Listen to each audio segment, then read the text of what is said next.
Hello gamers, welcome back to Starsector. Now first of all, I'd love to address the controversy. Yes, the title does say Starsector Sunday, the Saturday experience. This is because someone in chat suggested it, and I thought it was funny, so I decided to do it. It does seem like a few people got bamboozled. All I gotta say is, lol, lamau. Skill issue.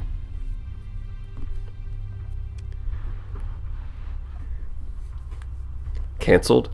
Well, no, I'm uncancelable, right? That's impossible. You know, I could do no wrong. I could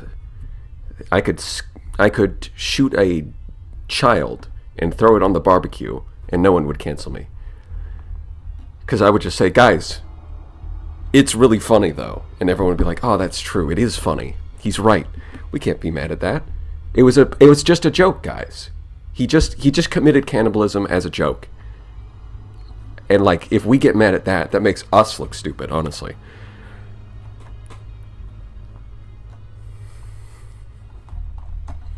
And of course, I am reminded of that one episode of SpongeBob where Squidward's like, "Who would want a Krabby Patty at 3 a.m.?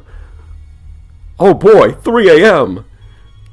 You know that? Because, of course, once again, Kiriko going into the chat at like 4 a.m., 8 hours before the live stream starts, like, phew, just in time. And here I thought it'd be late. Who would want a big brain energy stream at 4 a.m.? Although I guess, depending on where you are in the world, it might be 4 a.m. Fleet with 10 Grendels can cancel you. That's true. Grendels do have that power. I did see that video, yes. What I meant is you single-handedly canceled Easter, shoved the Big Che back into his cave. Ah, that's what I did. I gotcha. Starsector on a Monday? Not a bad idea. I feel like I haven't been doing enough lately. Partly just because I'm busy in real life over the last couple weeks. But that's kind of an excuse, really, because the reason I haven't done any videos in the last couple of weeks is because I've been addicted to another video game. Criminal, I know, but Mechabellum is really fun, so you'll have to forgive me. Wait, did you just put two hands squeezing in oars? That looks... That's really funny, I like that.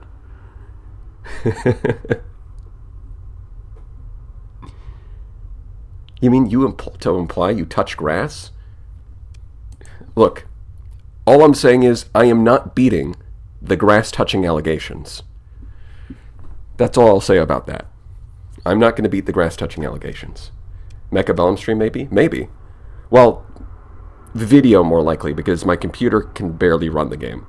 So really I need to get like a new computer. And then maybe I'll stream Mechabellum. But it's very, very fun. It's, like, to describe the appeal of the game, it's like if you like Starsector's combat and you love building and loading out your ships, but you don't actually like piloting it, you just like building the fleet and then letting it do its own thing, Mechabellum is, like, that's the entire game, basically. On top of that, it has one of the best replay features in any game, where you can, not only can you save the replay and go watch it, it actually saves all the game state data, so you can take over the game and then replay one of your turns to see what would have gone differently.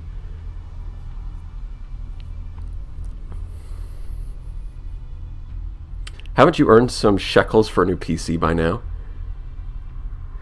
Yeah, my Gamma Core can't run Mechabellum. It can, barely.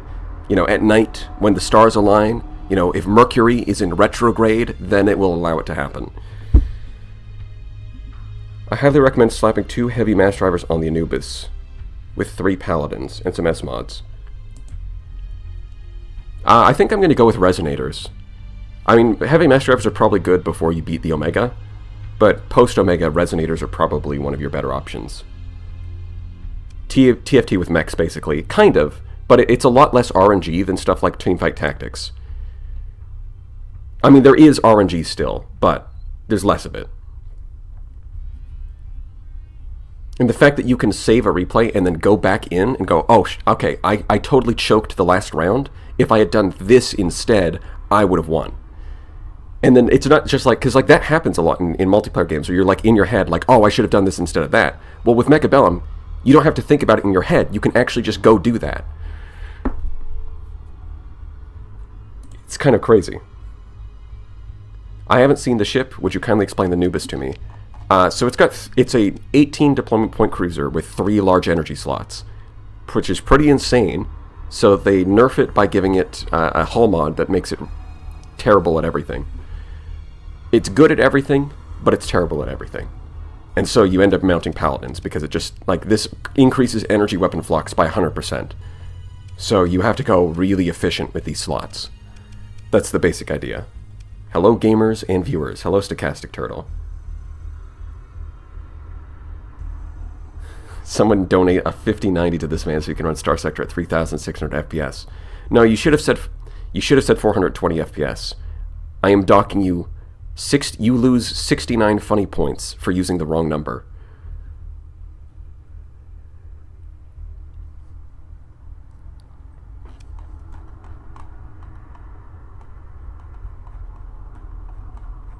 Yeah, I almost added another emote. I'll have to add it next week. Yeah, minus 69 social credits. There you go. That's the term for it. The generational funny point debt. But yeah, I have to make it a video, at least a video about Mechabellum and saying, hey, this is why I have not made any other videos. I'm addicted to this game. It's too good. 4,200 FPS. You need a 6090 Ti, exactly.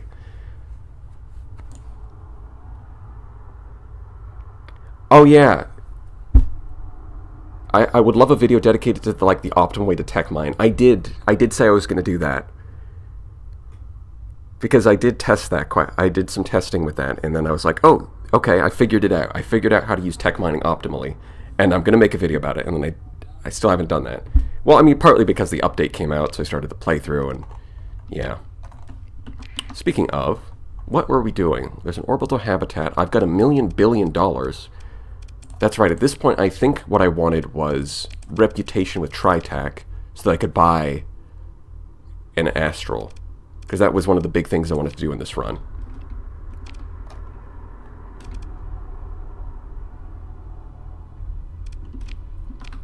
Oh yeah, one of the patch notes for one of the recent hotfixes is really funny. Because I saw a video where a guy solos one of the threat fleets with an Afflictor, and part of what he does is he points the hard points away from them, so that the AI drops its Omni shields, and then you can point, and then you swing your guns back on target before they can get their shields back up. And in the next hotfix, Alex is like, yeah, so we fixed that bug. Sorry. He's like, oops, sorry guys. I know you guys were having fun with this, soloing threats, but we gotta fix that bug. Kuba K is crazy good. Yeah. He's got some very impressive videos. That patch note was personal, yeah.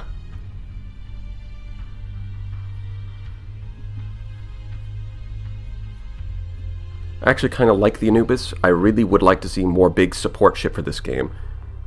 Why not put extended laser range on it, though?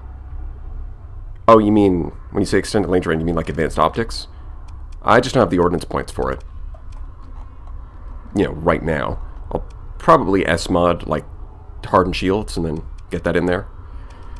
It does sound like you probably can't S-mod expanded magazines just because it already generates too much flux as is. Alex be like, alright, time to nerf the Afflictor again. Oh boy.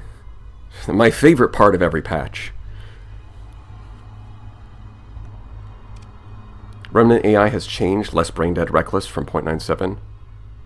Alright, I haven't fought the Remnant too much this patch, so we'll see. Yeah, next patch, remove the Afflictor. Which is, yeah, there was the one guy in the tournament who brought nothing but Afflictors, and, you know, no shade to him. But I feel like his fleet was like the villain of the tournament, right? He was the heel, right? When you saw his fleet lose, you were cheering for it, because it's like, yeah, take that, 10 Afflictors. You don't get to ruin my Starsector tournament. Not on my watch. I mean, he probably would have beat my fleet. And I was kind of lucky that I didn't go up against him. But he did get, the other fleets did win. So, the Afflictor losing, it was nice.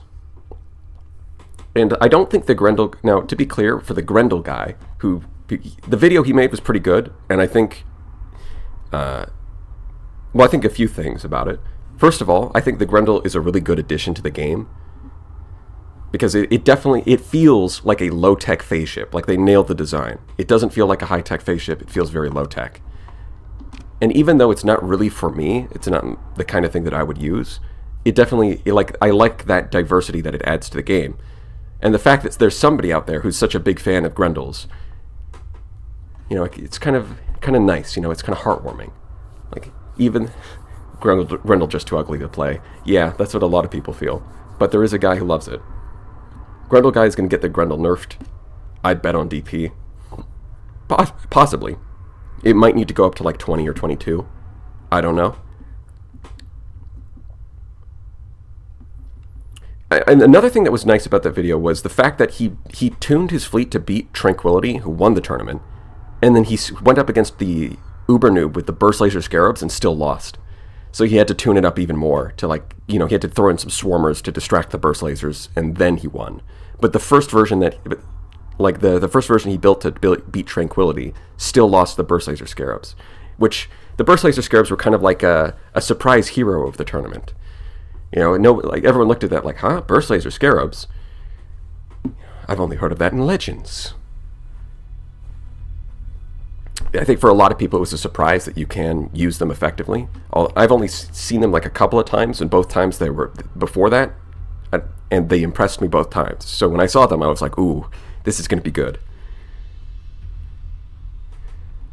So the fact that he then had to tune up his fleet even further. So I think with the Grendels, I don't think he would have won the tournament because his first version still lost to Tranquility.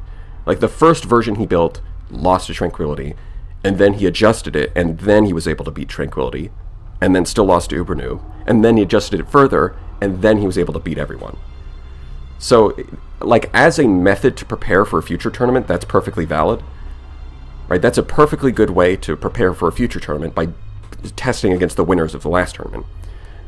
But the thing is, if you're participating in the tournament, you don't get to know what everyone else is deploying. So his first version, the one that he initially used, would have lost. That's what it looked like. Overall, it's a very good video. Oh yeah, and the other thing where he tested against my fleet, and of course, the Grendels just kill the Omens, and then the Paragon gets surrounded, so that's, not too good for my fleet. But my fleet somehow triggered a bug where the Grendels forgot how to turn, and so they would fly and attack the Omens backwards.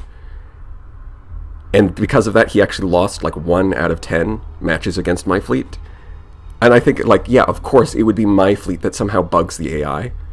I don't know what happened there, but it is very funny that it would be my fleet. Yeah, I just hacked his game, I hacked his game, and I bugged out the Grendel. It's as simple as that.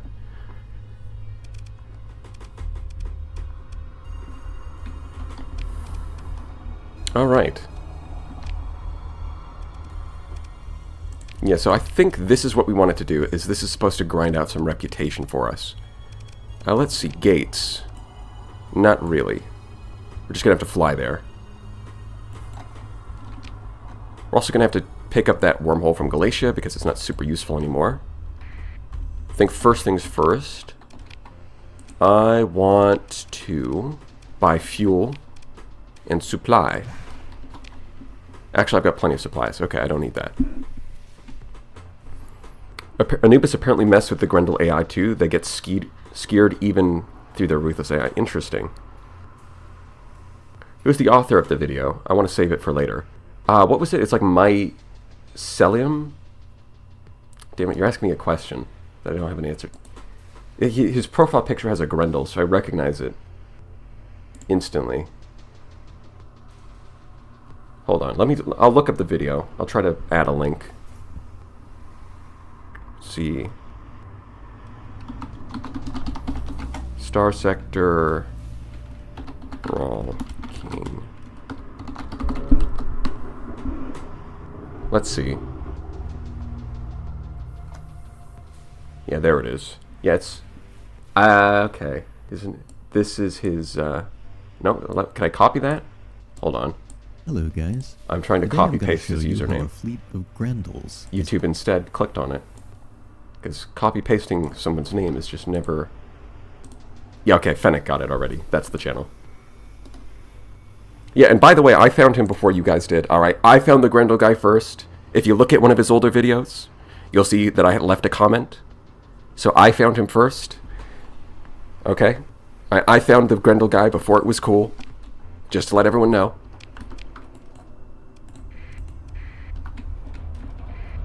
Right? I am the hipster who found him before it was cool. Okay?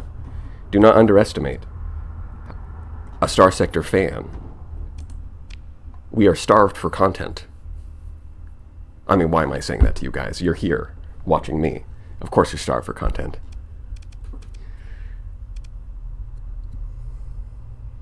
I made the Grendel guy's career. Well, his video was blowing up on its own, so I don't want to take credit for that.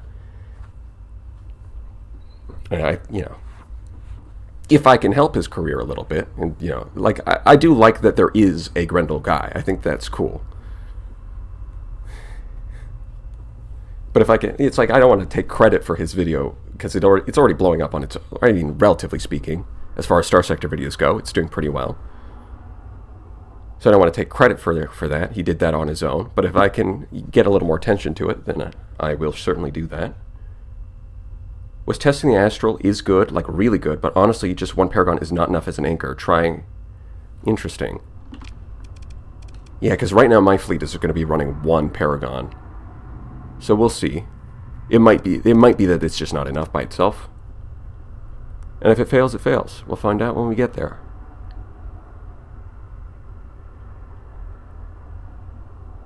Also, wasn't the Grendel chat fleet the one that crushed Omega the best? It was. Speaking of chat, building fleets, I do want to, pretty soon I want to do, like, another version of that, but it'll be something like, is chat smarter than a threat? So instead of fighting Omega, you're going to be fighting threat. A destroyer escorting the Paragon would do good. Well, I've got the Anubis for that. So we're going to see how the Anubis does instead of a destroyer.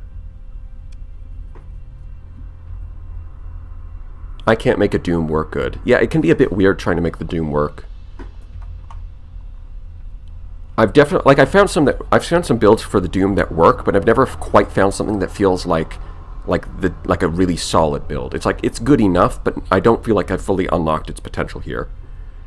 I hope Grendel Guy does other things in Starsector, like playthroughs and more build ideas for other things. He has a good voice and has that analytical speech I like in videos. Yeah, he definitely has that vibe. Yeah, I would agree. I imagine he's probably going to make more Grendel videos for the time being. He seems to be very fond of the ship. Let us build 300 meme builds and fail horribly. At least it will be funny. That's true. You can't go wrong with that.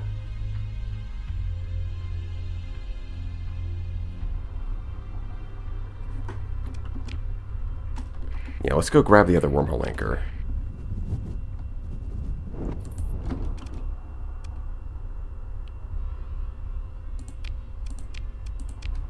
Man, the humidity in here is...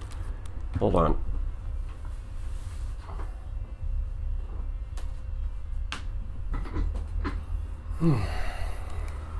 And it's pretty humid this weekend.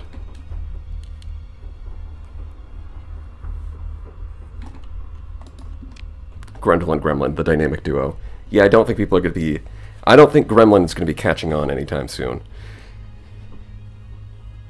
Like, it's somehow worse than the Pirate Shade.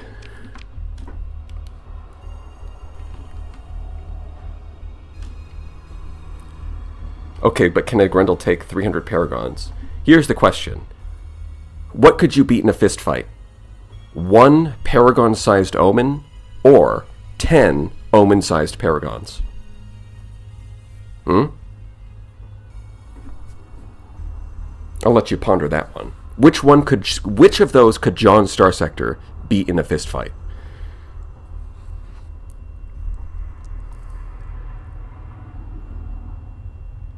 Can you add some randomness to chat builds fleet using something like Wheel of Names with Threat Doritos? Oh, that's not a bad idea. instead of like chat going up against a specific enemy, I could put all of the late game enemies onto like a wheel of fortune, and so you build your fleet not knowing what you're up against, and then I spin the wheel to see what you go up against. That would be great.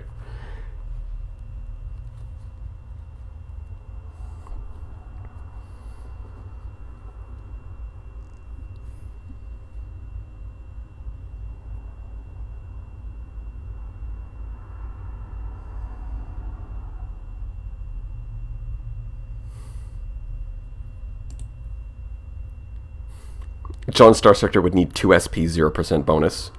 Ah, that's true. He would just use a story point option, and he would automatically win. I love gambling. We all love gambling. Gambling addiction is the coolest of addictions. No, that's not true. Smoking is the coolest of addictions. That's what I learned from movies.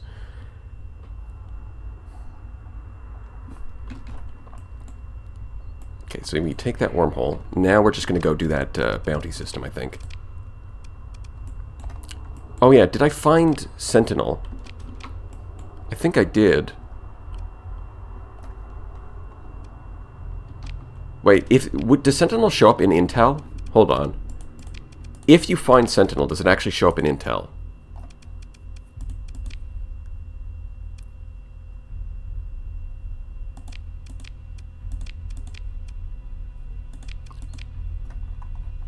I mean, if it does, I don't see it. Nope. Check planets. I guess I'm going to have to reset all these filters.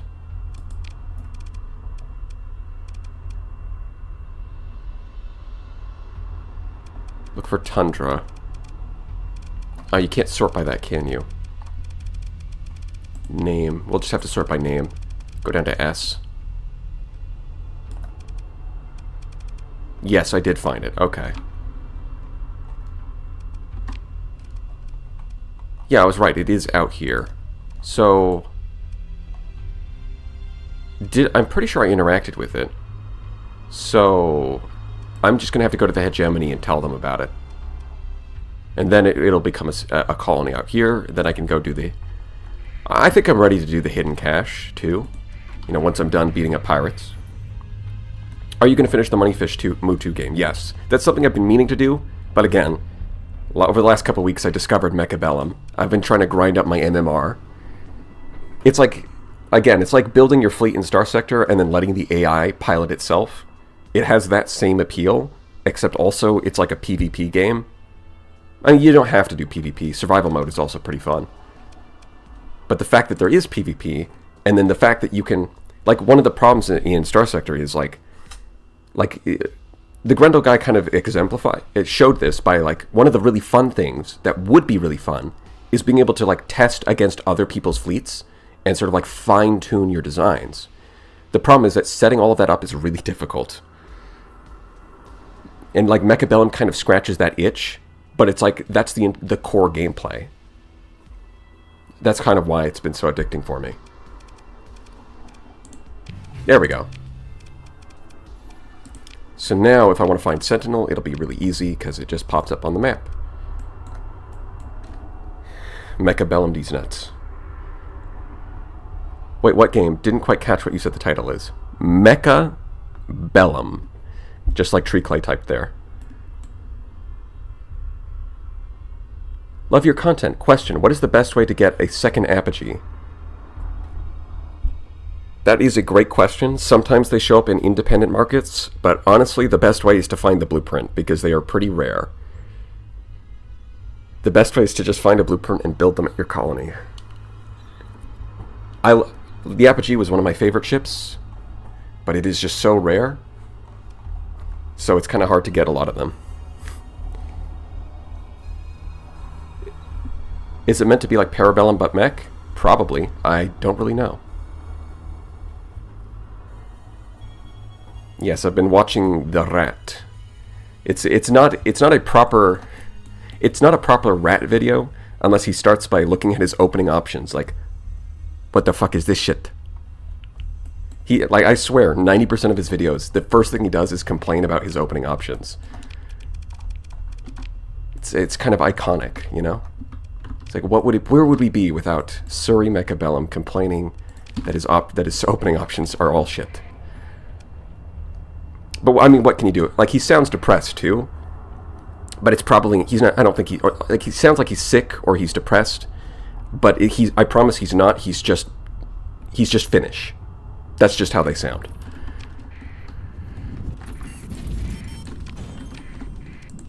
Production. Oh, I built an ox. I forgot I was doing that. Okay, I should go grab that.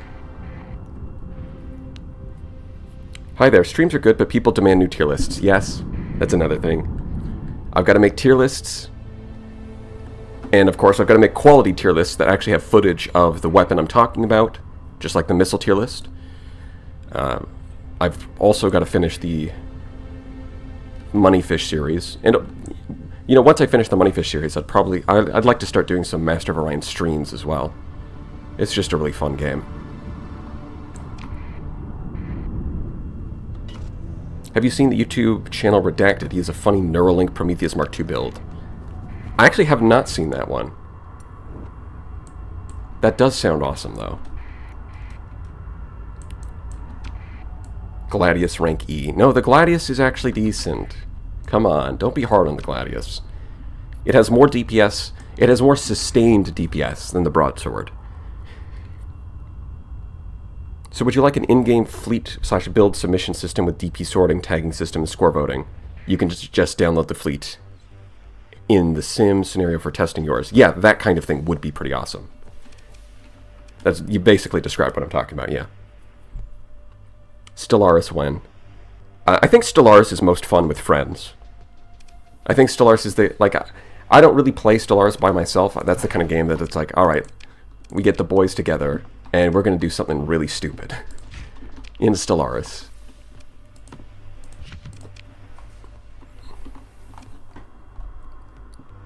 I'm definitely not good at Stellaris, that's for sure. I'm more like, you know what would be awesome? If I have beetles that have like a caste system. That would be kind of epic. I'm going to play as like these alien beetles, and I'm going to have like a strict caste system where you can earn citizenship through military service, but also there's like slavery. Right? Their whole society is totally fucked. It is totally fucked. It is a terrible place, but it's like we're not playing the good guys here.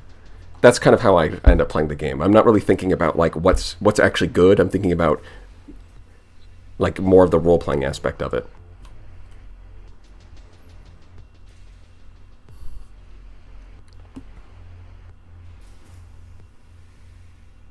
Yeah, that's a lot of items I don't recognize. I should probably stop watching. Yeah, there's a lot of new stuff in this patch. If you don't want it to be spoiled, Michael, you should go play it yourself.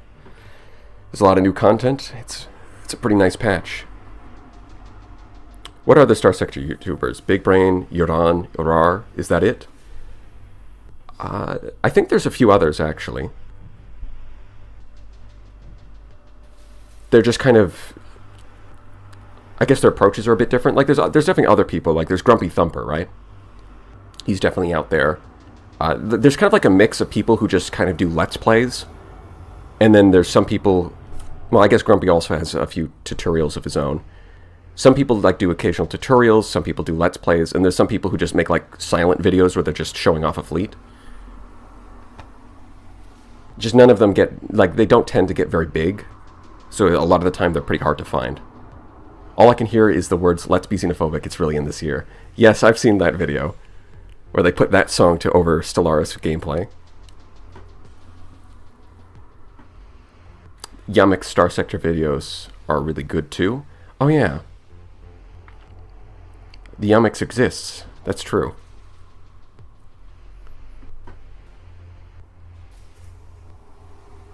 Your analysis is a massive USP. It took me a second to remember that USP meant unique selling point. Yeah, I think my knowledge of the game, and like, it's probably like a crossover of different things. Like, my voice is apparently helping people sleep, so there's that. But also, if you're not trying to sleep, I do say funny things sometimes. Not always, but sometimes. And then I've got like a relatively in-depth knowledge of the game.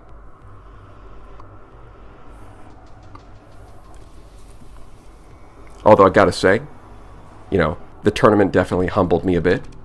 The Paragon did not win. There's something, like, I have some kind of disease in my brain where I have to do the opposite of what I'm supposed to do.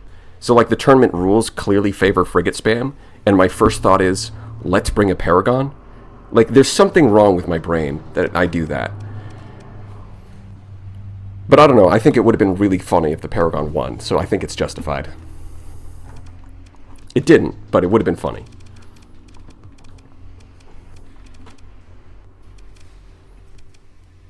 How many story points do I have? Just the one. Okay. Right, I was here to pick up an ox.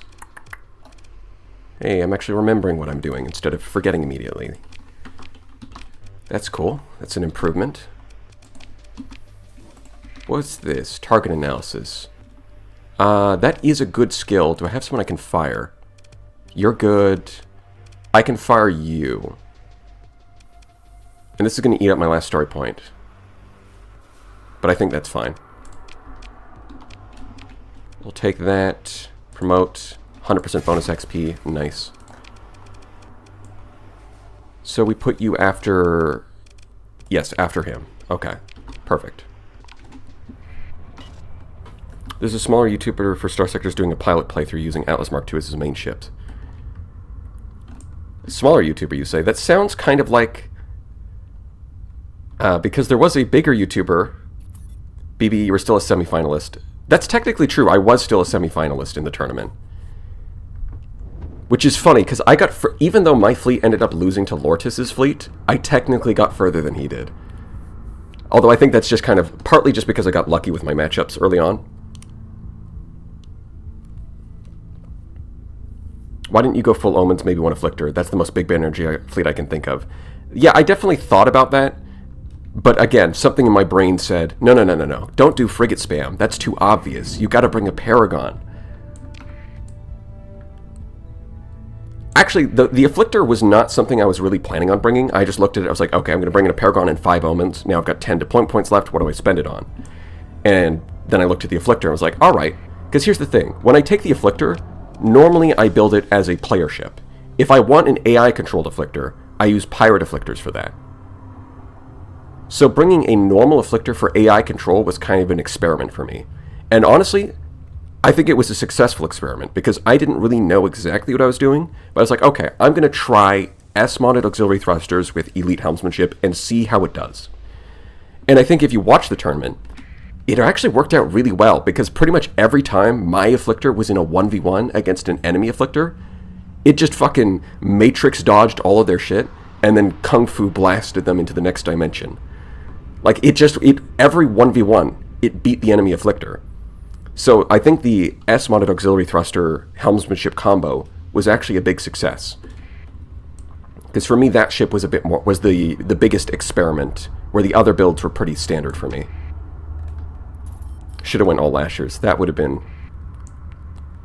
I mean, I did think about going Paragon and 10 Centurions, but then the problem with that is I'm not bringing any Omens, and...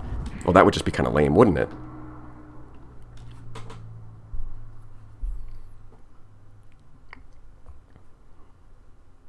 That AI pilot had some insane maneuvers. Yeah, the Afflictor was going crazy.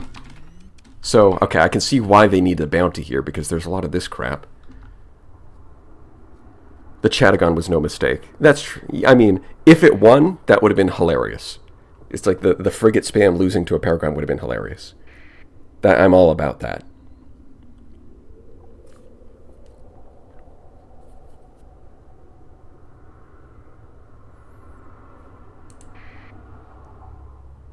Are you not defending against the Persian block gate? I don't think it's started yet.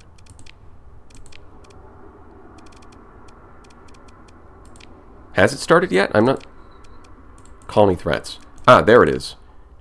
Okay, so it has started. I'm just making stuff up when I say that it didn't start. It has.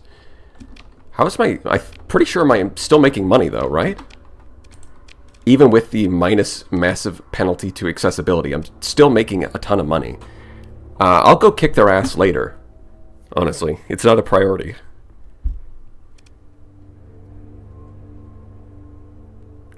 That line in the first match of the finals lives rent-free in my head. And a Centurion, for flavor.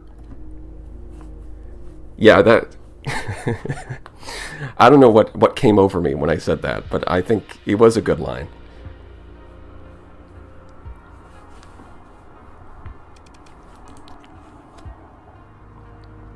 My favorite fleet in the tourney was 100% the one with 14 onslaught fitted with heavy needlers. Are you talking about the double onslaught fleet? Because there was one with light needlers and there was one with storm needlers. Right, Lourdes had the light needlers and Pixie Code had the storm needlers. Which is, the thing is, so when it comes to the burst laser scarabs, the first time I saw them used really effectively was actually one of Pixie Code's fleets, where she was trying to compete with somebody on the forums for like the fastest time to clear double ordos. And she used burst laser scarabs in that fleet. And I was like, oh, okay, so this is actually really good. This isn't just like a meme people come up with, but like that's actually like a good build. So it's kind of ironic that Pixie Code ended up in the tournament, but didn't use that. Somebody else brought that fleet. At least from my perspective, it's ironic. Hello, gamers. Sorry for being late. Well, Tuya. We forgive you. I know. It's a horrible crime being late, but I have a deep well of compassion, and I understand that sometimes you just have a big case of skill issue.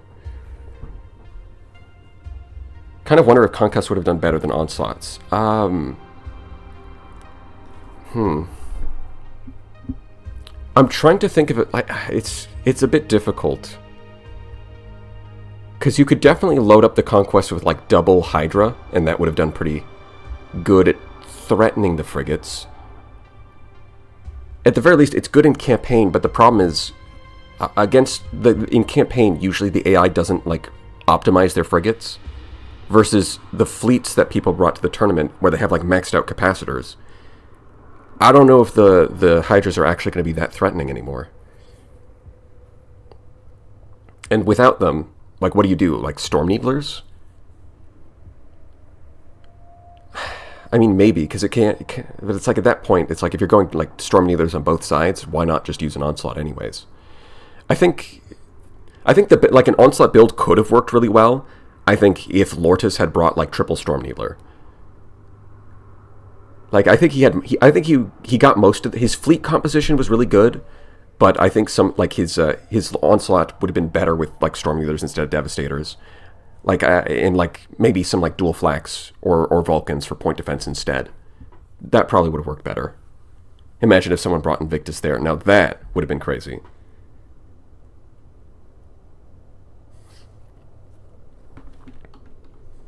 Should have brought Pegasus with all Dragonfires. Ah, yes, the Flames of the Dragon, of course. Miscellanea had an interesting video on his way to win the last tournament, Brawl King. Yeah, I talked about that video like half an hour ago. Yeah, it is a good video. Do recommend. So yeah, we're still making money despite the blockade. I think we're just going to kill some pirates. Hopefully we can get some reputation. 70%, are you sure about that? 70, is it because of the officers? I guess. But like, 70% seems a little overkill, don't you think? I mean, I'm not complaining. I'll take the bonus XP.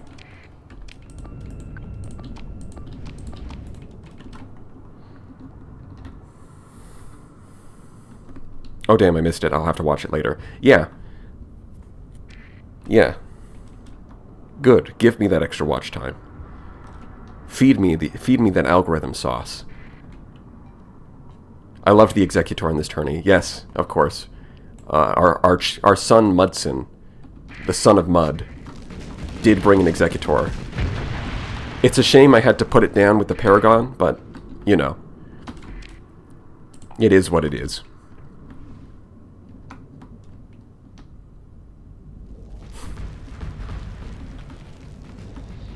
I must have rewatched the tier list at least a dozen times by this point. The only thing I can think of when you say that is that one part from Starship Troopers where it's like, I'm doing my part.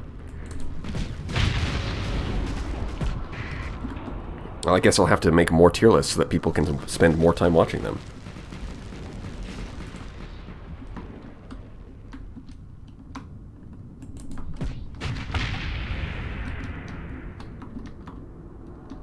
me and 4 YouTube accounts all playing your Moneyfish content on loop. Well, if that was true, then they would have more views. Now, of course, that's not why, like, just to be clear, I'm not going to stop making things that I want to make just because they don't get, like, a lot of views. Like, if I want to make Moneyfish, I will. And I do. I've just been busy playing Mechabellum. So, you know, blame the people who made that game. Don't blame me. You know, blame the video game for being good. You ever going to do tier list on the 3 spoiler faction weapons? Absolutely.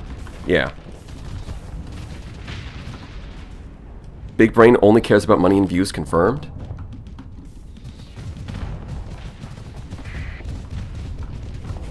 They're on to me. I gotta get out of here.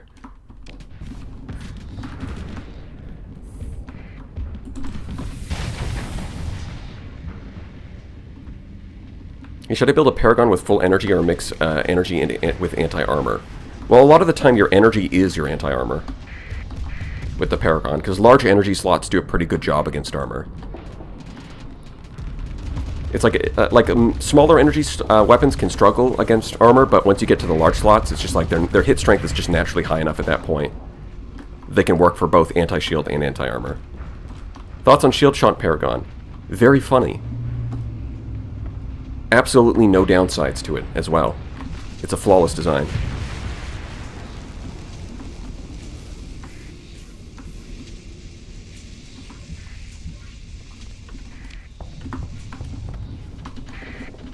Alright, let's see if we can sneak up behind this guy. Although there is that kite with the Atropos. Okay, well I didn't even need to get behind him because he's overloading anyways. Yeah, I just don't want to get hit by that Atropos. Alright, Omen, take it away. Hit him with your Witness Laser. Looking forward to the sponsored Minecraft stream. It's like, welcome to Minecraft, sponsored by Microsoft. Or sorry, Microsoft. As we all know, Microsoft, invented by Michael Softman. Dominator 14s are excellent budget fleet anchors. Yeah, after the tournament started, I did start kind of like theory craft some other potential fleets. One of them used Dominators, because there was one person who brought Dominators, he just lost. So it's like, okay, what if I use Dominators and and spam like frigates to support them? And in the now I don't know if that would actually be good in the tournament, but in the process I did figure out a pretty solid Dominator build that I had never seen before.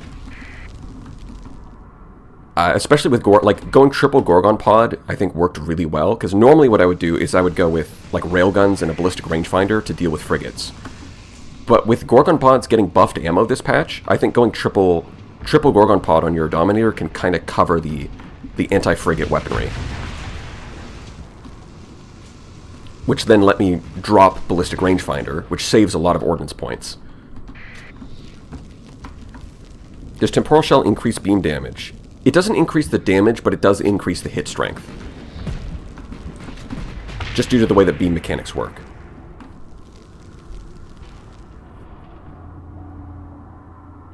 Have you played with Skeletech Solutions with the Spindle faction? And if so, is there a fleet composition? Yeah, I do like that. That's one of the first mods that I ever played with. I like it a lot. I love the way the Scalartech looks. For the most part, I haven't really built like a fleet composition out of them, but I did like I love their capital ships mostly. The gown is really cool, although it gets pretty strong as a player capital ship, but it is really cool. I think as far as like super capitals go, it does a pretty good job at like striking a nice balance.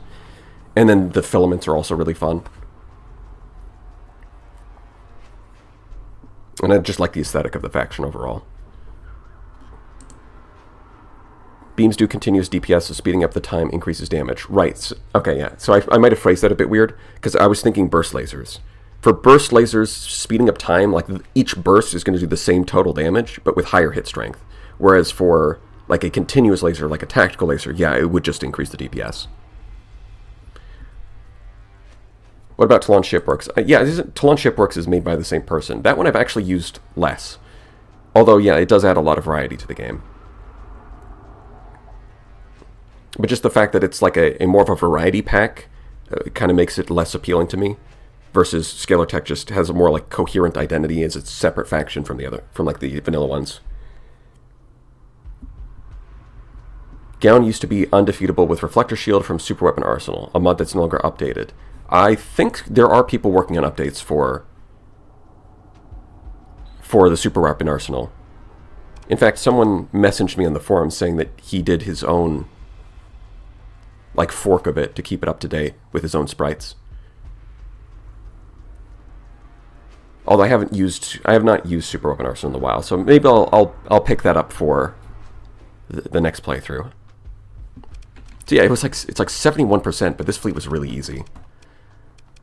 I mean, that was kind of obvious just by looking at it. It's like, oh no, Grendels would have actually been scary. It's Gremlins. It's like I don't know what the AI is smoking with this one. It's got to be just that the officers are higher level.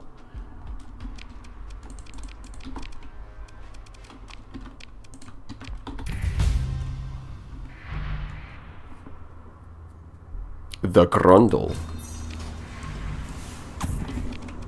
The Grumpy Grundle. I guess at this point we just take best of the best. Or maybe Officer Management first, because I'm not really going triple S mods yet, I just don't have enough story points. So having Officer Management. Which, speaking of officers, I can't believe Yaron got like, in like the first few hours, got like 2 level 7 officers on his current playthrough. And I'm sitting here with 0, and I'm many hours in. That just feels unfair. Try Reflector Shield Monitor Spam. That does sound broken.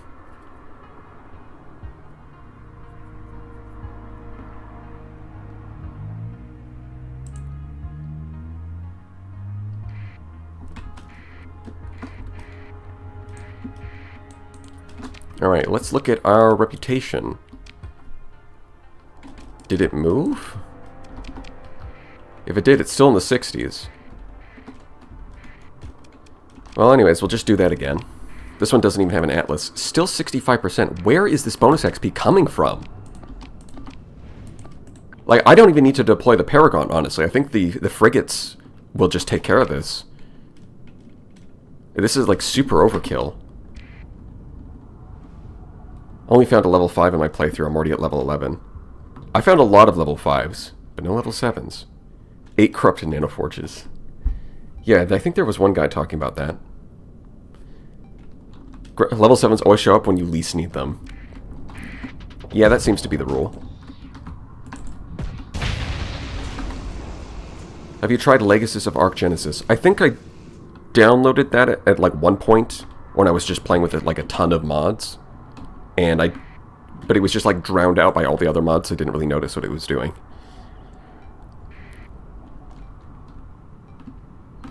Aren't you like 120 DP under the limit?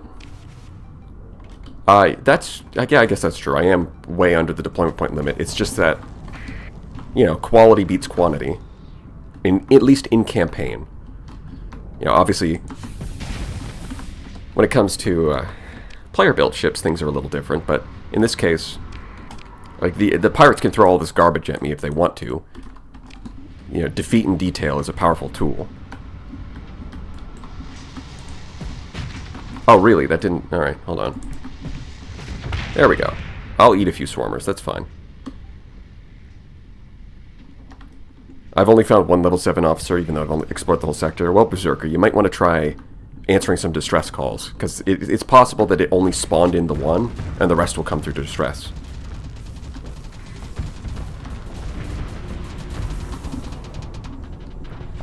Yeah, Swarmer missiles can be underrated sometimes, because they're not flashy the way that other missiles are, but they do give, especially frigates, they just give them like a reliable source of light anti-armor. And also anti-frigate. Or, sorry, anti-fighter. It's good for anti-fighter and anti-frigate. And a lot of the time, you know, you gotta prioritize something else with your ballistic weapon mounts. So you can, like, the main competitor on, say, the Lasher would be like light assault gun, which is just not very good. So instead you go Swarmer missiles and prioritize kinetic damage. Surveyed a whole mixed sector recently. 3 corrupted nanoforge, 4 fullerene, 3 plasma, 2 mantlepores, no pristine, 1 lamp, 2 cryout, 1 drone. No pristine sand. Well, that's kind of why the main factions have pristine nanoforges, so that if your sector doesn't have any, you can steal them. You're guaranteed that there's at least a couple you can steal. So you might want to practice raiding, because that looks like the only way you're going to get them, some dude. What's worse, finding no officers or finding officers with all the wrong skills? Well, you're just guaranteed to get officers with the wrong skills. That's just a fact. There is no avoiding it. If you find officers at all, they're going to have wrong skills. The level 7 officers at least are guaranteed to use some decent templates. So there is some, you know, the level 7 officer, it just might not be the right templates, right? I could find the low-tech template, for example, and that's not going to be super useful in my fleet, but, you know, maybe I can drop one of my ships and replace it with a low-tech ship.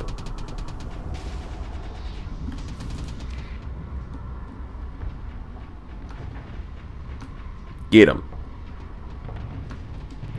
Fire your tachyon blast.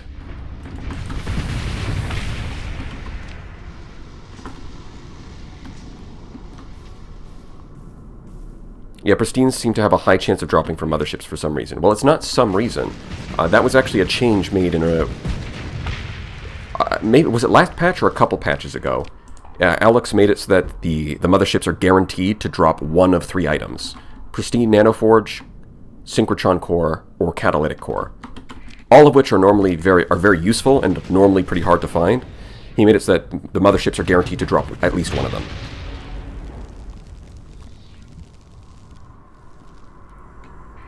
So yeah, that's another thing you can do, is if you can't find any, hunt down the motherships. Yeah, we're starting to run out of combat readiness.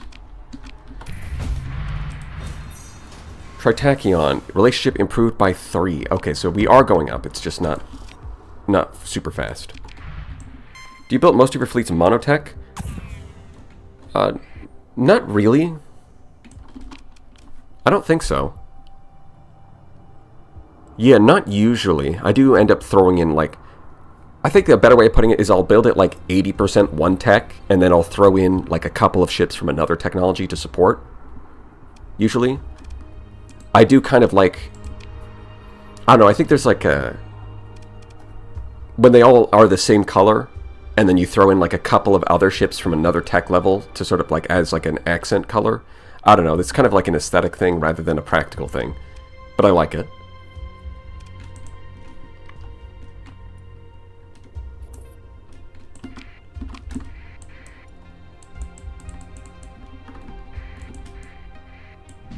Let's see, I gotta find more pirates.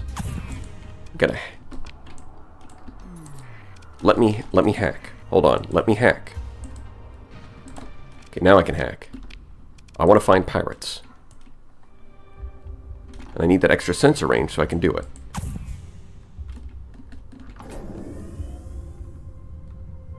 You used your emergency burn, you fool. Oh, they're even gonna fight me. Alright, well. You know what to do. Alright, boys, you know the drill.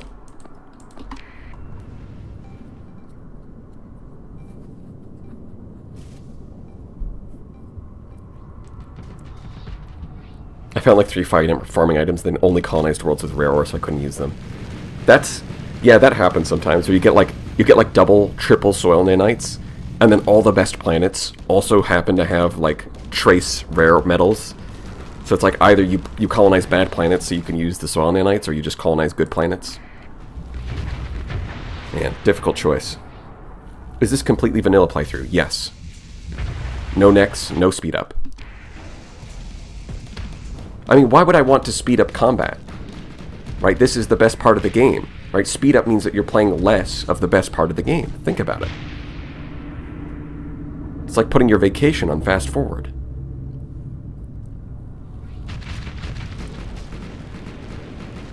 Watching live for the first time, but it's so hard to watch in normal speed when I'm used to 1.5x. You are not the first person to say that.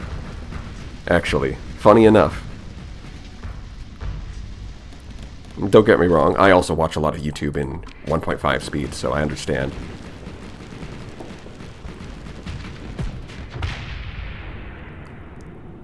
TikTok brain. I mainly use speed up to disable the phase shift slowdown. I did try that, but I think I must have downloaded like the version too early after the patch drop because it seemed to be bugged. Where when I hit the button to disable the phase shift slowdown, and instead it just sped up the game. Right? It just sped up the game. It was not specific to the phase shifts at all. It was just like ×3 speed overall. It was very weird.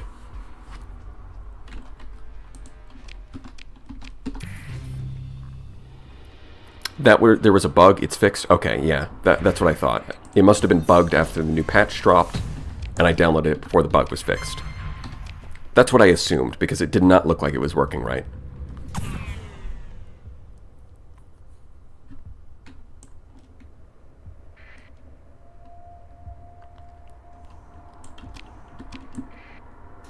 .15 is about as much as I can manage without feeling like a tweaker. Well, you just gotta consume more caffeine.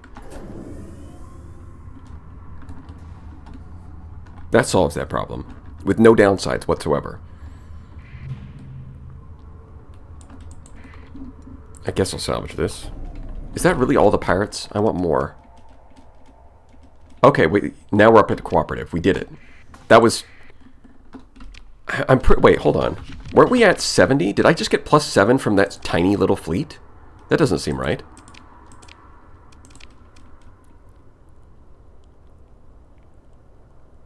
I could have sworn I was at like 70.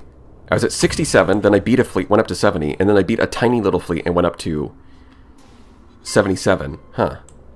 Now there won't be any Astrals for sale, probably. You know how it is. Alex is out there watching, making sure I don't get what I want. No fun allowed, no fun allowed.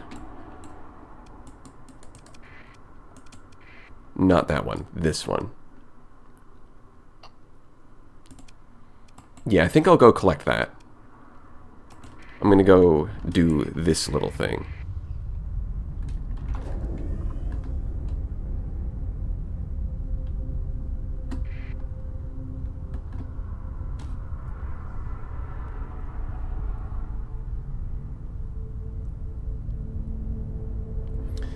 I thought Big Brain is talking slowly, but then I realized I listened at 1.35. Yeah, no, I'm not... Well, I think what's funny is that for a lot of my videos before I started streaming, I felt like I was talking too fast. I was like, man, I'm just talking too fast. I sound like it's probably hard to even understand what I'm just going too fast. I got to slow down. But apparently a lot of people watch them on sped up anyways, so maybe I was wrong. Maybe it's the other way around. Maybe I'm just a boomer who's talking too slow.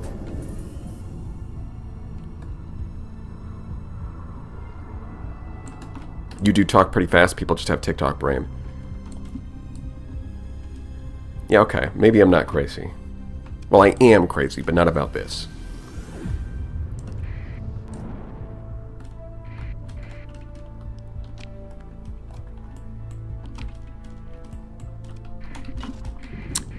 There should be a 1 in 1,000 chance where the officer promotion events will be a level 7 officer, like those CEOs pretending to be interns. That's actually not a bad idea.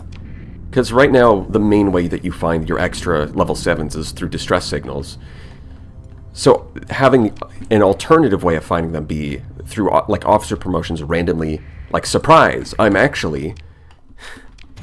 It was I, Jane Starsector, all along. I pretended to be an ordinary crew, but I'm actually legendary. That would be...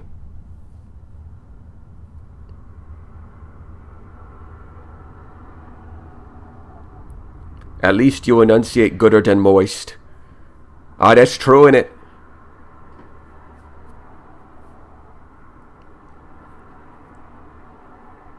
So glad to catch the stream live this time. Well, hello, Grumpy Thumper.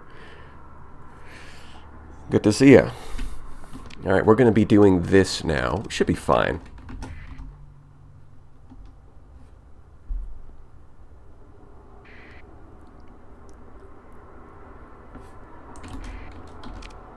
Yeah, we're going to kill these guys. 25%. See, this is worth less than the pirates, but it's probably going to be...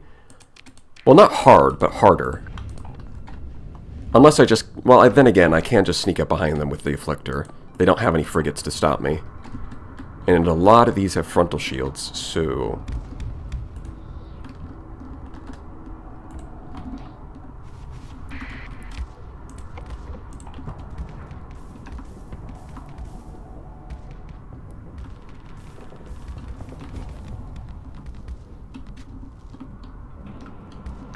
I love how fast the game saves now. Yeah, the upgrade in Java was pretty awesome.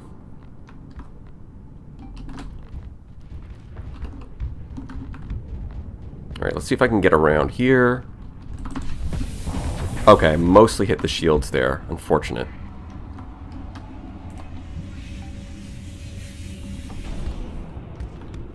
Let's try that again.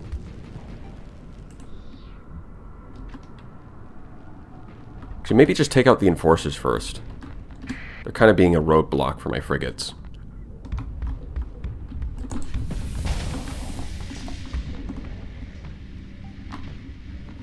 I only started watching these streams last week to avoid spoilers, but have you already completed the new church mission with Jethro? No, I haven't finished that. Oh, really? The Terminator drone didn't finish it off. Come on. Come on. And that still didn't finish it off. There we go. Gotcha.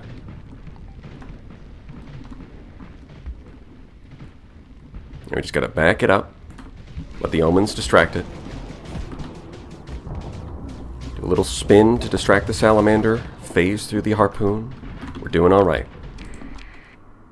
Oh, it's actually having trouble. I mean, I know that they do have alpha cores, but... Alright. Well, I guess I've been messing around over here, not really doing anything, so... I suppose I can come lend my assistance. Oh yeah, the Paragon only has a level 3 officer. That's probably a bit of an issue. So yeah, this is, like I said, this one ends up being a lot harder despite the lower bonus XP.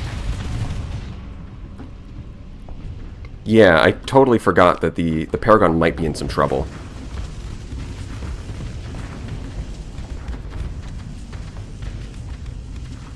It's a bit weird that the game so underestimates, like, the Alpha Core. Like, it should be worth a lot more, yeah? Don't you think? Yeah, an Omen got disabled. Nobody is killing... Seriously, they're still not killing these things. Come on now. Can't be that difficult.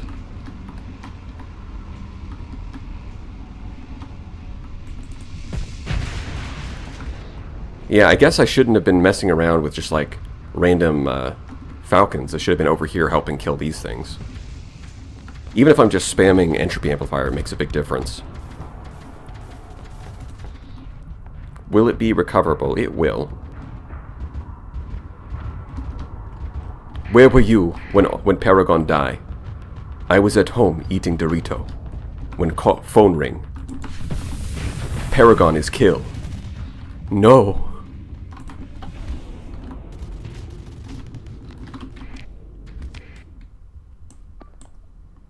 Let's get you over there. Let's get you up here. That seems fair.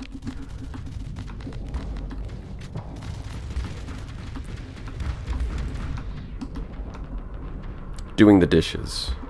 Brain rot dialogue. I think that meme is pre-brain rot, isn't it? I feel like that meme existed well before people started even using the term brain rot. It was green text from way back when, yeah.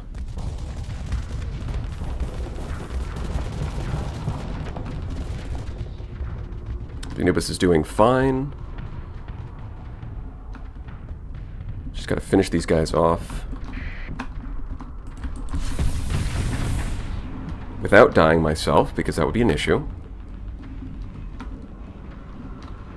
Oh, gotta be careful. Don't die to something from off screen.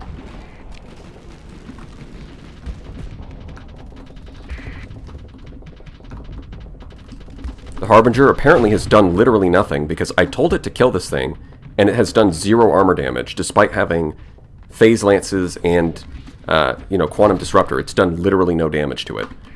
What is going on here? Like, can you try to do something instead of doing literally nothing? That would be really helpful, actually.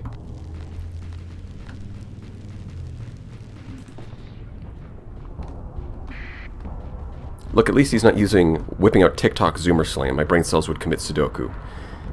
I don't use TikTok, so that's probably not going to happen unless I pick it up from someone who takes it off the platform. Right? If it escapes containment, then I might pick it up, but for now I'm safe. Well, don't these ships repair armor and HP? I don't think they repair armor. They just no. They don't repair armor. It's just HP.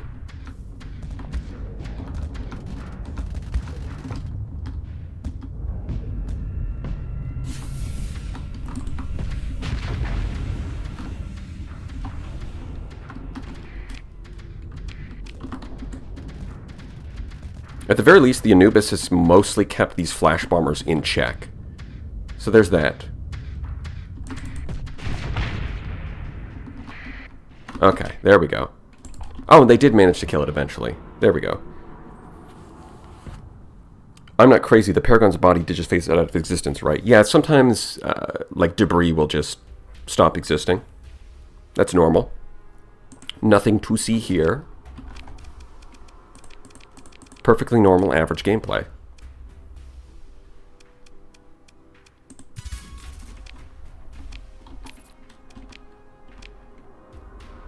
Gained Planet Killer. Lovely.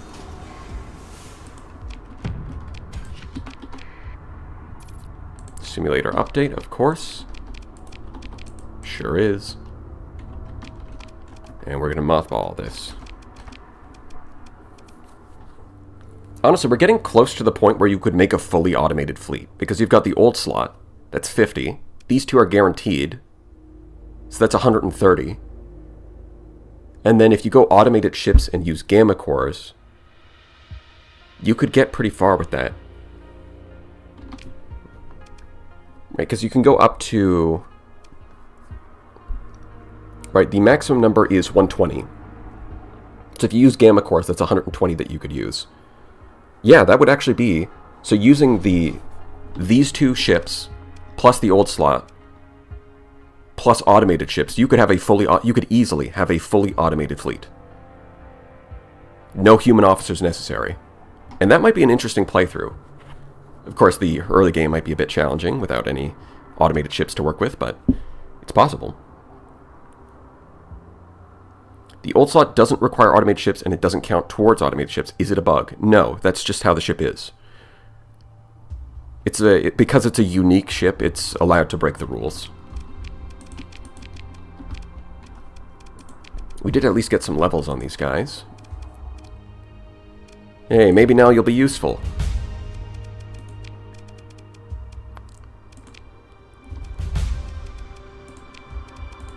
Look at that. There we go. Perfect skill set.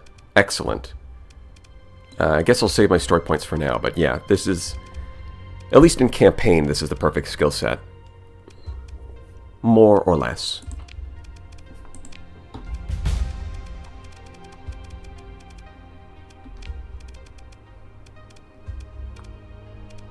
Yeah, alright. We got what we came for. Now we can go... home. Yeah, I think we'll just go home. I'll probably hand the Planet Killer over to the Pathers. And we'll see what happens. The all-auto fleet would be a fun gimmick. Yeah, that's what I'm thinking. That would be a pretty cool playthrough, right? It's like, alright. For the early game, maybe I'll, or maybe I think it'll be like, I'm allowed to pilot my flagship, and everything else has to be an automated ship. Something like that. So the early game I have to carry by just soloing everything, and then I get my automated ships, and then I can actually do stuff with like the rest of the fleet. That would be an interesting gimmick.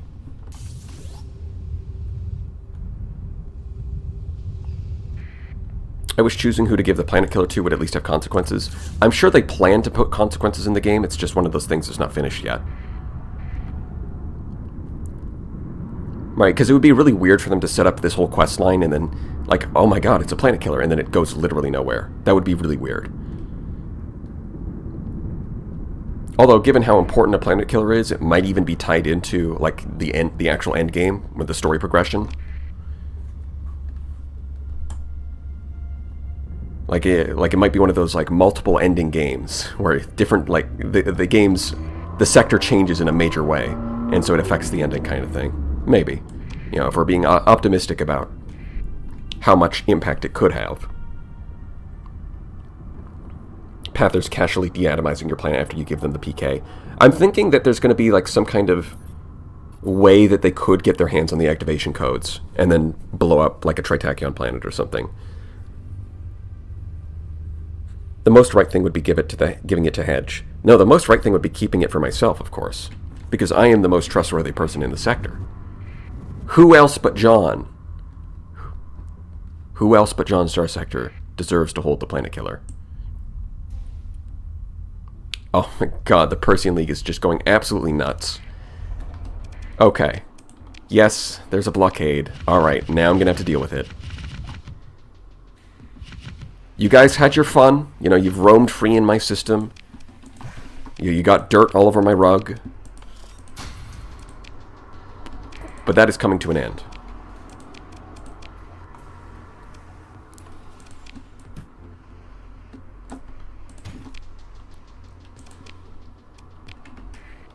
We're gonna have to kill some of these guys. Nothing personnel, kid. But you work for the Persean League.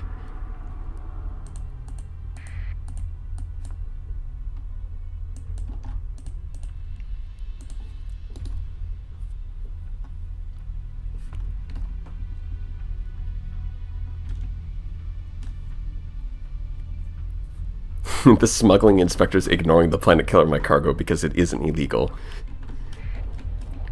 Technically true. So I think you can defeat the Grand Armada and that gets rid of them, but... right, I should probably dock these. I mean, I could do that for sure if I just brought out... If I brought out the Old Man and I brought these into the fleet, that would be doable. But we're not going to do that. 800,000. I am loaded. I can absolutely afford that. No question about it. I do have 2 story points, so we'll get the magazines. You did not level up, unfortunately. Yeah, you're a little bit, there's no target. Yeah, that's a big one, right? The reason it lost to the... Probably the main reason it lost is just the lack of target analysis. Right, missing out on that 20% bonus damage to the enemy capitals is kind of big. Kind of huge, actually.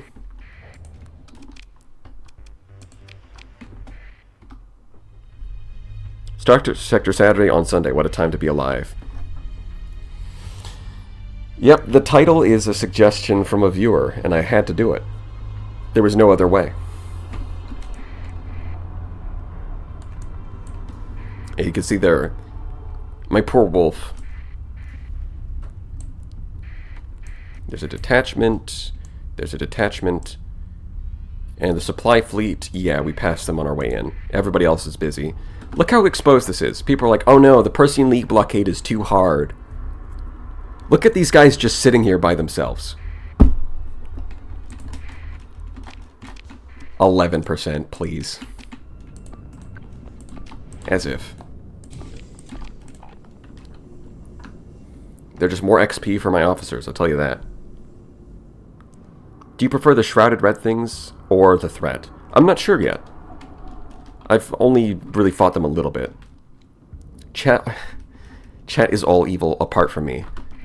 Well, I mean, that's kind of the way the world works, right? Everyone else is wrong and bad, but I am good. Everyone else but me does not know what they're talking about. It's only I who understand things. I know you're saying that, but I'm saying that, and when I say it, it's more true. Could we fight more of Threat this stream? I want to, for sure. I want to get my Astrals and see if they can actually fight Threat. It seems like a pretty... On paper, it seems like the Astrals have a pretty poor matchup against the Threat. So, I want to do that.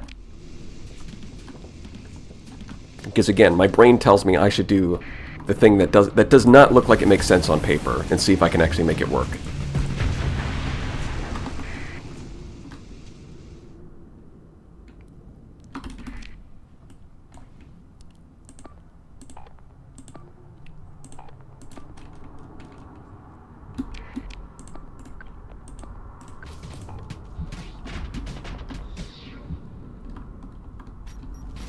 Damn, this Hammerhead is fast. It doesn't even have, like, safety rights or anything. It's just got... Oh, it's got elite helmsmanship, yeah. Okay. And I'm pretty sure... And the Percy League does get coordinated maneuvers as well. I'm pretty sure they get coordinated maneuvers, so they would be decently fast. What is the Afflictor build? Does it have safety overrides, or how else can you use 4 linked antimatter blasters? You don't need safety overrides at all. You just need enough capacitors that you can fire all 4 of them. And then you right-click, you go into phase, and then that's how you dissipate your flux.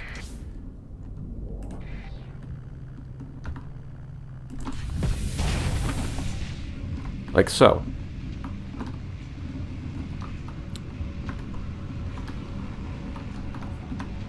This is where that Persian video comes in handy.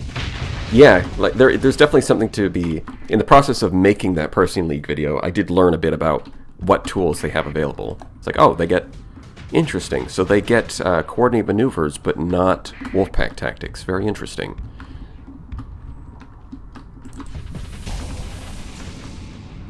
All these fighters are kind of annoying.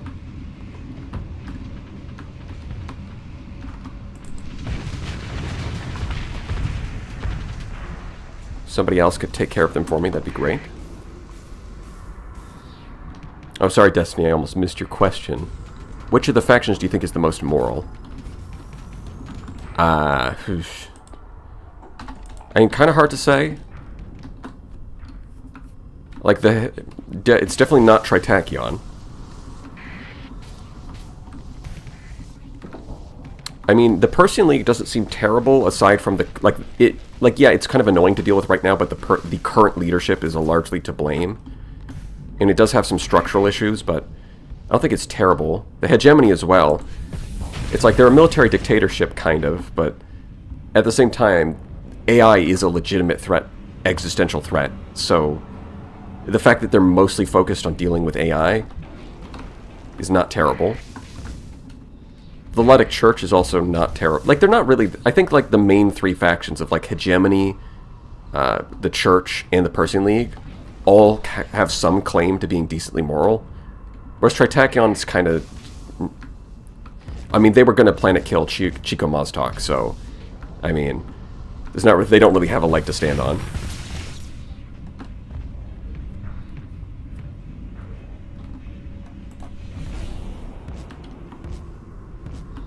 Oh, certainly, Tritachyon is very cool. That's why we forgive them, is because they just have the cool blue ships. Alright, so all their war crimes are forgiven. I mean, if you think about it, if Tritachyon had won, then it wouldn't be war crimes, because, well, like, they get to... Because if they win, there's no one else to... Like, if they got what they wanted, there would be no one else left to complain about it.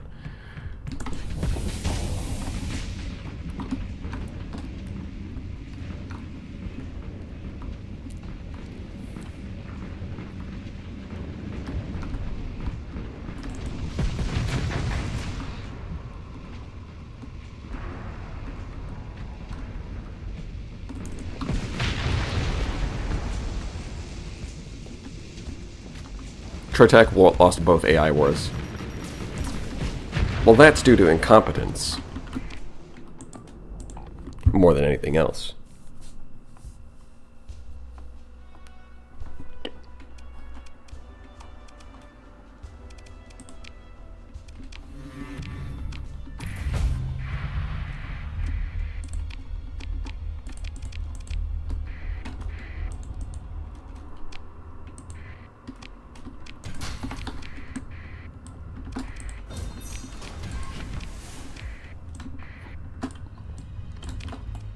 So that's one of them. The other one should be at this jump point. All automated fleet plus demonic hull mods equals literal legions of hell. Now that's even better. I could do an automated... a run where I'm running all automated ships, and then also use the demonic hull mods. That would be great. That would be a good run. It's like, today we are playing as Lud's worst nightmare.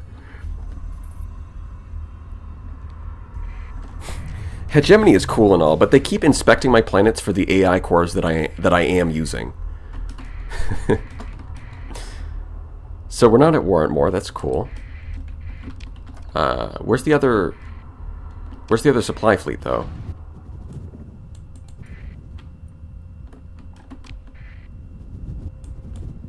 Oh, they just spawned in over here. Okay.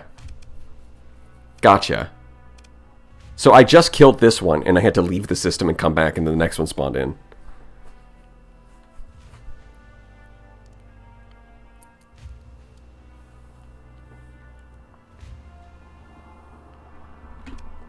Alright. Yeah, supply fleet with allies, and all they've got is a couple champions and some monitors. Yeah, I think this is going to be easy. This is fine.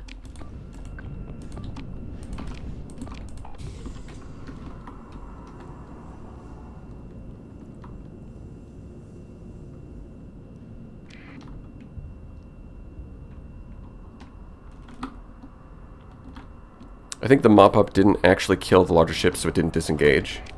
Well, I didn't mop them up because I figured I'd already killed the fleet, so... Right, like the bigger ships were all that survived were all supply ships, so I figured they didn't count. Although then again, it is a logistics fleet, so maybe that line of thinking doesn't really work. I guess I should have pursued them. It's just that you take an extra reputational hit, and I wanted to avoid that. Yeah, unphasing in front of high-intensity lasers is not the best idea. We will avoid that in the future. Also, there's a lot of fighters. Hey, Omen. You mind helping me out over here? Kill him. Excellent.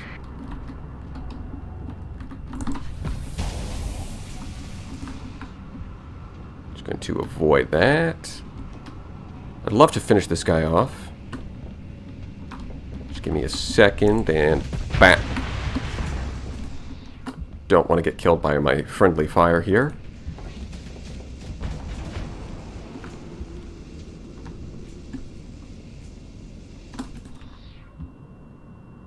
It is time to be extra moral and leave no survivors. Exactly. Right, because if there's no survivors, then there's no one to complain about the war crimes you committed. Therefore, killing everyone is more moral than not killing everyone. It's pretty straightforward, honestly.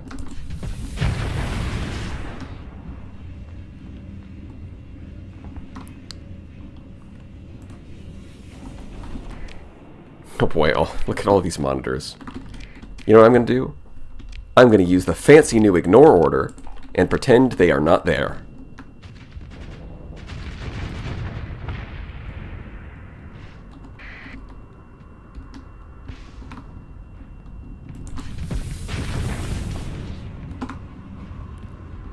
Although personally, I am kind of fond of antimatter blaster on the monitor, because what's great about it is that the AI, when it's choosing its targets, it likes to prioritize high flux targets.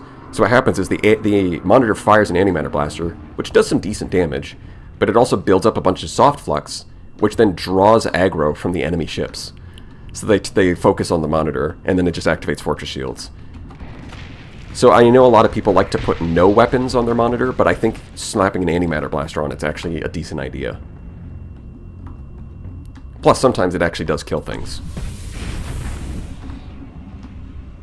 And on top of that, I've actually seen situations where I have, like, say, a Harbinger with a phase lance, and then on the other side, there's a monitor with an antimatter blaster, right? Against, say, like, let's say there's a conquest in the middle. It'll point its Omni Shield at the antimatter blaster because the AI considers it a bigger threat than the phase lance, so then the Harbinger can just shoot at the unarmored side, completely undefended.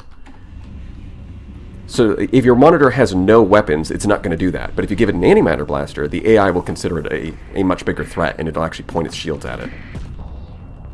So that's another reason that you might want to try antimatter blasters.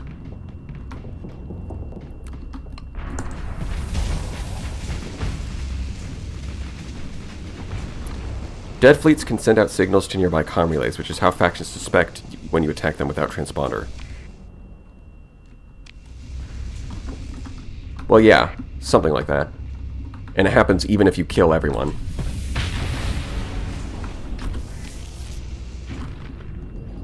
Oh, I'm venting. What are you going to do, champion? Are you going to hit me with that laser? No, you're not. I am too smooth. Got him.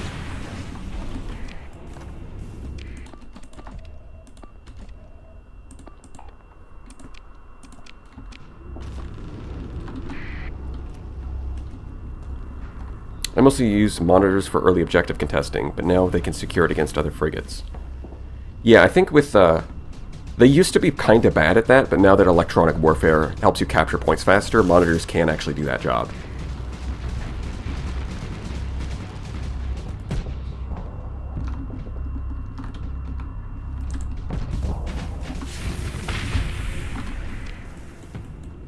How are these guys doing? Yeah, they're going to kill it.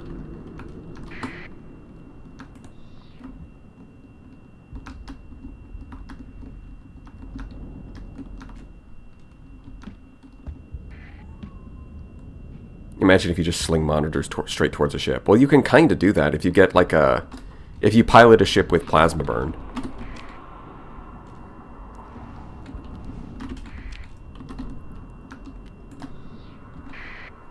Okay, so they're over there. I was a little confused for a second. Can we actually kill this before it gets away?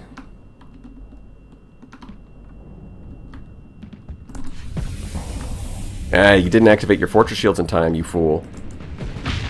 Gotcha.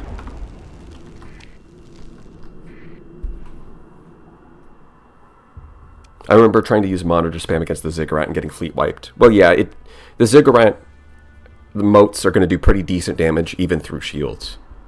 So the monitor's not a great choice there.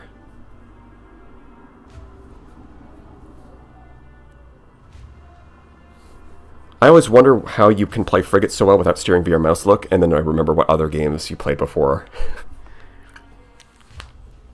Yeah, playing a little Star Control definitely helps with that. But it's, especially with like the Afflictor, I kind of do both. Right, because holding shift does switch modes. So it's like I spend some of the time piloting with the default controls, and then some of the time I'll hit shift so that I can aim more precisely. You know, I do a little of both.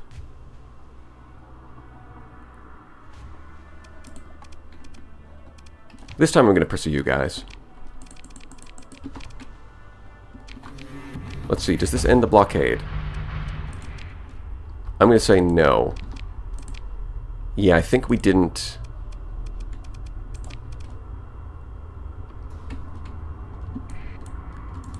Yeah, I think it looks like the first time when I needed to kill those supply ships. And then because I let them go the first time, it didn't actually count. Where are they? Are they orbiting the wormhole? They might be.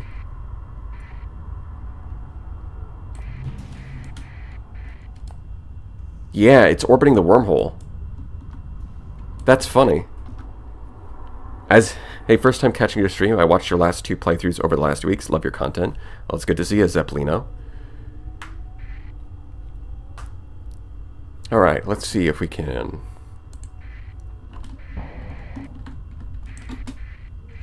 So let's make a run for them. Yep, they're isolated. Perfect timing. Man, that Pegasus, it's like a Pegasus, a couple of Drovers. I guess they do have a few monitors, but yeah, this is going to be easy. I don't think we even got bonus XP there.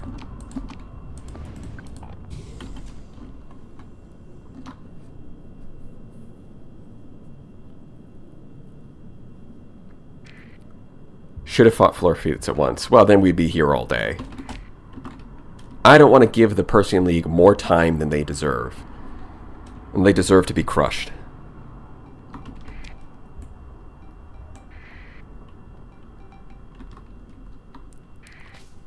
I mean, Uber Helmsman, they do care. If we're talking about me rushing down the supply fleet, they do care. It's just I kind of got them at a time when they weren't really paying attention.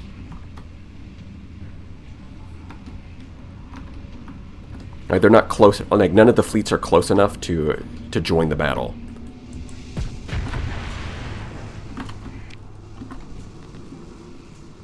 And they definitely would. They would all rush towards me if they had a chance, but I just went in too soon. They didn't have time to react. Real gamers sat bomb Kazaron while they blockade you. Of course, instead of solving the problem, I'm just going to inflict equal pain to you. Why didn't I think of that?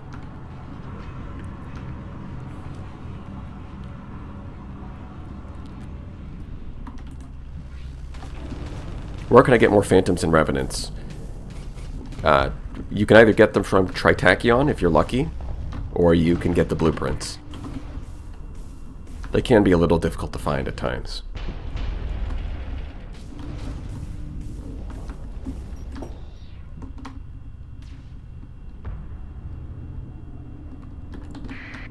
I'm just going to hit this thing from the front.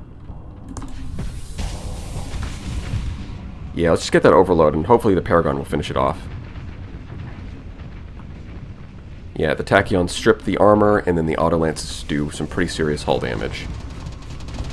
Not quite dead, but close. Yeah, there it is.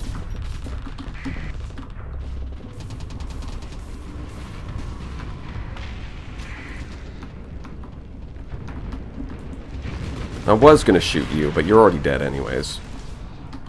Not really any point.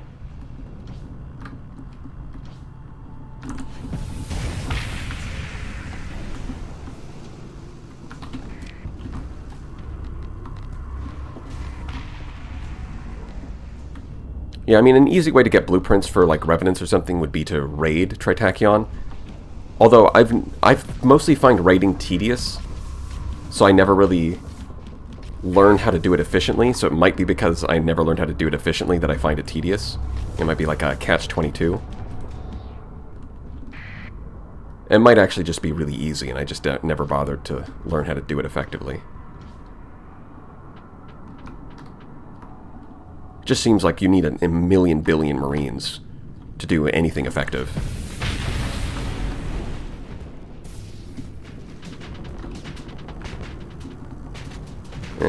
Alright. Took a little bit of damage there.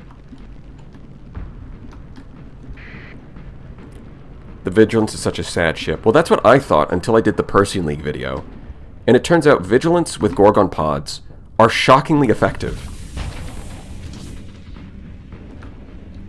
The main thing you need is, it looks like the way the AI uses the Gorgon pods is if they have more ammo than the default, they'll fire them pretty liberally.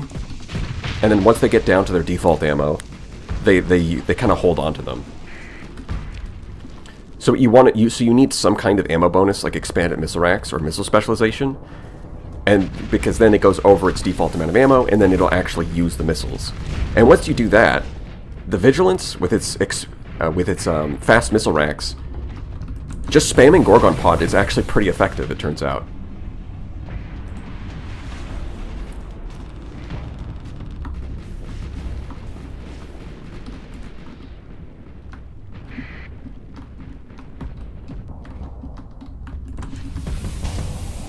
Gotcha.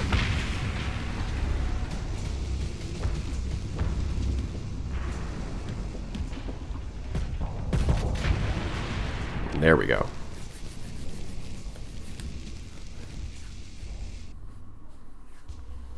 When will you play with Kazaron Navarchy fleet composition? All PL ships. Totally not shilling for the Persean League. Well, I think I've been thinking about doing a Persean League run, but I think the automated ships fleet sounds like like what I'm going to do next. I think that kind of wins out. Going full automated ships for the entire fleet sounds like a pretty distinct gimmick. I want to try that.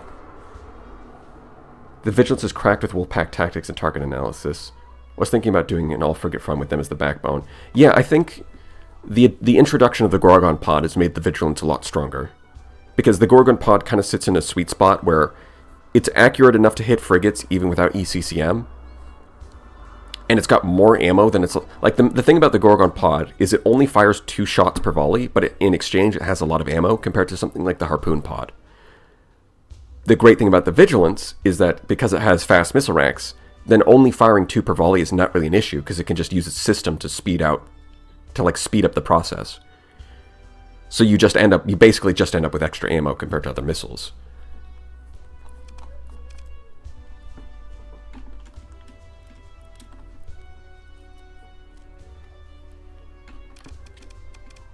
Imagine Starsector co-op so we can have cool co-op streams. That would be really cool.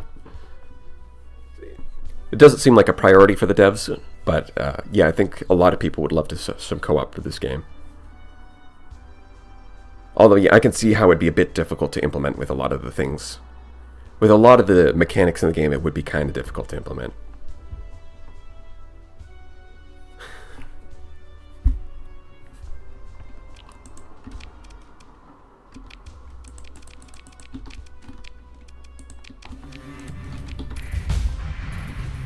Okay, there it is. Established polity. We've defeated the blockade. Oh god, our stability's at 1. Yeah, the blockade, that's the thing, I guess. I was just looking at the accessibility, like, oh, the blockade's just hurting our accessibility, but we're still making money. And what I didn't account for is that, like, 2 seconds later, they destroyed every single shipment coming into the planet and disrupted the Star Fortress. It's an Alpha Core Star Fortress, and they still disrupted it. Come on now. That's just not fair.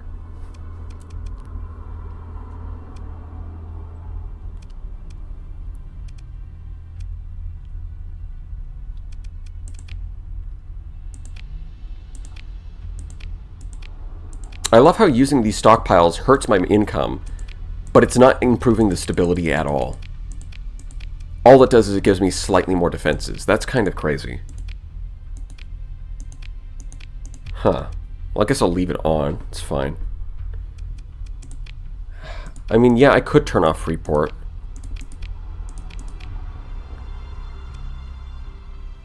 It does mean that I'm going to have to wait for it to go back up, but I guess for now it's fine. Yeah, I'll take that hit. Because once you turn it off, it does take it takes time to ramp up to the full effect, but yeah, in the short term that stability is just too much.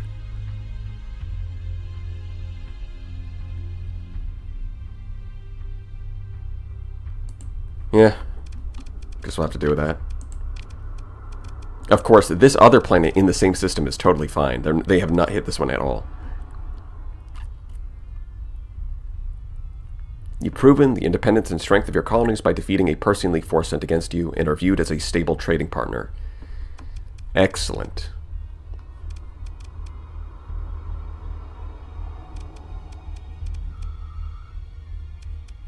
Oh, this planet actually grew and I didn't even pay attention to it. Yeah, we can do more stuff here. I don't remember if I have like a synchrotron core or anything though. Yeah, now they're gonna leave. Awesome.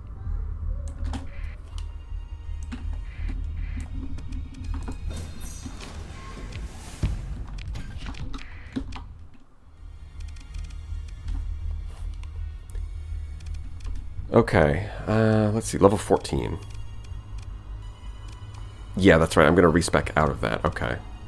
So at this point I guess I'll take best of the best. I still don't have my Astral, although I am going to get it soon, so we'll see.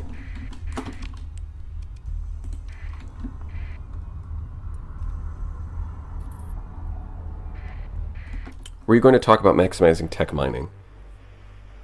I mean, I can talk about it now, although ultimately I want to make a video dedicated to that. Like, there's, like, tech mining you basically ignore unless...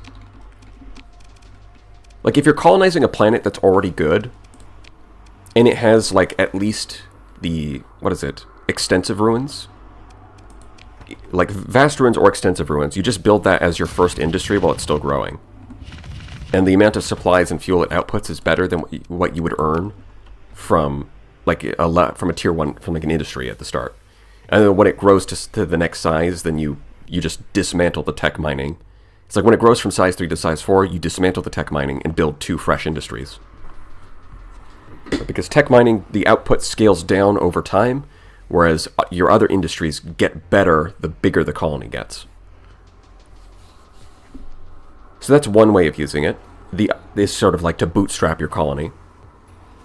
The other way of using it is when you see the largest size of ruins, the vast ruins, you just drop 1,000 people on it, you story point the tech mining, you drop an alpha core in there, and then you just wait like 3 months, and the first 3 months of output are going to give you, are guaranteed to give you some rare items. Like, it might give you an alpha core, it might give you a nanoforge. It's going to be some kind of rare item is guaranteed to pop up if you put in the alpha core and the story points on the first month. And then you only need to let it run for like 3 months. You get your rare items, and then you just dismantle the whole thing and abandon the colony. I thought tech mining is only good for the first month only. You're only guaranteed... It's like, if you do what I said, you're guaranteed to get rare items in the first month only, yes. I mean, at that point, you might as well wait a couple more months, just because you can still get like a couple gamma cores. And that's worth a little decent amount of money. But it's like the first month is when you're guaranteed to get stuff. What build for the Astral? Something spicy. Probably not. Probably just spamming Tridents, because Tridents also got buffed. So it's like the Astral got buffed and the Tridents got buffed, and that's kind of a classic combination. So I want to see how strong they are now. Alright, what were my rare items? Is it just this? Yeah, it's just... Yeah, that's right. It's just the nanoforges, which I'm already using. So, no point in thinking about that too much. We'll just build a whatever. We'll just build... not mining. We'll build refining. As much as I don't have a catalytic core, but we'll be fine. We'll build refining, we'll build fuel production, and we'll build a military base on this one. Dragonfire Astral. That could be fun. Although really, I have a sneaking suspicion we'll end up at double Squall, but Astrals with Dragonfires would be pretty crazy.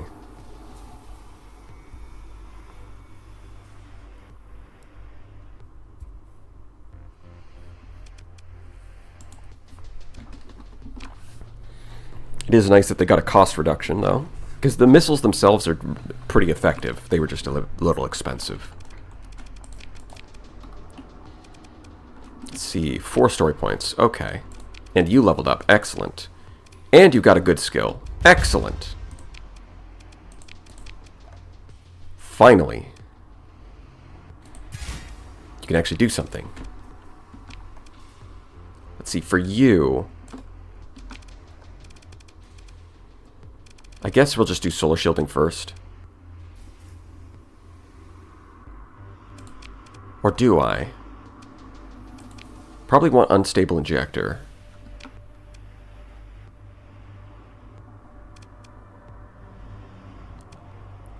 Yeah, because I want unstable injector and I want flux coil adjunct, which kind of leaves no room for solar shielding, but maybe I'll skip the flux coil adjunct. I don't think it's that important. The extra top speed, though, is going to make a big difference. She's also going to need helmsmanship.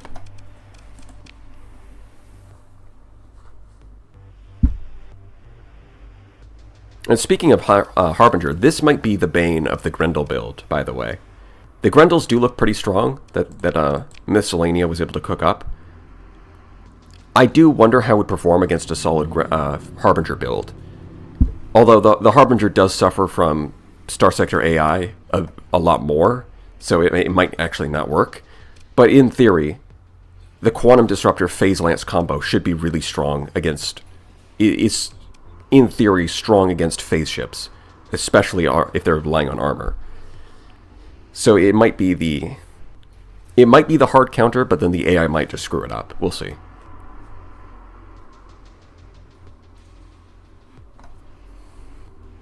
I give Kanta a pristine nanoforge because funny. That's a good choice. Suddenly the pirates will have good ships. And, you know, the hegemony will knock on your door like, John Starsector, we've noticed a sharp increase in the quality of pirate fleets. You wouldn't happen to know anything about this, would you? No, officer. I've never even heard of this, pristine nanoforge. Never heard of this thing.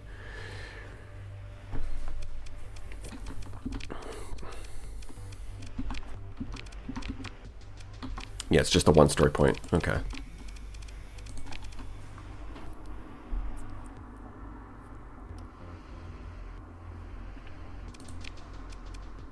Ooh, no good skills. Unfortunate. And you do get target analysis. Excellent. Yeah, we are working our way towards solid builds. In fact, the fact that he's got 4 of the right skills, I think I'm just going to wait until he has enough XP for level 6, and then I'll do the mentor. I guess you could call it an exploit, where you just save and reload until you get what you want. So then I can have the perfect set of skills on the Paragon. And then, of course, what's going to happen is I'll finally find a level 7 officer, and it'll be the high-tech officer, so I can just fire this guy anyways. That's what's going to happen. Calling it now. That's how it's going to play out. Yeah, so far everyone else is looking really good, too. You've got the right skills. Next level, you can get systems expertise. Same for you, systems expertise. Yeah, it's looking nice. Nothing to complain about. Nothing yet, anyways. I mean, 4 of these might be a bit overkill. That's something I've been thinking about. It might be better to save some ordnance points by going salamanders on the back and antimatter on the front. Because I'm not sure it really has enough flux to actually fire all of that. Yeah, it's probably better.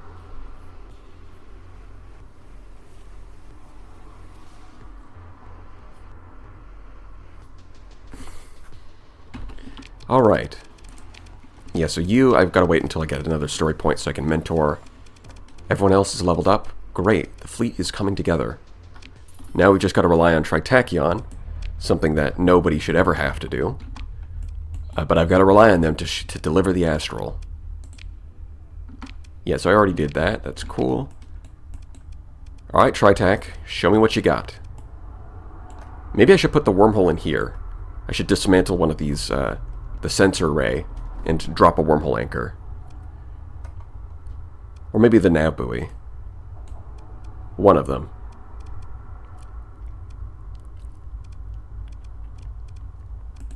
Yeah, we'll go to Kulan. And off we go. People cheese the orbital lamp. Yes, we did that. 25 organs. What a steal. Tritachian's gonna love this. You'll lose rep? Well, if I do it stealthily, they won't know it was me. I'll lose like 5 reputation, which might actually put me under the threshold. So I'm not planning to do it right now. No, I think the threshold's 75, so even if I lose 5 reputation, I would actually be fine right now.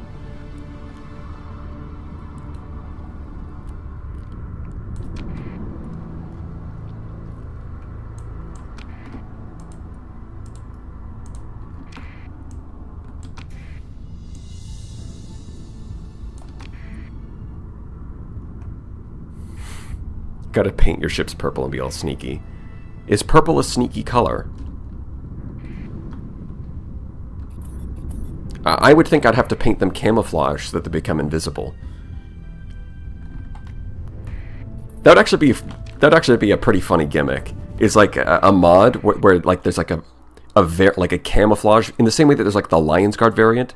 Instead, there's like a camouflage variant, but it's like Earth camouflage, like greens and browns. And it reduces their ship sensor profile. That would be a pretty funny gimmick. It's like they're camouflaged. You can't see them.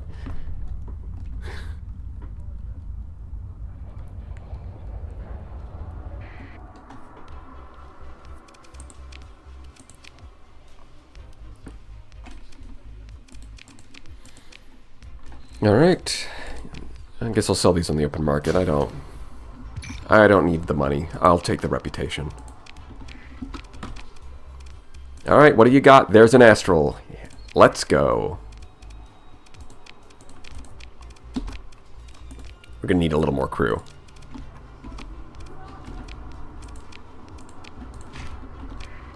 Easy.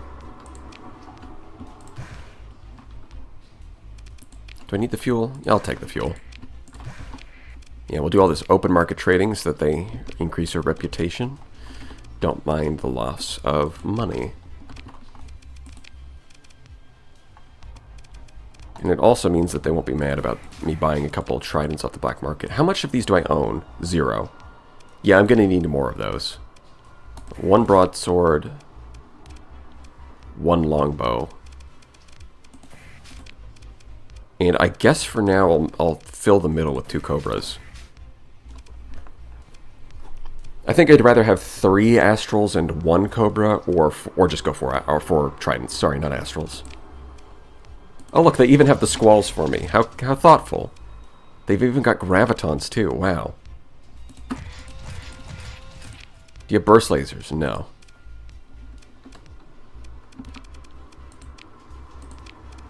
Let's see. Missile Racks is free. That's a big improvement. Yeah, I don't think Shrouded Thunderhead's the... I don't think that's the play. We want that, we want that, we want that. Don't think we need to worry too much about anything else until we get S-Mods. Yeah, we're just going to want some Burst Lasers up front. And some Flux stats.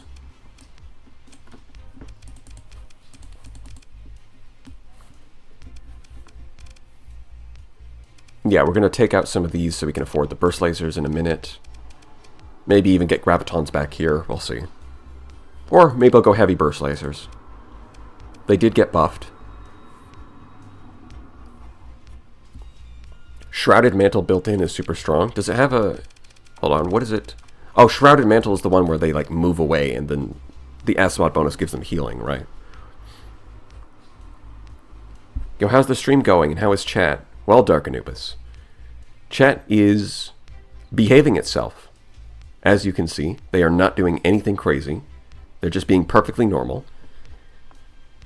They get a gold star. Nothing weird has been said at all. The real move is to put 6 Piranhas. Piranhas did get buffed. Piranhas did get buffed. That would be funny. Although, at the end of the day, Piranhas are still probably just worse than Flash. We are being good, we swear. Lobber.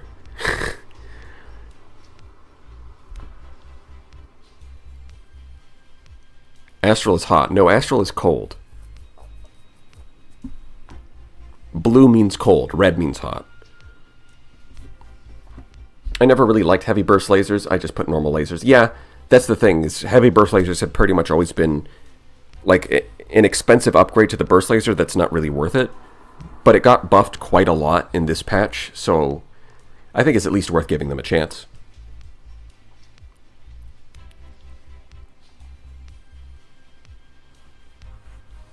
Red means faster. Well, red means faster, but the thing is, what does faster mean? Faster means hotter. Cold means slower.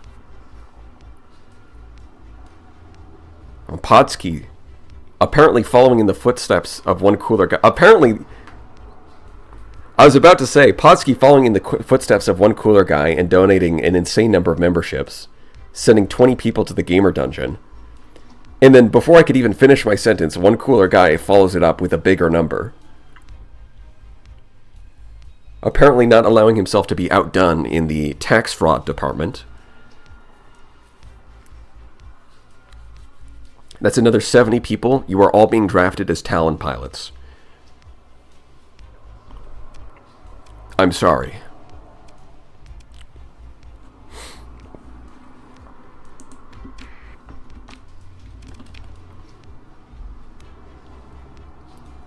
Starsector plus a bit of thermodynamics. Love it.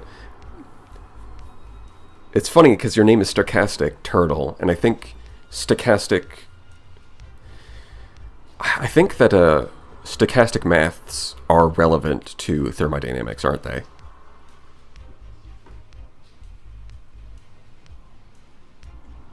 I think so. I die for a glorious purpose. You've got the right idea, Phineas Blade. Oh my god, it just keeps going. It just keeps going. So many lost souls. But hey, you know what? I'm profiting off of it, even though all of you are going to die. Some of you may die, but that is a sacrifice I am willing to make. Thank you, Podsky. Thank you, one cooler guy. I mean, we're playing Starsector, so profiting off of other people's misfortune is just second nature at this point. What, the Gertskinch? Constantinople, I see you. That's some brain rot right there. Fennec E. 500 memberships.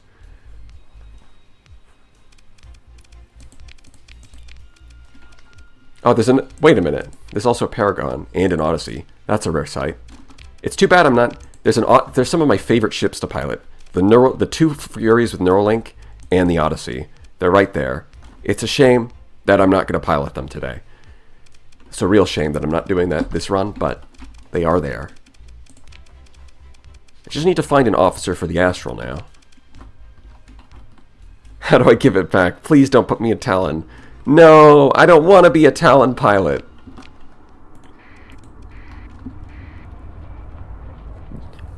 It's like here's your options. You either go to Talon school or you go to Brazil.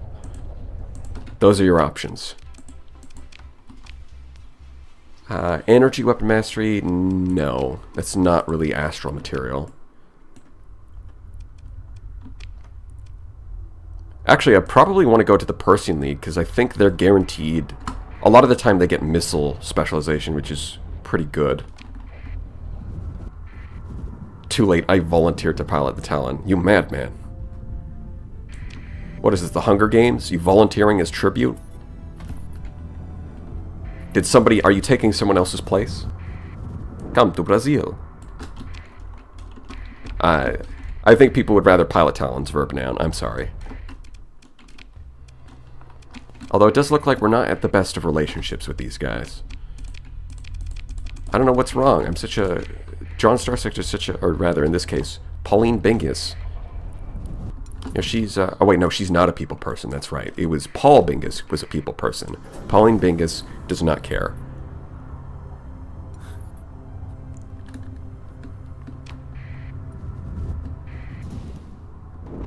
Why does your Brazilian accent sound like Dracula?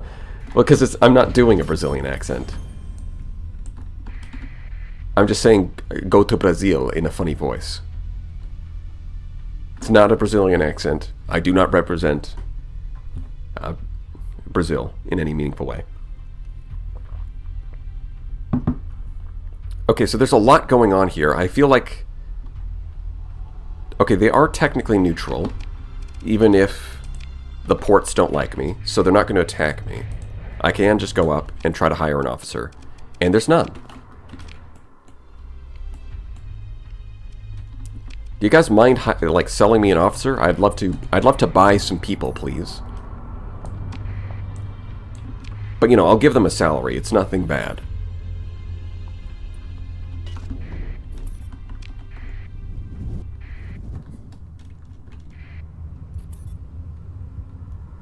I'm Brazilian, and I can tell he's not Brazilian. Well, thank goodness for that. Thank you, Ravel.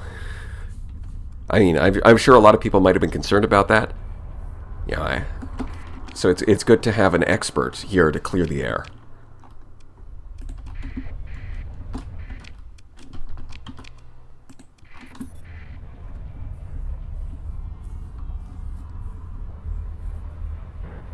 Brazilian accent has a lot of variations. Yeah, that sounds right. I don't think I've... Actually, Brazilian accent's not something I've ever tried to do.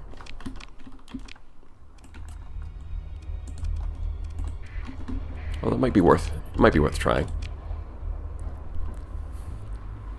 Peer review. That's right. A peer-reviewed study came out to confirm I am, in fact, English.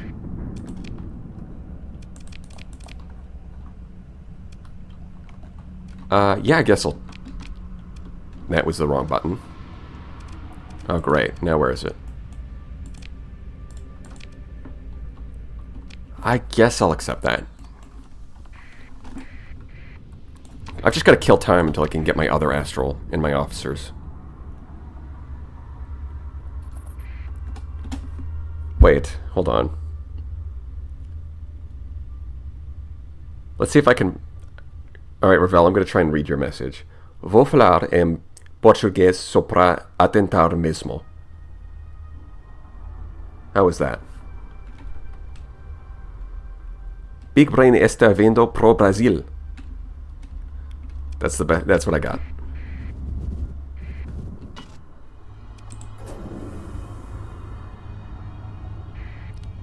cut the mic. No. Sounded like Latin. Well, they are descended from Latin. A lot of the all of the Romance languages are descended from Latin. So, we came to send Big Brain to Brazil, to the void with thee.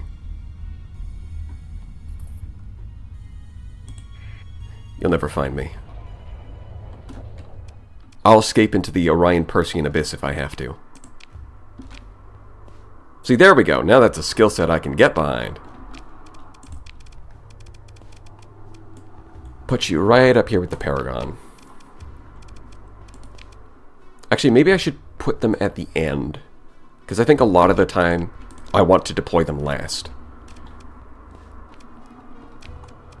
I do need another trident. Wait, can I produce tridents? That's a great question. Fighters. No, I can produce the daggers and the cobras, but I already have those.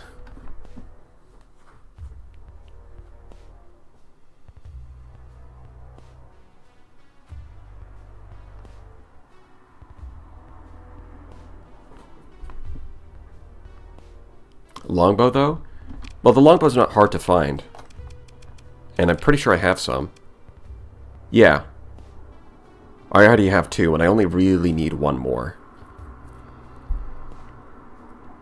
What do you think of the Anubis so far? I mean, it's been able to survive, and it has done a decent job at keeping, at least fighting the hidden cache. It did keep the flash bombers at bay, so it did do that. You spoke so well, damn, with no complications at all.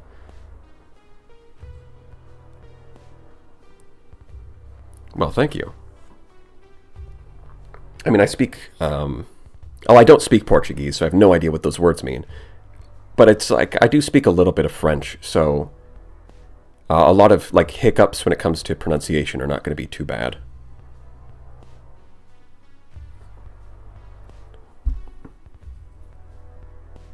I kind of just wish Logic Majority was okay with mining so I could min-max hard or a Terran planet. French? Yes, Harry Boner. I am from Canada. I learned French in school. It's, well... I haven't practiced it in a while, so my vocabulary is a bit suffering. But I can kind of I can boot up YouTube and watch like a French YouTuber, and I can mostly understand what they're saying, although I do struggle to keep up a bit. It's a lot easier to read than it is to listen to.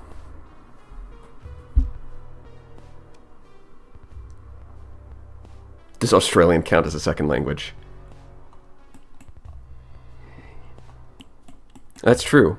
Australian is kind of its own language, isn't it? Oh, mate, haven't had brekkie yet, going for a Macca's run? Like, what the hell does that mean? That's not English.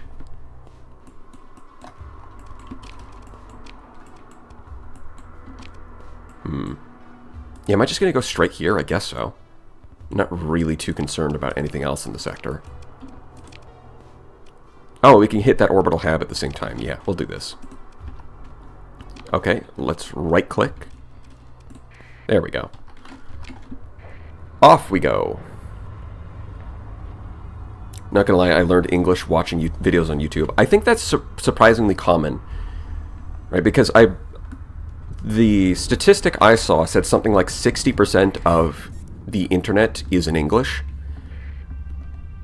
So I think it's surprisingly common for a lot of people to just learn English from the internet. Like, if you take a niche game like Starsector, and you're from Brazil, how many, like, Brazilian forums are there where people talk about Starsector?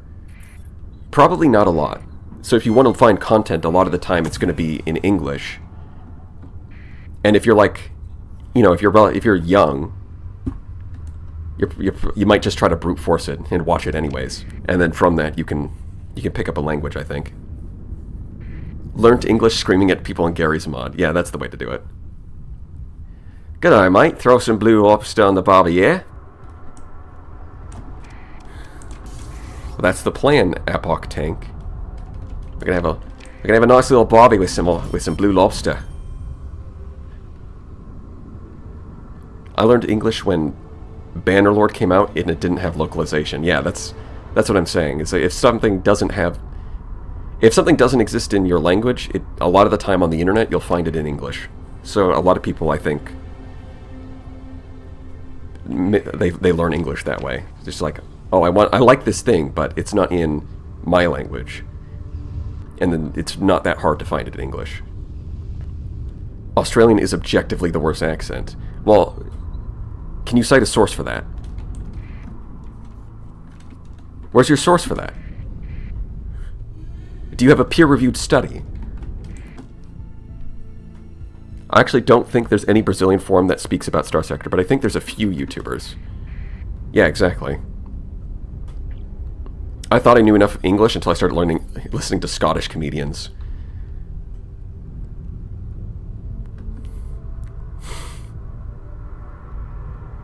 I had to learn English from my parents when I was born. Now that is an unfortunate fate. It was declared by the Queen. I mean, well, we can't deny the Queen's words, can we?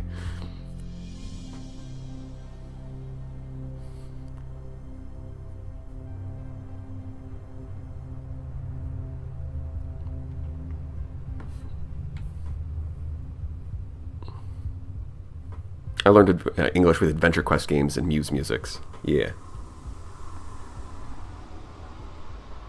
My parents tortured me to watch English cartoons until I understood them. Your parents made you do that? I think a lot of people just do that on their own. Like, they don't understand the cartoons, but they just watch them in English because it's a cartoon. They just like looking at it. And then they just learn English because they watch it so much. Oh, this is new. Look at that. He's a skull. What a nice decoration. Surely nothing bad happened here.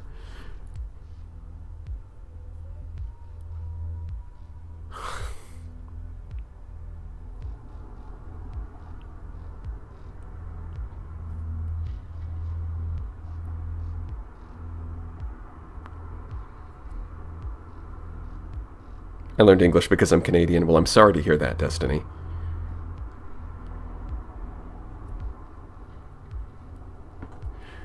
You approach a mining station. An abandoned mining station, once a source of wealth and industry to feed the worlds and works of humanity. A cursory scan indicates that it has been cold and dead for tens of cycles at the very least, possibly hundreds.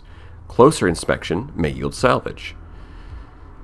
Your salvers fan out through the station, discovering makeshift barricades around the access tubes to the executive and security modules. There's interior combat damage caused by handheld weapons, many of which appear to have been adapted from mining tools. A strike turned deadly. The security forces employed riot suppression armaments at first, then rapidly escalated to their cache of vac-safe weapons intended for boarding and infantry action within ship hulls or station modules. The miners appear to have responded by up-armoring standard hazsuits, adding breastplates worked from mining drones, blast panels, slotted visors cut from rolls of nuke-rated anti-spall sheeting, and much other imaginative makeshift panoply.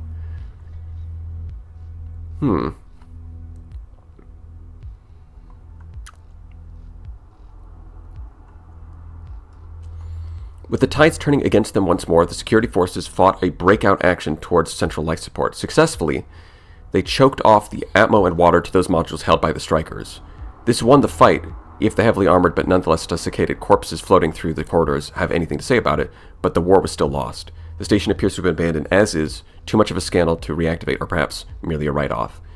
Okay, so the miners had a strike, and it turned deadly, and now then they abandoned it. You should try Cosmoteer, or have you already played it? I did play Cosmoteer, like 3 years ago. So it's probably changed a lot since then.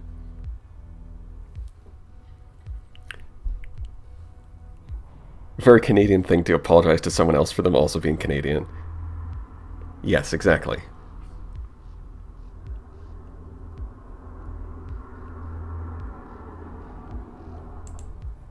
Cosmoteer stream? Well, I'd have to see what kind of state the game is in first. Again, it's probably changed a lot. I'd have to play it on my own to see if I'd want to do that.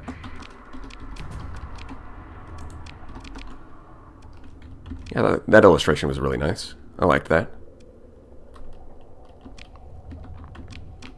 Okay, we can finally get this barren orbit. Gotcha. See, this one I left in a note, so I can actually find it.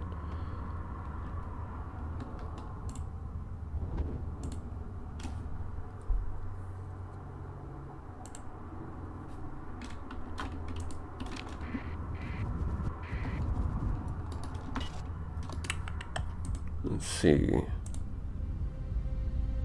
Oh, great. I'm trying to do things off... Oh, great. I'm trying to do things, and there's a slipstream in the way. And there's a guy trying to eat my... He's trying to consume my dry field. And this is why traffic sucks.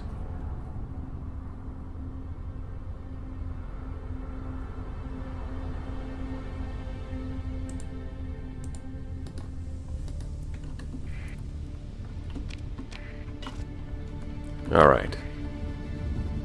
Orbital station, barren orbit. Well, there's volcanic. Let's see, so rocky and stable.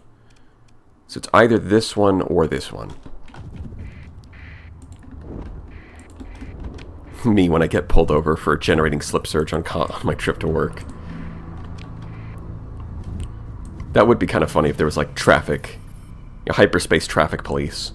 It's like, do you understand that you were going 40 in a 15 zone?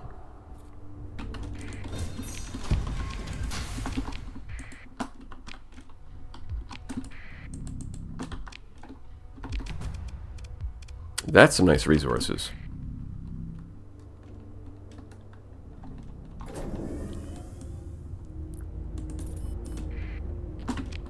Let's see, hold on. Have I found both hypershunts or have I just found the one? Hold on, I've got to clear out all this. Yeah, I think it's just the one. Okay. So I could theoretically find it here.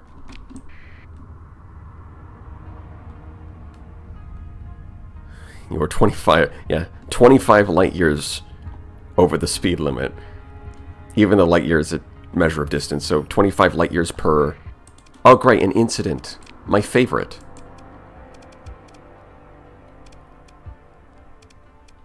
We'll just stabilize that. Easy.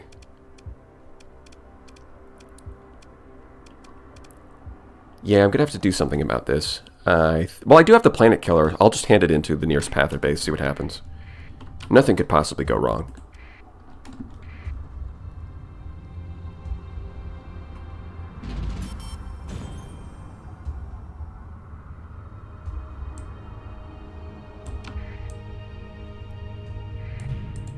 There we go. There's the orbital hab. Location, orbital habitat. Well, isn't that lovely? The orbital habitat let me know there's another orbital habitat. Now, if that one... And it actually had 2 sets of blueprints, which... I mean, I already have these blueprints, but it's pretty rare to get blueprints at all from orbital habitats, so that's not bad. And of course, it's on the other side of the sector. Lovely.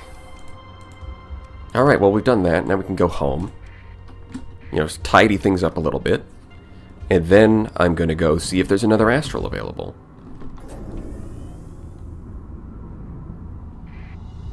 You could also find the Pather base nearest you supplying the cells. Yeah, I could do that. But I believe people said giving them the planet killers were a more permanent solution. Of course, they start eating my dry field again. Goodness, can't go 5 minutes without some jerk on the highway eating your dry field. Unbelievable. People these days just don't know respect.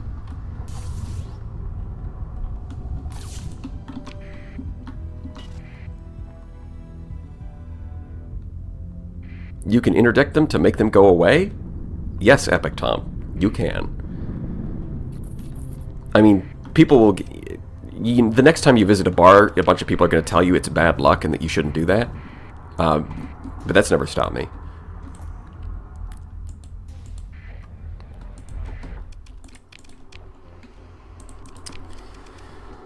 Yep, of course it's missing all of the ores. Shipping disruption. It's annoying. Not much we can do about it, though. Everything's already built. That's already a megaport. We can upgrade this. Gonna need it.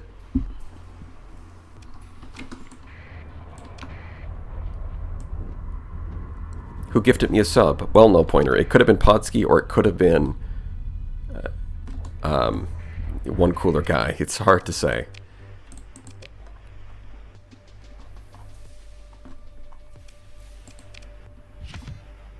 I'm just gonna sell this crap. Don't need that. Oh, I can't sell heavy armaments at my own market. I guess because it's not a free port anymore.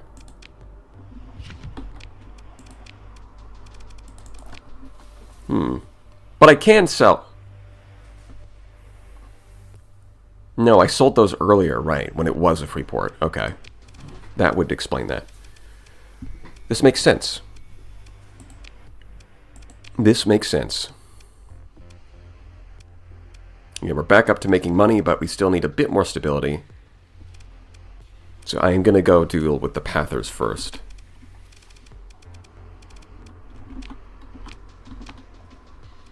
Okay. Click, click, click, click. Click through all this. Don't need to know about it. Fuel. And I need supplies. Alright. Yeah, I think we're good.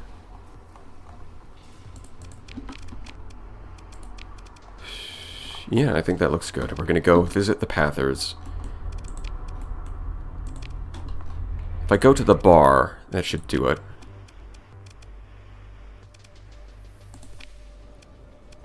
Yep. Agree. Continue. How far are they? They're up there. Well, I do want them to continue terrorizing everyone else. I just need them to stop terrorizing me. So for that purpose, we're just going to have to visit Epiphany and give them the Planet Killer, I guess. That'll work, right? You can go to Epiphany, right? Oh, Hegemony Investigators fighting a Persean detachment. Well, I'm okay with this. What's the max DP in vanilla again? It's 240. Speaking of Pathers...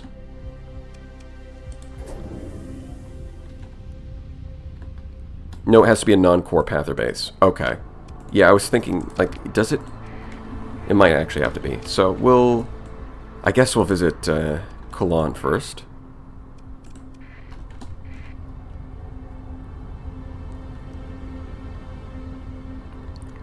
Thanks, rebuilding my stealth fleet soon. Well, no problem, Andy. You need to find a Pather base outside the core world. Yeah, that's what it sounds like. We'll just go do that after we check for an astral.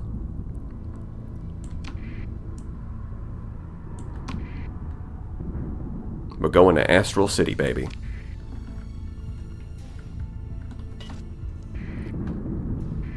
You can talk to fleets? Huh.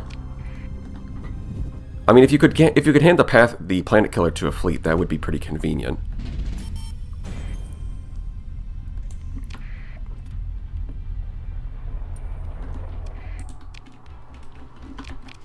And yes, there is. We're in Astral City, where the grass is green. And you can finish the rest. So yeah, I'm going to need more supplies, because I'm using all of them in stockpiles to keep the... Well, not to do a whole lot, actually. It didn't seem to... burning through the supplies didn't make a difference, but I'm just going to do it anyways. There's another Astral. I already own one of these, but I'll buy another. Broadsword, sure. We'll take that. Another, perfect. Longbows are not here, though. All these kind of... Not what I'm looking for. Okay, so we can drop a bunch of that. One burst slicer. I'll just buy it. I'll just get them from home. We'll do a little even split there, and we'll call it. Yeah, no, we're going to have to go home to outfit this one.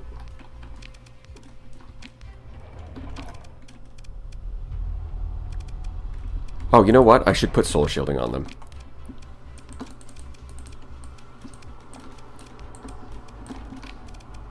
That's what I should do. I should get solar shielding, max that out.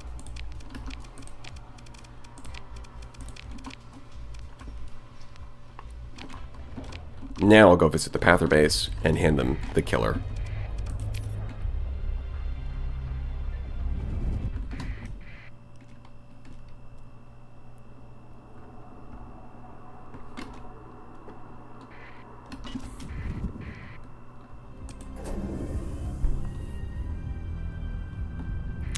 Yeah, I think you're talking about... it sounds like you're talking about like the realistic combat mod or something similar. When the ships have extra range and the battlefields are much bigger. Solar shielding for the energy weapon resistance. No, for the storm resistance. Like that. In realistic they have unlimited range. So you're saying they have extra range but not unlimited in the one you're using. Where do you find Grendels? I think the main faction that uses them is the Hegemony.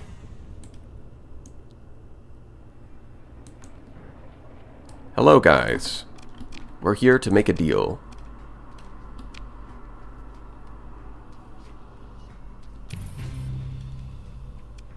Deal made with the Plath. There we go. And if we go here...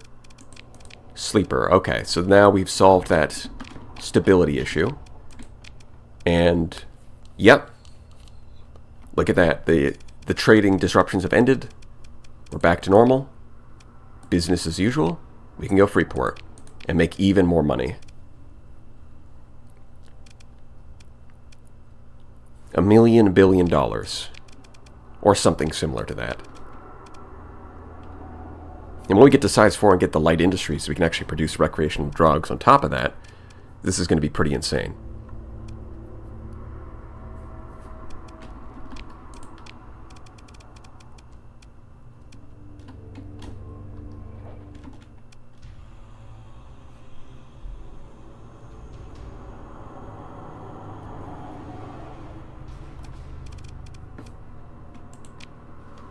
Yeah, I'll pay the tithe. I'm busy, guys. I'd love to kill you, but I'm kind of busy, so... Okay. Don't really need any of this. I mean, that's just too easy. Yeah, we're just going to go home. And we're going to outfit the Astrals. Actually, maybe I should visit the Persian League to see if they've got more officers. Give me that missile specialization. Bruh. I should have just walked out. Why did I try to teleport out when I could just walk out the door? A Brazilian dollars, yes.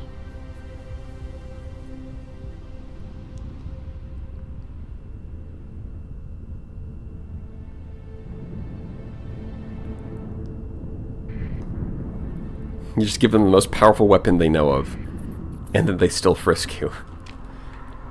Yeah. Right, you might be useful to them, but the path still doesn't respect you. That's what it is. Yep, perfect.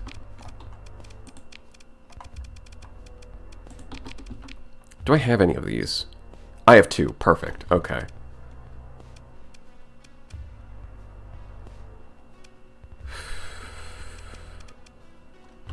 Yeah, so we can go home and outfit these. That'll be great.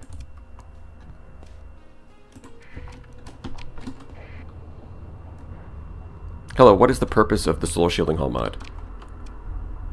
75% reduced effect from environmental hazards.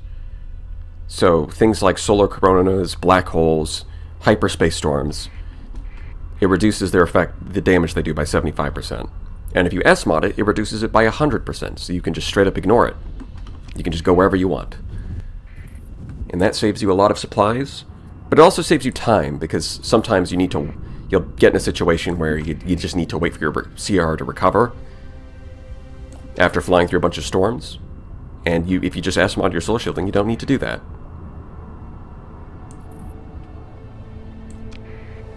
Right, and it's one of those things where it kind of hits a sweet spot where it's good on a logistical level for that reason, but also...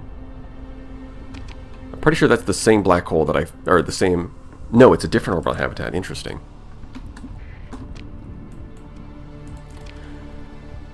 Ooh, I've already found this. I've already found this one. Does it affect CR loss from ion storms? Yeah. It does.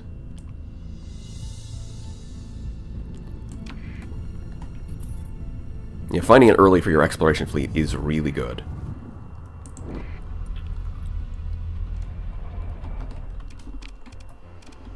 Alright, now we can finally outfit these things. I guess I'll have to switch over to this for now.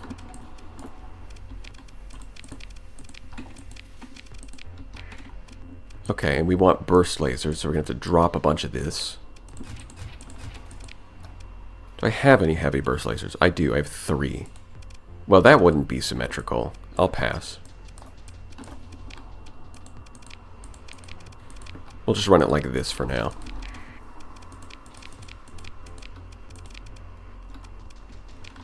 Alright, so we've at least got the ships, we've got officers. Now we still need to farm a bunch of story points to S-mod our ships. And we need to level up our officers. But other than that, everything is... all the pieces are in place. So let's throw them into combat. Without my help, of course. And see how things go. So I'm thinking of doing this. And then we'll generate... yeah, level 6 officers. No S-mods. Wait, whoops. I clicked the wrong button there. I want the, yeah, Conquest. Deploy. See how it goes. I guess SP are technically not a limited resource. Yeah, it does take some time to farm them up, but they are unlimited. Let's see. Well, that's going to be a problem. That's a lot of broadswords. The Tempest immediately getting bodied by Thunders.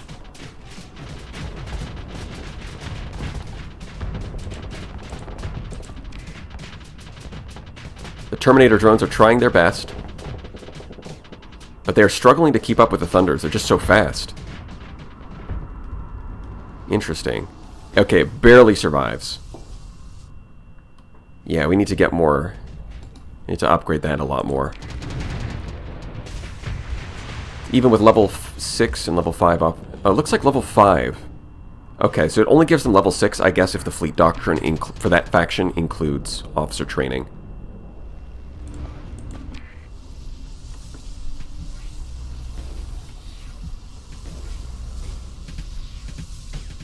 What do you think about efficiency overhaul in S-mod? Efficiency overhaul S-mod on capitals. I mean, it seems like it's a good way to make more money. Like that will save you a lot of supplies, and it'll help them recover CR after combat. So that it kind of helps if you're like repeatedly grinding multiple fights with your capital ships. That can also help. Although how often that comes up, I'm probably not a lot. And by the time you're at like the end game where you've got a bunch of capitals, you probably don't need the extra money anyways. Although if you find capitals early on, like you might be if you recover one early on and you have efficiency overhaul, then I could see that.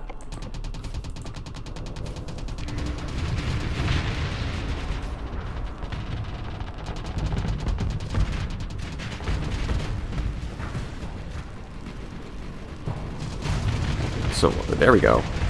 One of the Cobras actually hit that drover. So yeah, surprisingly, one of the Omens got itself killed over in this corner, and the Tempest, after that initial strike from the Thunders, has been doing fine. It's like there was a bit more of a scary moment, but since then it's been doing fine.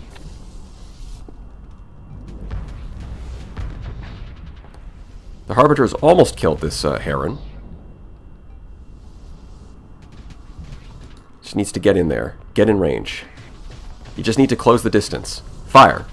Unphase and shoot it. Hit it with your phase blast. Yep, unphase. No, it's got lost too much hull and it's scared. It looks like it lost too much hull and now the broadswords are scaring it. But at least the core of the fleet is doing fine. Tempest... Yeah, the core of the fleet is behaving as we would want it to.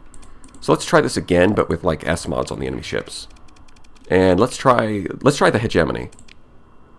Some S-mods. Generate group. Deploy.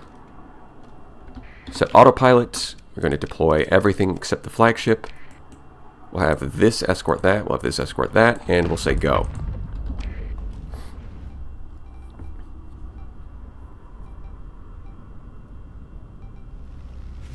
And the Mark 1 Onslaught is a monster. I can set it up against 200 points in pretty much any fleet and it wins. Well, it definitely was like that when it first came out. It seems to perform a lot worse with the nerfs. So, I don't know if it still holds up. Sorry, I fell asleep again. What did I miss? Have we found the locust? The what now? The who?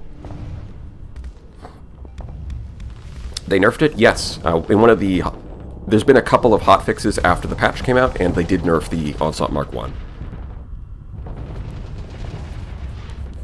The first version definitely soloed like a lot, but the after the nerfs, it's like, it's alright.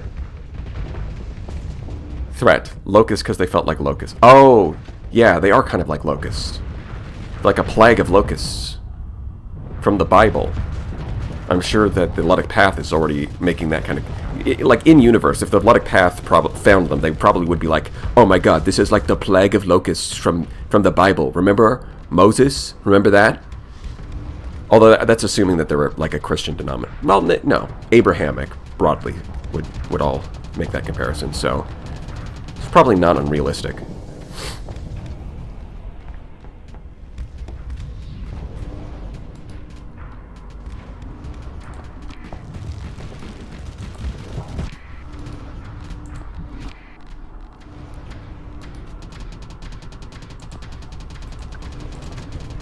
Okay, so let's try switching it so having both Astrals sit behind the Paragon and let the Anubis roam free. Let's see what happens. Yeah, as you can see, Paragon and the Astral is holding the front line, and then the flanks are being covered by the frigates. More or less what we would expect.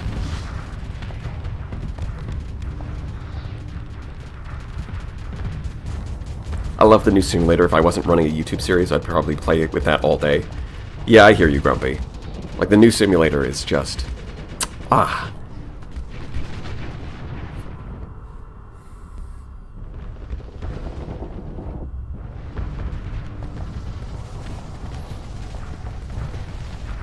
Mark 1 is still very strong with even with the nerfs. I mean, it's still good. It's just not, like, broken the way that it was before.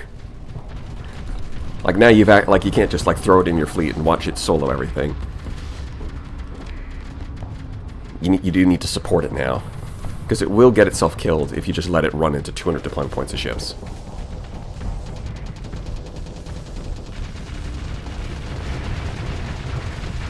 You remember, that was a level 6 officer with ice mods.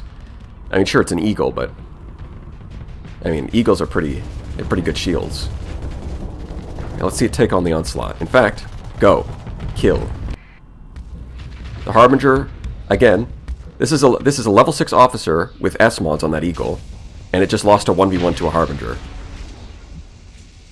So when that's the thing about the Harbinger, is like when it picks its targets and it does its job correctly, it's insanely strong. The problem is that the AI does not use it very well.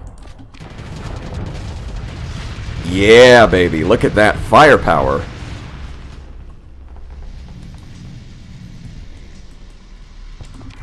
And I don't even have the carrier skills yet. Yeah, see, the Anubis by itself is kind of just doing the same thing the frigates are doing, but worse. I think it really does need to hang out with the Paragon. Harbinger flagship is really fun, yeah.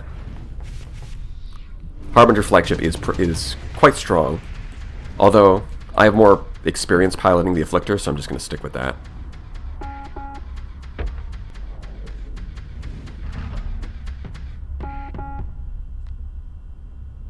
Have you ever found useful things in a neutron star system? Yeah, sometimes you find research stations. Is this high-tech versus 14? Yeah, basically. More or less.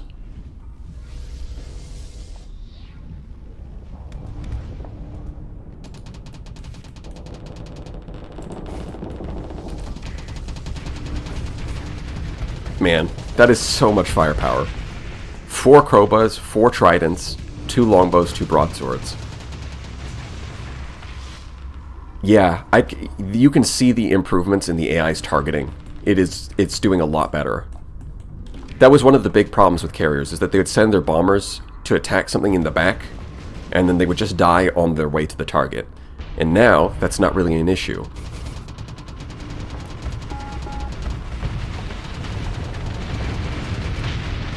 So this kind of death ball is a lot more effective than it used to be. And I don't even have the carrier skills yet. So, yeah, that's pretty good.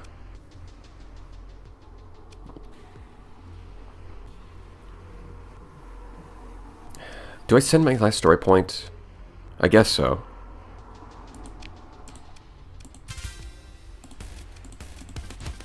We'll get them. There we go. I mean, it is kind of diluted.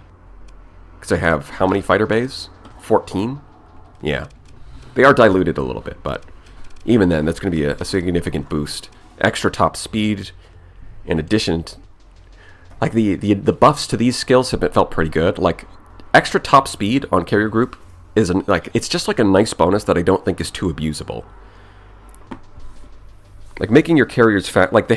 Like, for the fast carriers, they're already relatively safe, like the Heron. And the slower carriers aren't suddenly going to be outrunning everything. But it's just like a nice little extra bonus. On the other hand, Fighter Uplink getting a damage bonus. Like, between these two, I think Carrier Group has felt more impactful with the extra replacement rate. But now that Fighter Uplink is top speed and damage, I think it's in a pretty good spot to compete with it. I hate that the skills cap out like that. Well, there's a reason it's designed like that. Because if there was no soft cap and it just applied equally no matter how many fighter bays you would have, then every time you take these skills, the optimal way to use them would be to only use carriers and nothing else. Because why would you? It's like, if it applies equally to all of your ships, why wouldn't you? Right? It's the same thing if, like, imagine if phase coil tuning didn't have a soft cap. Well, then as soon as you take it, you just go entirely phase ships and nothing else. That's kind of why they have these soft caps. It's like, okay, spamming them can work, but you're not, like, shooting yourself in the foot if you choose to do a mixed fleet. Carrier group applies to ships with converted hangar, by the way. Yes. Does carrier group make tridents faster? No, so carrier group improves the speed of the carrier. Fighter uplink improves the speed of the fighters. Did you know herons have a top speed of 80? I had no clue they're that fast. I did know that, Grumpy. They're actually, it's kind of crazy because the heron's actually faster than the drover. The drover's got a top speed of 75. There's two reasons why herons have kind of been the default carrier for a while. Is partly because targeting uplink is really good, and partly because they have enough top speed to stay alive. I think 8 fighter slots is too low, though. I think 8 is okay. I wouldn't mind if they changed it, like, if they increased it a little bit, or another option. No. Yeah, I think 8 is fine. Because it's like, right now I'm running 14. I'm still getting a decent bonus from the skills.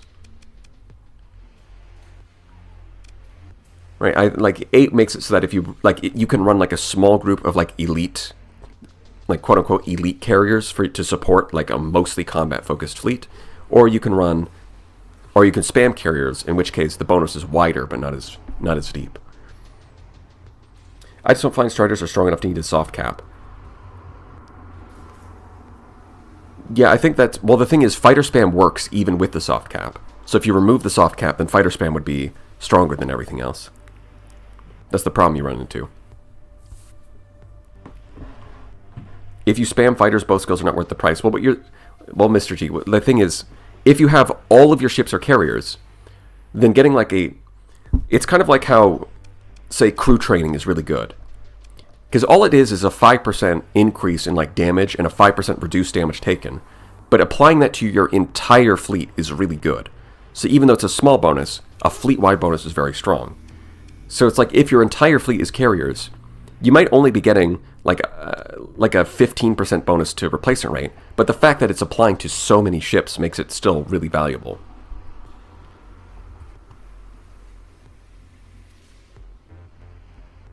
Trouble is 8 is 1 Astral and 2 Tempests. Well, sometimes that's a nice fleet to run.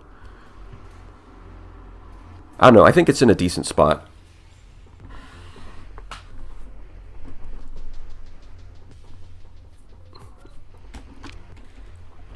If you really want to do more carrier stuff, then mods will get you covered with that. Like the second in command mod, if you specialize in fighters, that one has no soft cap, so you can just do as many fighters as you want with that one.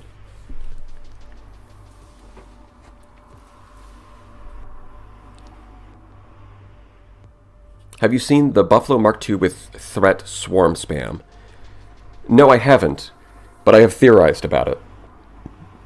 Right, because in the same way that Buffalo converted Hanger was, spamming that was kind of strong, I imagine that if you put the swarm in the medium missile, that's also probably going to achieve the same thing. Because I tried the swarm launcher on the Legion and found it underwhelming. But if you're putting it on 50 Buffaloes, then it's probably going to be good.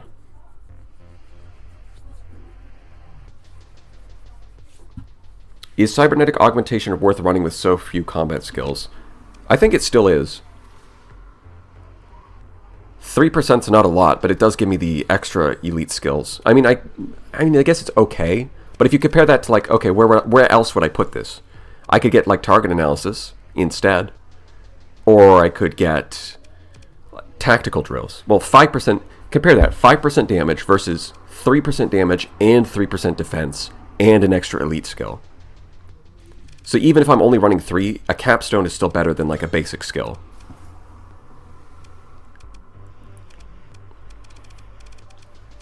Plus, I just like having the extra elite skill. It gives you more options for customizing your officers. Oh yeah, speaking of carriers, I wonder how, now that Sparks have been kind of unnerfed, and this carrier skills got buffed, I wonder how, and the Drover also got buffed, Drover Spark spam might actually be good again. Probably not as dominant as it used to be, but it's probably good.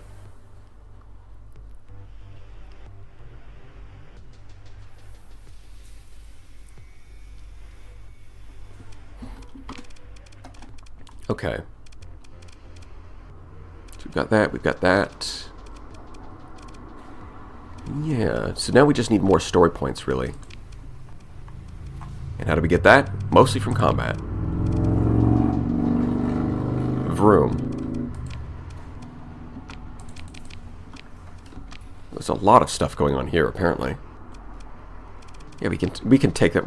We've run the simulations. We can take on that one. So orange star. That looks like white dwarf. Okay, so it's this star. Alright. Let's go earn ourselves a few levels. But first, I need to go to the bathroom. I'll be back in a second.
I see that everyone's been behaving themselves. The lobster revolution has begun. God. I mean, you guys could be selling those lobsters and making a lot of money, but instead you're spamming them in chat. That's a lot of wasted resources, you know?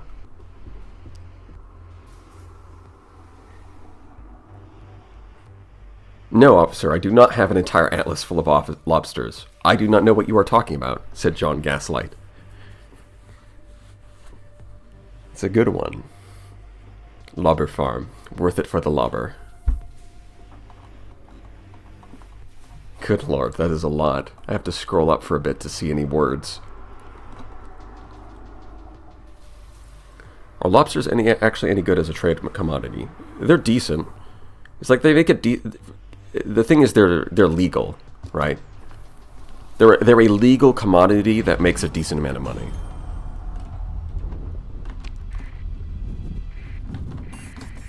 So you can never get in trouble for having them.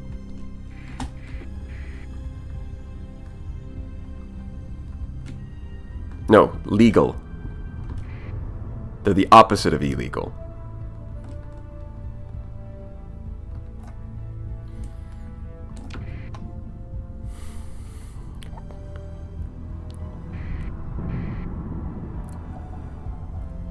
Yeah, it's 1,000 for Kanta. You need to give her 1,000 lobsters. You know what'd be cool? Is if you give her 1,000 lobsters, and then like a couple months later, a Volturnian lobster farm pops up on her base. That would be cool. Like, they're not just eating the lobsters. They're making their own farm to compete with Volturn.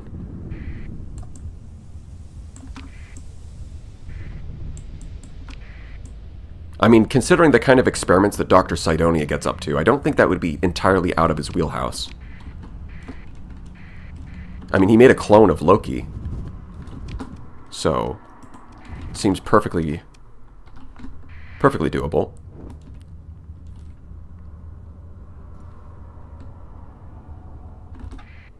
Oh wait, hold on. There's ruins here. Let's go investigate. Yeah. Scattered ruins, but still. Ruins nonetheless.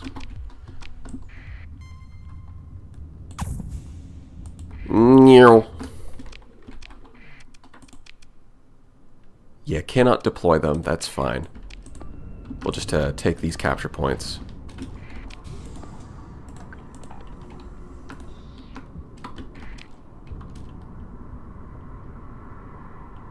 I guess the awkward thing is I'm not quite sure how to split my capital ships. Like, do I can have one Astral escort the Paragon, and I guess the other should escort the Anubis? But that doesn't make sense. The Anubis should escort the other way around, but then it's not going to get too close.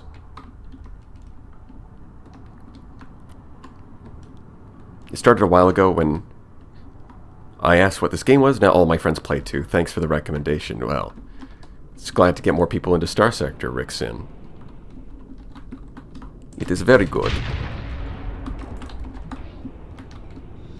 Both Astrals on the Paragon. I think that might be a little too crowded. Although, we'll see. I am going to try different formations. Oh, that was fast. So we'll start with this. But the only problem with this formation is I'm not sure what to do with this guy. Does he just hang out with them? I guess so. I guess this will just be a death ball of these four. We'll have the frigates doing their own thing, the Harbinger can do its own thing, and then these four will just be... Oh wait, oops. Will just be an unstoppable death machine. Just the way the Founding Fathers intended.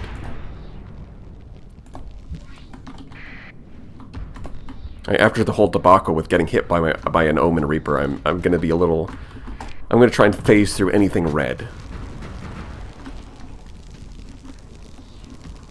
I've tried to get my friends into the Starsector, but all my friends are averse to anything not on Steam. Yeah, Steam is a convenient platform, but some people will just only play things that are on Steam. She's maybe taking it a little too far.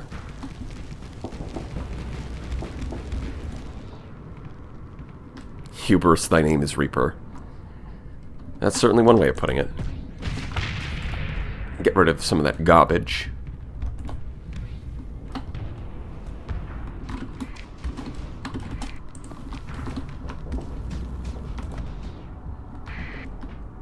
Oh, look at this. Wombo combo.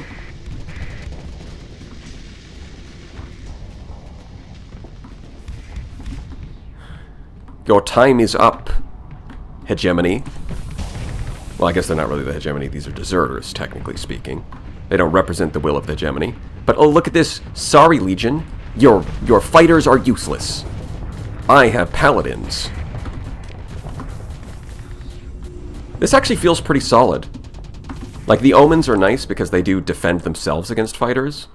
But having this Anubis just hang out with the Paragon deletes all of the enemy fighters, which completely clears the airspace for the Astrals to get in. I think this might actually be a good combination. Because a lot of the time, enemy fighters can sort of intercept and block your bombers, even if it's by accident a lot of the time, where they just happen to fly in the way of a missile. But if the Anubis clears out all the airspace, so there's no missiles and no fighters in the way, then my fighters can fly in uncontested. On top of that, when given escort orders, carriers sit behind the ship they're escorting, whereas the Anubis is going to sit somewhat kind of in front of it. So they're not actually crowding each other too much. This might actually be a really solid formation. Like, look at that. That is way more reliable than I've ever seen Astrals be in the past. Vroom. Maybe I should close the window.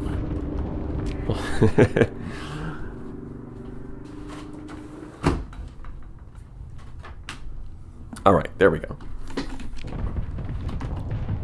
And let's get up in there. Entropy amplifier right as they hit. Nice. A vroom emoji when. Not a bad idea. I'm not sure what it would look like, but the concept of a vroom emoji sounds good. You can see it used its fortress shields to block them, and then this guy shot most of them down anyways. I mean, they're shooting at this, so I guess I'll debuff here.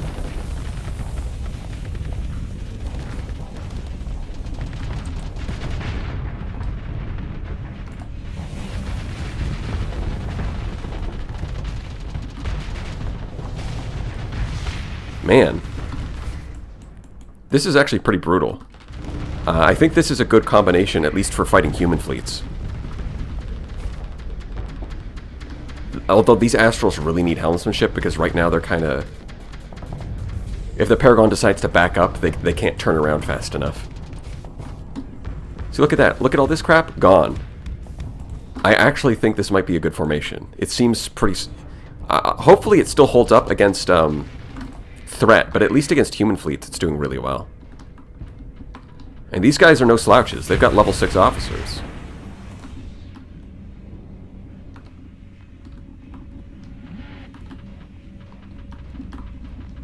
Vroom emoji would be a lobster with a speed effect drawn around it. That could work. Or the boring option, unstable injector.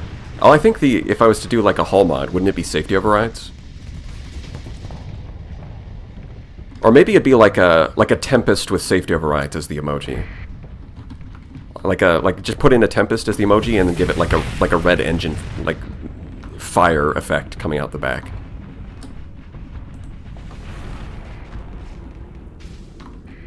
Safety overridden lobster. Now we're cooking. Throw that one on the Barbie.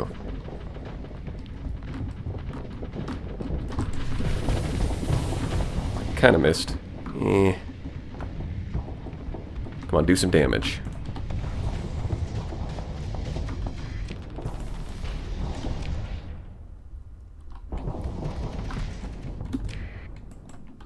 How is this doing? Fine, I guess. What level are you? 2? Level 2 and you're doing alright?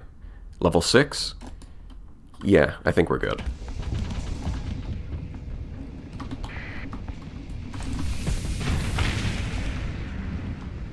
Pop goes the weasel.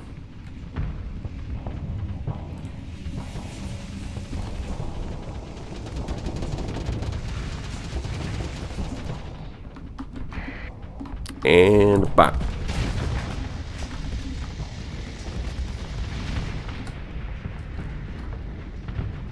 See if they can retarget onto... Oh, I guess they retargeted onto the Enforcer, so they're not going to hit anything. Unfortunate.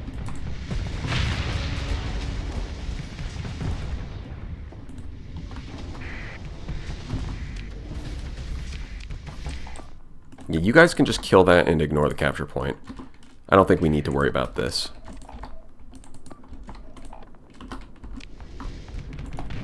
Ow! I did not see that harpoon. Well, I want to kill you myself, but there's also fighters coming in, and I want to see them do some work, so... How about this? I'll just hit you with the entropy amplifier, and let the fighters do it.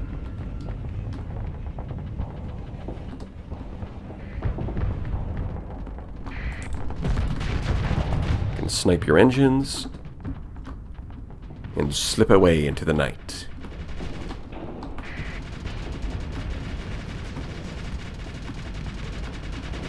Yeah, this feels pretty good. Oh, there comes the Cobra. The slam dunk. Yeah, this feels really solid. I like it. Now, how is it going to perform against remnants? Or any of the other endgame threats? We'll see. We'll see. But at least against these level 6 human officers, with a pretty decently sized fleet. I mean, it wasn't even a contest.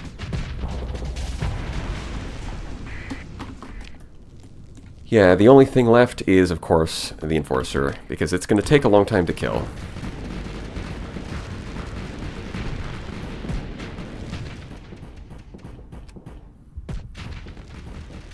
Astral the next tournament. Somehow I doubt that.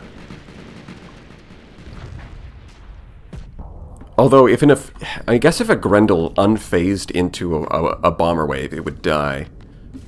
But, like, what are the odds of that, right? Astral the next tournament for the memes. I mean, it would be a good meme. It's like, first Paragon, then Astral? What's he gonna do next? 500 mud skippers, of course.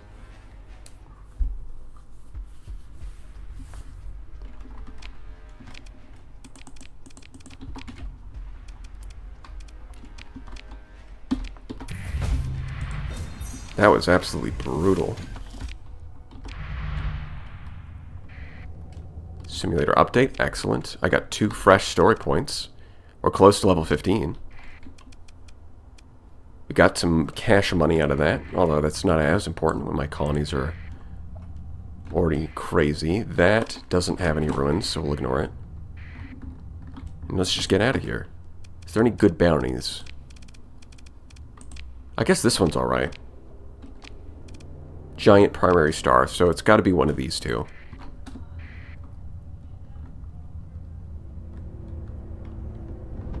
I entered a Starsector tournament once. My fleet was called Don't Let Your Beams Be Dreams. Didn't do that well, but punished the face fleets hard. Well, that is a good... I mean, you might not have won the tournament, but I'm sure you won the hearts of the audience, Warrior. Brother Cotton emoji. That's actually a really good idea. What in Lord's name did you just say?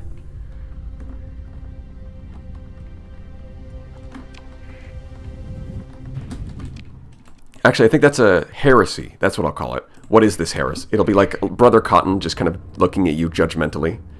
What is this heresy?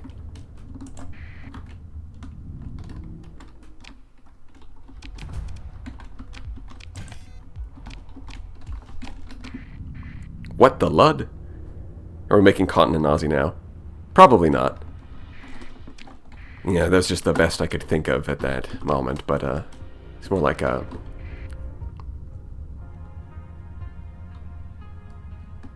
You know, I can't quite remember the voice I gave him before. This is not the path. This is not the path. Lud did not follow the path because it was easy. It was because it was good.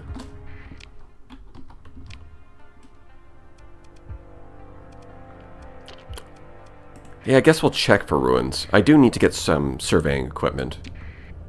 New Yorker, yeah. I think I made something like that.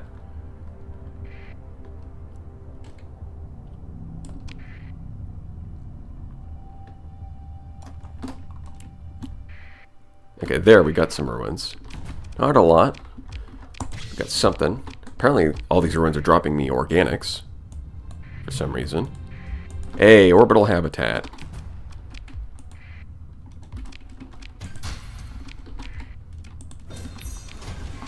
And a gamma core. Not bad. And it's not worth a lot at this point in the game, but orbital habitats, you take what you can get. So yeah, I'm going to take it they're not in this system. Yeah, they're in the next one over. It's like I thought I was following the directions, but it was the next system over. You know, it's an easy mistake.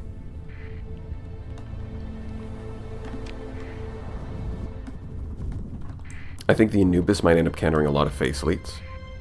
Yeah, I think that's true. The Paladin build does seem like it'll be solid against phase ships in the same way that burst lasers are. So it's like the Anubis as like a direct combat ship might be a bit weak, but it's going to counter a lot of random nonsense. Phase ships? Yeah, it'll hit phase ships. Fighters? Missiles? Yeah. It seems like it answers like a lot of like, I guess you could call cheese strategies. Like if someone goes like full on phase fleet, the Anubis is going to perform really well. If someone goes full on like missile spam, it'll do really well. If someone goes carrier spam, it'll do really well. So a lot of like cheese strategies, the Anubis will just delete them.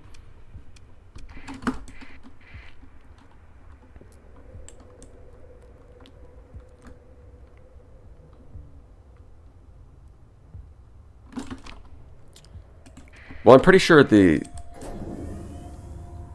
someone or other. I think that I think that the demons or the shrouded, do radicalize the Ludic path, or at least I don't know about the church, but at least the Ludic path. They are very upset if they see you with any kind of glowy shit around your ships.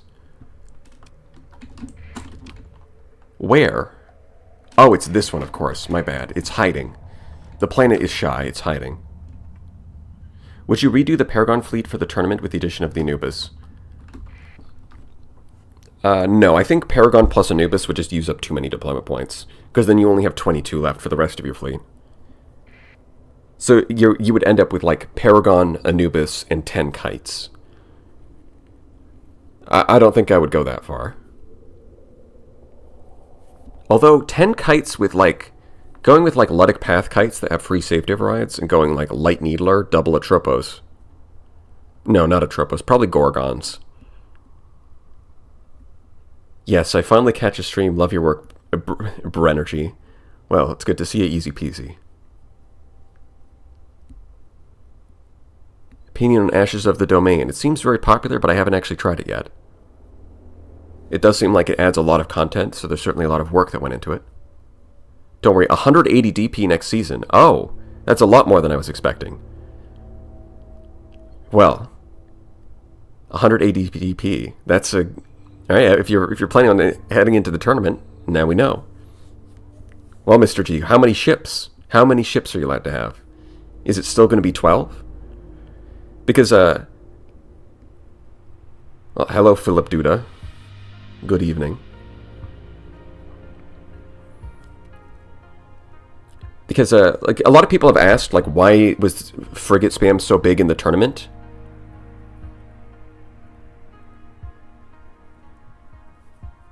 And people were asking, like, why is frigate spam so dominant in the tournament when capital spam is, like, what people do in the campaign? And I think a lot of it comes down to just a simple equation. It comes down to deployment points divided by officers. So by default in the campaign, you have 8 officers and 240 deployment points. So if we ignore the player's flagship, that comes out to an average of 30 deployment points per officer. So usually that's going to mean a couple of frigates to capture the points, and then the rest are going to be capital ships. Versus the tournament, that was 100 deployment points and 12 officers. So that's an average of 8.3 deployment points per officer.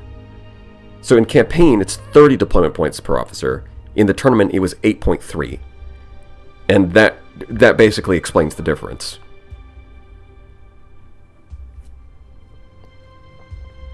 Threat Enshrouded allowed for 1 ship per size, so the max is 4 ships with both. Well, that's going to be a bit... Alright. I mean, God, the addition of Threat and Shrouded is, like, I have not really tested them enough to know what's strong with them and what's weak with them. Because it seems like they don't immediately have, like, a massive power spike, but there does seem like there's got to be some way that you can break them and just make them overpowered. Because they're just such unique effects.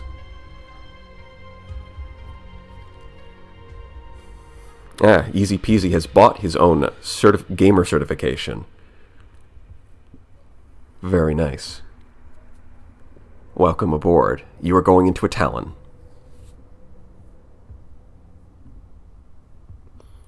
Yeah. I'm kind of like stuck thinking about this now, because it's like, okay, 12 ships, but it does sound like 12 ships, 180 deployment points, but there's going to be a cap per... You can only have a limit of some amount per size class. And then also, you can use Threat and Shrouded, but you can only use a limited amount. Huh. I'm going to have to theory craft around that. And Warrior has also volunteered as a Talon pilot. Welcome aboard, Warrior. Maybe I should maybe I should change it, the membership name from Certified Gamer to Talon Pilot. That would be... I mean, Certified Gamer is pretty funny. But it says welcome to Certified Gamer as well. That just sounds weird. I did not know that that's how YouTube would phrase it. So I guess it could be like Talon Piloting School. Or just Talon School. That would be an interesting way of rephrasing it. Welcome to the Talon crew.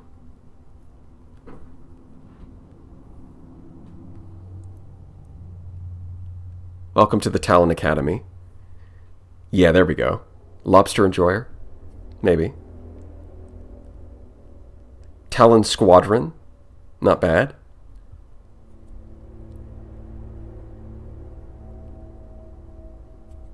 $120 automated ship points instead of 60. Well, if we're going to get a bunch of automated ship points, maybe I'll just bring a Radiant. Maybe I'll bring a Radiant and just equip it with all the threat and shrouded nonsense and see what happens. That could be interesting. Alpha Core Radiant. But yeah, at 180... Huh.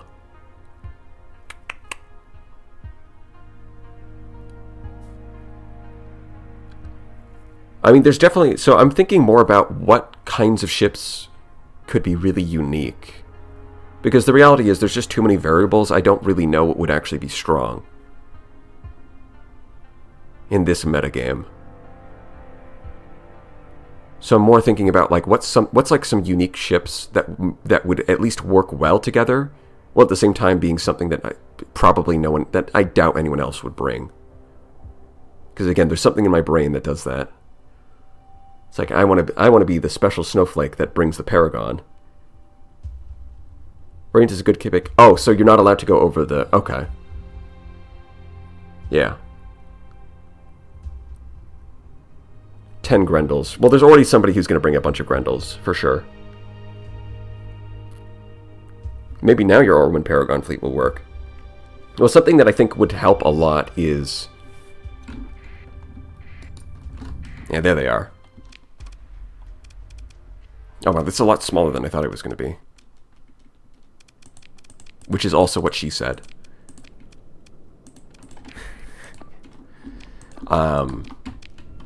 Something that would help a lot would be safety overrides. I think Tranquility, his omens with safety overrides, and the speed difference was massive. Also, the tournament, it didn't seem like peak performance mattered at all. So you don't, like, he didn't even put hardened subsystems or anything. It was just straight safety overrides. And even though they could run out of peak performance time really fast, it didn't matter because all the battles were so short.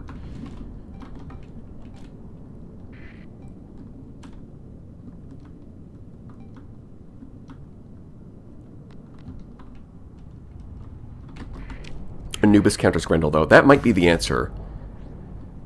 That might be the answer. It might be, like, maybe I will. Maybe I'll go, like, Radiant and Paragon, and then give them, like, give them their own Anubis escorts. Maybe that'll be the answer.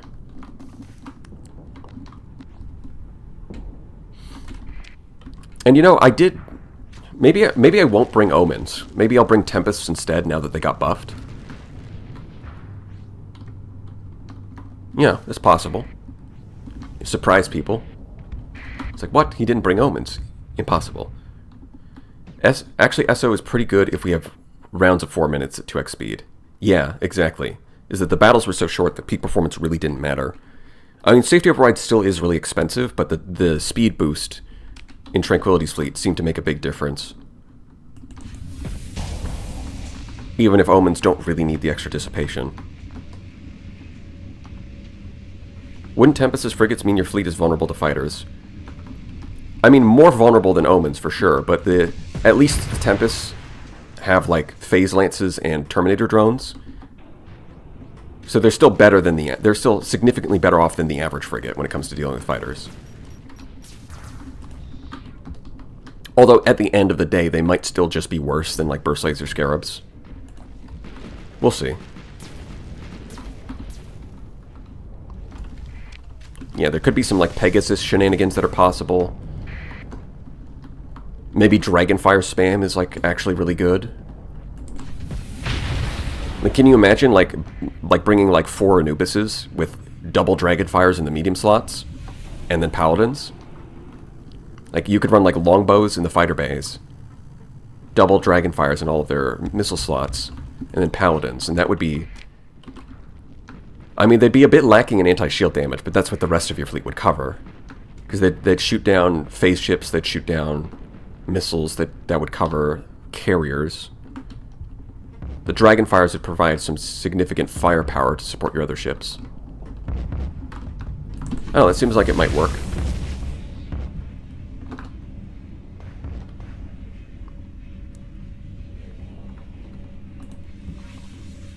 Astral with Thunder spam. Well, Thunders do work a lot better now that they've got a maneuverability buff, but the Astral is really more of a bomber carrier. If you want to do Thunders, then you might want to go like Herons or Mora or Legion. And I do like the Legion, so that's certainly an option.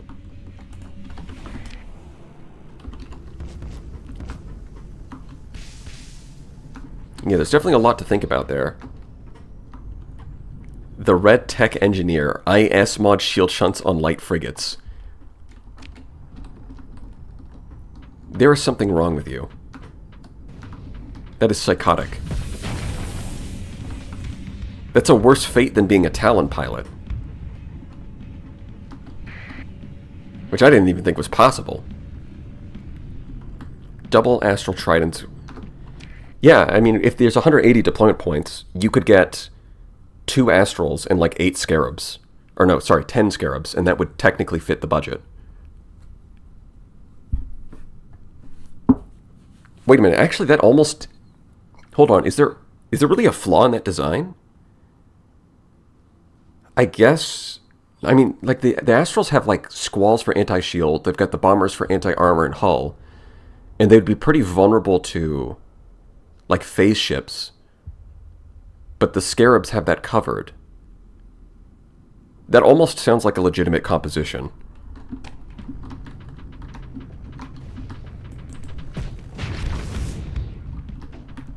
Although I've got to say, with the extra deployment points, I'm pretty sure the Griffin spam would probably work better than it did with only 5 of them. Just gotta wait for the Dragonfire to finish. There we go. Yeah, I think if you went like Griffins with converted hanger broadswords, and then you had some reckless monitors to draw aggro from the enemy, that could work.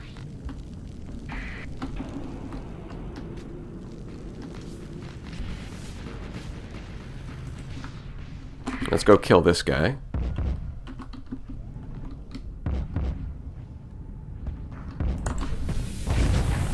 Ooh, he did actually manage to block one of them.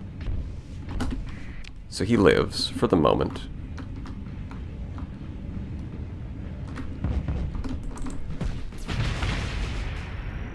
Okay, still took a bunch of damage there, but we're fine.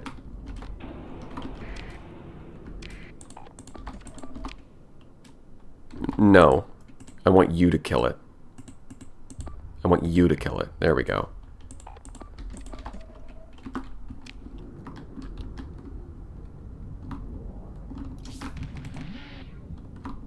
I think Anubis with one of the shrouded EMP mods might be legit. Which of them? Are we talking about like the point defense one that can hit phase ships?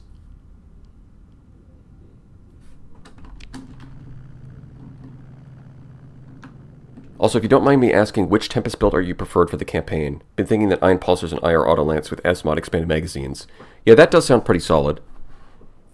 Because the Tempest can struggle a bit with its flux dissipation because it generates plenty with its ability. So going with an Auto Lance, going with like Iron Pulsar for some EMP and some good burst damage against shields, and then an Auto Lance for good hull damage, and they both benefit from X-Modded magazines. That sounds like a decent idea. Although generally I've just been favoring like double phase lance with advanced optics in general. It struggles against shields against larger ships, but like it's not trying to solo larger ships is the thing. It's like acting as a support against larger ships, so it just does the good anti-armor and hull damage. And against frigates, the double phase lance is enough to pop their shields. Why not Grendel? Well, there's somebody else who's definitely going to be submitting Grendels. Right, I'll let the Grendel guy handle the Grendels.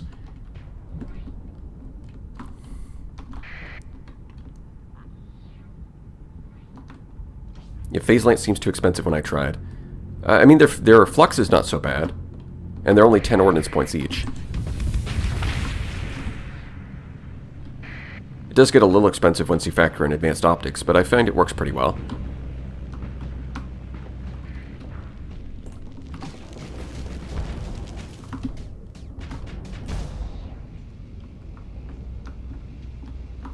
Get him.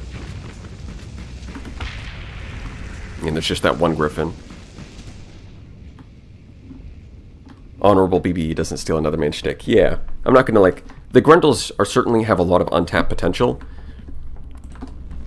And I'm just gonna let the Grendel guy figure that out. I'm gonna let him figure out what that potential is. Because he did show that by testing against the winners of the last one, he was able to improve his builds a lot, so...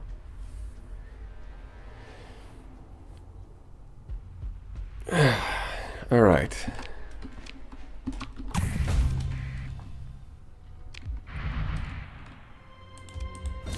Three story points, so we're not quite... Yeah, we're close, but we're not quite leveled up. Yeah, I guess I'll survey it. It's tiny. Oh, there's a bunch of junk out here. Nice.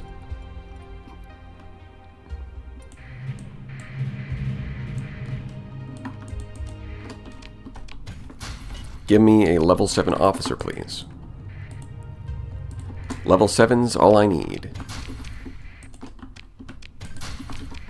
Yep, just any day now. This one for sure. And I don't need to recover that. Okay, no. This one for sure. No, I don't need to recover that. Definitely this one. It's for sure a derelict ship. Well, maybe that ship will have it. I got drugs, that's cool. But have I got an officer? I could recover an Anubis, but I have already got one. So the game wanted me to recover these ships. It was not handing me officers. Unfortunate.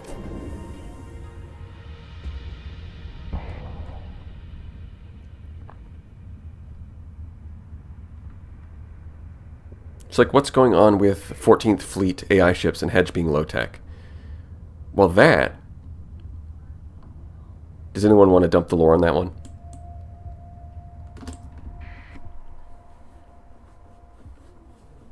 I'm still looking for frigate/destroyer-based low-tech fleets, besides the Mean Buffalo Mark II threat swarm. Yeah, well, I think the Vanguard can do pretty good. If you do derelict operations and support doctrine, you can get the Vanguard down to 3 deployment points. And for 3 deployment points, it's got a lot of durability. Plus 3 missile slots. So, not bad. And the fact that it's got rugged construction means that the D-mods only have half the impact on it. Means that it doesn't really lose much of its combat effectiveness. But it does get a lot cheaper. On top of that, the 4 skills by support doctrine are actually all good on the Vanguard. Like combat endurance, helmsmanship, damage control, and ordnance expertise are all skills that you would want on an officer anyways. which is pretty unusual. Like, usually if you take support doctrine, there's a lot of ships where it's like, damage control's not really doing anything here. But the Vanguard does want that. I still remember the promise of video shilling the Invictus. Well, I didn't say I would be. I didn't say I would call it that, but I will probably make an Invictus video.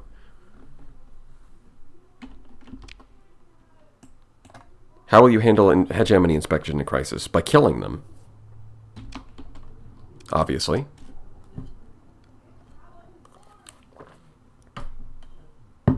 Good point. Didn't think about the Vanguard for junk fleets. I'm a little bit too spoiled by HMI. Yeah, no. If you were talking vanilla. Right, like HMI is obviously going to do that really good in the mod universe, but if we're talking vanilla, then the Vanguard's really good for derelict fleets. Like you just send it out to die, and it's going to tank a lot of damage, and it's going to fire off some torpedoes, and then you recover it, and it costs you like 0 supplies to recover because it's just built for that. The Vanguard's just built different. You might lose a few crew along the way, but with containment procedures and damage control, you're actually not going to lose that much. Right, because if you want to get, like, damage control, it's getting for free from support doctrine. But if you're going for derelict operations, you might as well get containment procedures along the way. It's going to prevent it's going to prevent you from bleeding crew, even though you keep, right, you take, like, field repairs and containment procedures. And these two combined mean that you can let it die, and it doesn't really, well, like, it's already got rugged construction, which helps with that. But then you get the skills that help it even more. See, it just doesn't hurt. It keeps getting hit and it keeps getting back up. Like Rocky from the Rocky movie. Man, I'm so close to getting that last level. Let's see, so 6% damage, which goes up to 9% with an officer. It's not bad. We'll go systems.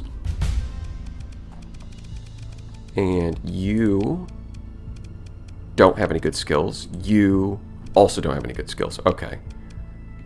So we'll mentor, we'll go aggressive, and we'll pick out combat endurance. Go aggressive, and we'll pick out also combat endurance. Excellent.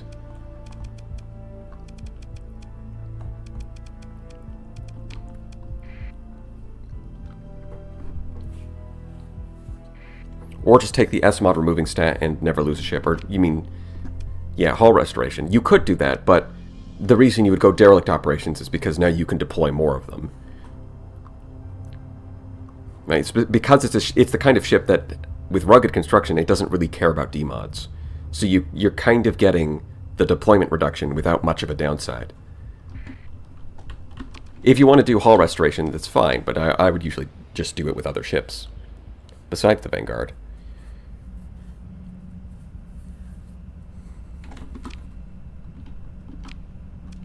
Okay.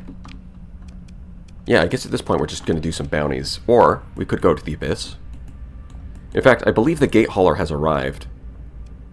So we can set up the gate in the Abyss. I think that's a good idea. We can go do that. Go on a little road trip. And then we can fight some demons and stuff and see if the Astral does any good. Yeah. What could possibly go wrong? I have a contact? Oh, right, because I gave you the planet killer. Sure. Yeah, I'm cool with that.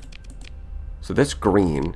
That's gray. So the delete contact button is actually in the color of the faction. Okay. Well, I guess the rest of the stuff is too. I never really noticed that before. Alright. Gates. Where's the nearest gate? Right over here. Okay.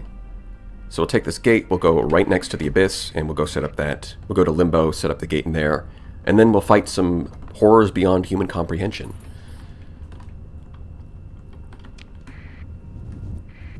I'll try Vanguard Fleet and report back. Sounds like a good idea, Ironclad Amoeba. I wonder if you're related to Ironclad Lion in any way. It's like Coughing Baby versus Hydrogen Bomb. You know, Iron Amoeba versus Iron Lion.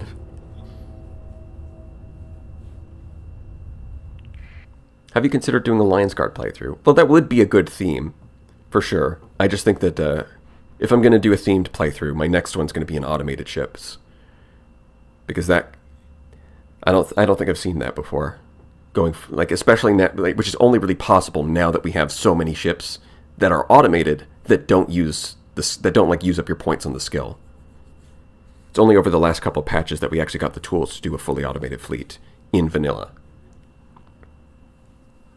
Finally, I was growing tired of the horrors I was capable of comprehending. Well, Potsky, I'm glad we're on the same page here. I mean, these horrors within comprehension are just they're just a little boring, a little stale.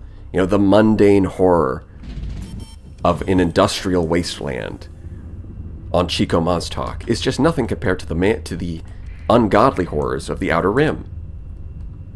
Not at all. It was a bit funny when I stumbled upon his channel. So it's like a complete coincidence that you're both ironclad. That's nice. It's funny. Yes, man-made horror, like comprehensible horrors, like taxes, versus incomprehensible horrors, like literal demons.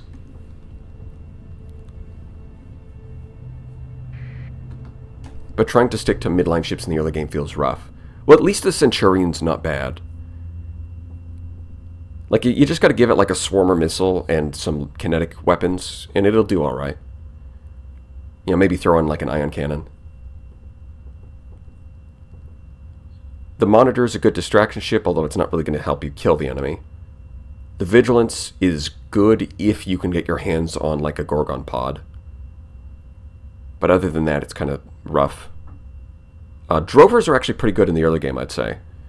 Like, if you can get your hands on a Drover with some interceptors, that'll take care of a lot of early game fights just with its fighters. So I think there are tools. Like, midline does have the tools to make a smooth early game. It's just a bit unconventional compared to what you would do without the other factions.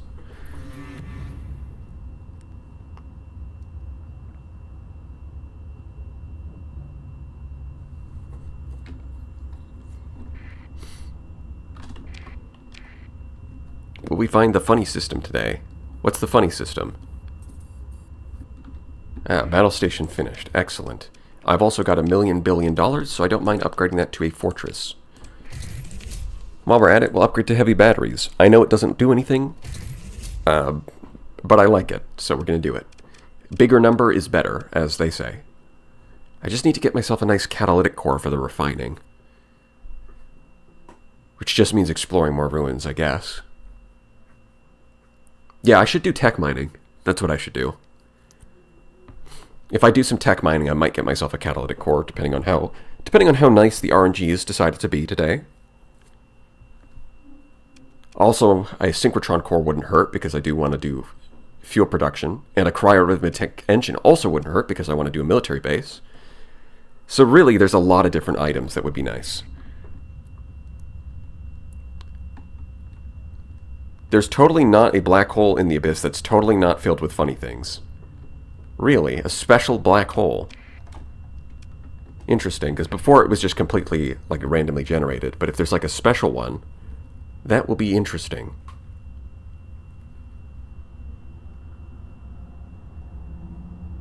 I guess we'll have to see. Where is the hole? Great question. Just keep looking, you'll find it.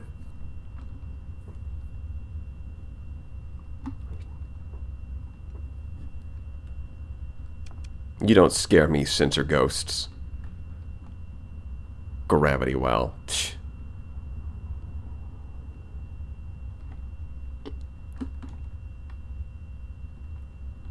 Abyss, it's very random. Found it once, reloaded it, it was not there afterwards. Well, yeah, because the systems pop up randomly. But I didn't know that there was like a special one with like special event. Also use the detector. We'll see. What's in the hole, Tom? Oh, it's just a hole. Yeah, but what is it? It's the hole.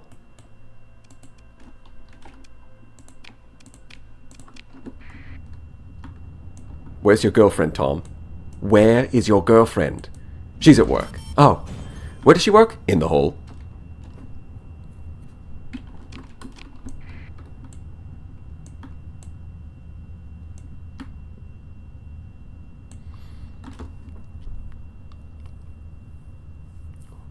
Yeah, that's a good question. So for like the shrouded equipment, what have you guys been using?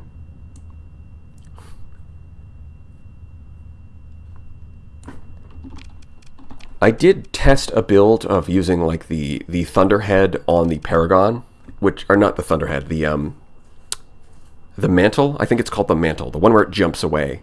I did try that with like 2 Hungering Rifts, and I S-modded it, and it was really funny because the Paragon, at least in the simulator, against some enemies with like level 6 officers and S-mods and all that, it was kind of unkillable because it would like it would get to the point where it has to drop its shields, it would start taking hull damage, and then it would jump away, and then it would recover its hull back with the Hungering Rift, and it would vent after. It would like jump away, vent, go back into combat, and recover hull with its Hungering Rifts.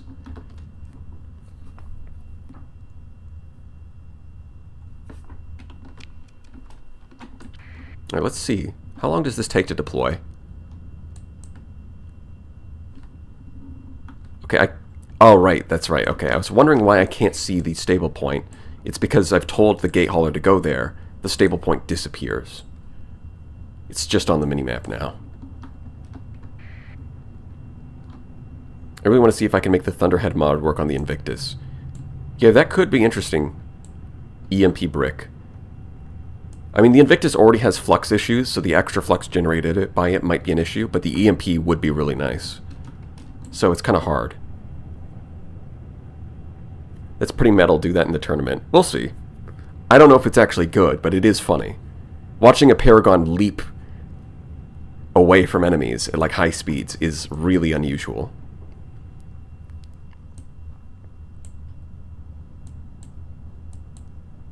Alright, deploy. Do your thing. There we go. And that's going to fade away.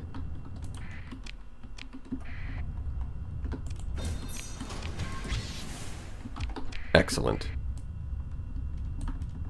And now we can travel to here whenever we want, just through the gate system. Excellent. But of course, we're going to go into the Abyss, and we're running out of supplies. You know what, maybe, hold on. Let's go through the gate, we'll buy some supplies, then we'll come back. I know you can get a lot from killing Threat, but I'm not sure we'll actually be able to kill Threat. The Astrals might be terrible against it.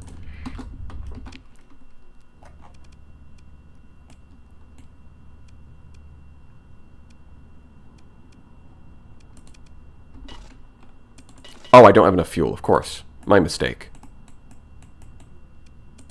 Which means I don't have enough fuel to really get anywhere, do I? That's not good. Did I not take enough fuel out here? I guess so. Huh. Well, if I go here through the gate and then I take this slipstream, I should be able to make it back.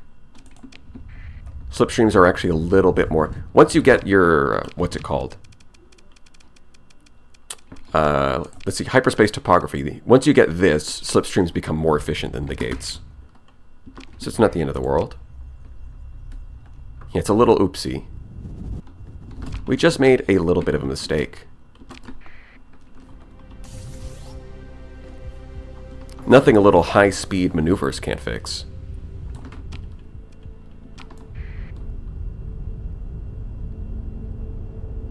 Or maybe it can't, we'll see.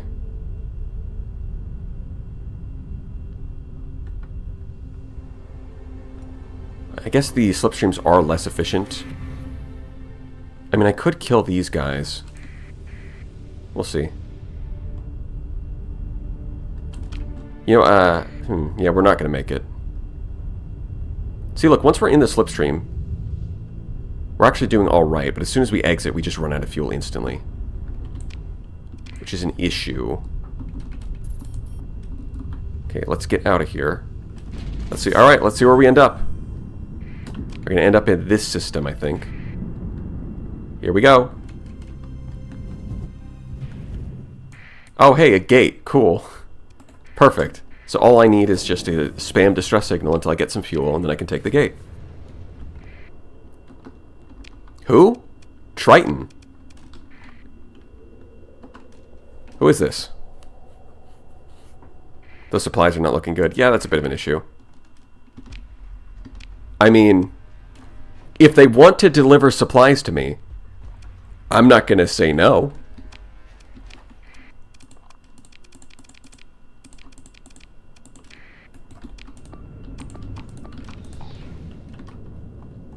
How thoughtful. We'll just deploy a few frigates, clean this up, easy peasy.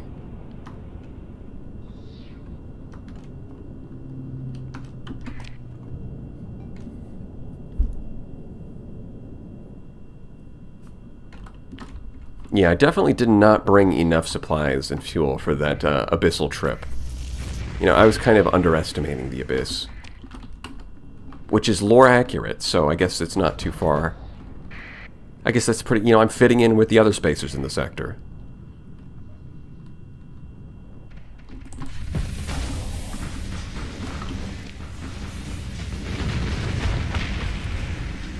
Man, that thing looked like it was made of paper that time. Entropy amplifier with the termination sequence did pretty good. Fun fact, if you have supplies in cargo pods in the system, people refuse to give you fuel. Interesting. I guess the idea is that if you're... I guess the idea is that you could theoretically just leave all of your shit in cargo pods as a way to trick the AI into selling you fuel. And so that's kind of like an exploit they're trying to avoid. But at the same time, I could easily imagine situations where that would just screw you over, even though you do legitimately need fuel. Alright. Kill. Hit. Oh! Oh! Oh, that was close. Almost got him.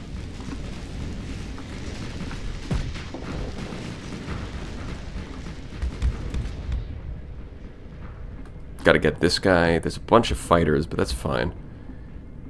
Not too concerned.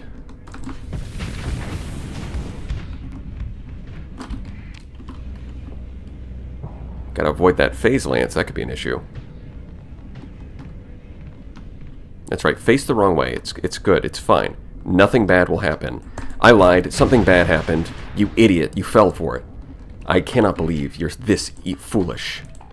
That's what we call a fool's maneuver. Alright, I'm running out of speed. Let me unphase. Graviton, not a problem.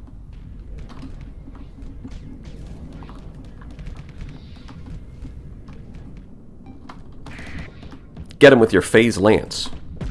Or I guess I'll do it instead. That's fine. No, no, no, harpoon. Yeah, get shot down by the Terminator drones. That's why we bring the termination ship.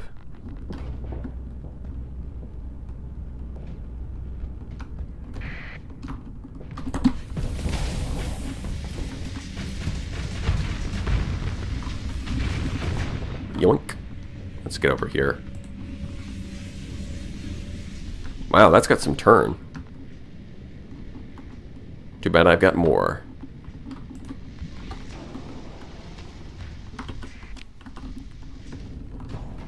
Yeah, so that enforcer's going to retreat, so I don't really think it's an issue.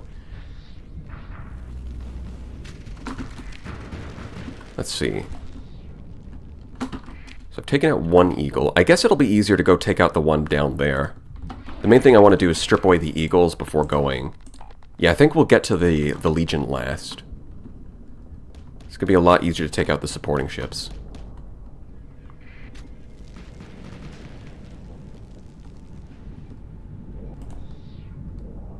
And then threat fleets seem to hang out in the outskirts of systems rather than around the planets themselves. I mean, the one time I've gone into... I found a threat fleet in the Abyss, that seemed to be true. They were not next to the planet. They were kind of waiting in the outer parts of the system. Okay. Yeah, so that guy's retreating. That's fine. With a little help from this Omen, we can take out this guy. Although the Eagle might be easier. I'll just overload this. Let the Omen handle it. I'm going to go behind you.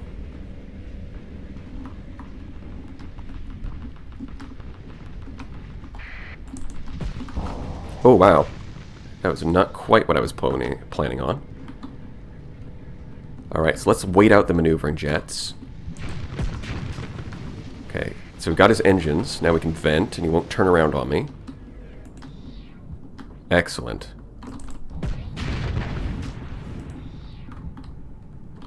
Wait, and bam. There we go.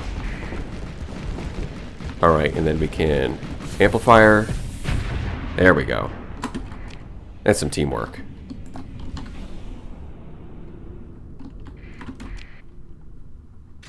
Yeah, all that's left is these guys. So we can take out this one and we'll let them handle the Legion. Or at least keep it busy for now. Most populated system I found had 8 large fleets and half a dozen mediums. That's a lot. I did not know threats could have that many.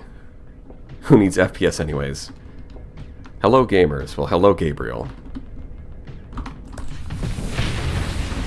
One shot.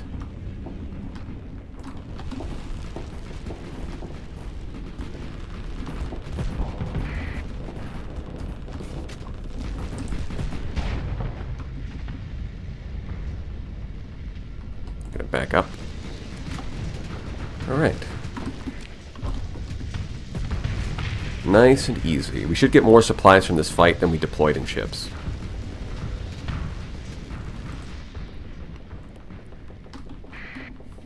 I mean, this thing's got storm needlers, but with its engines flamed out, I don't think it's much of a threat. That almost one-shots it. That's crazy. Get him. Alright, maybe back up a little bit. There you go. Yeah, there's just fighters. We're good.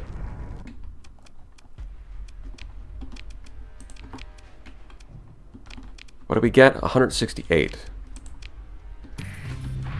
Okay, so we've got something, I guess.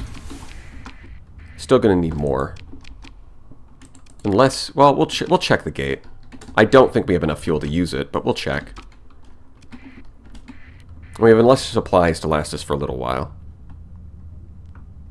Found the astral? Yeah, I have two. That's exactly right. Watching Starsector while playing Starsector is a great mood. Nothing quite like watching someone else play a game while also playing the game. Is this modded? No. This is vanilla. Oh, a debris field. Lovely. Just what the doctor ordered.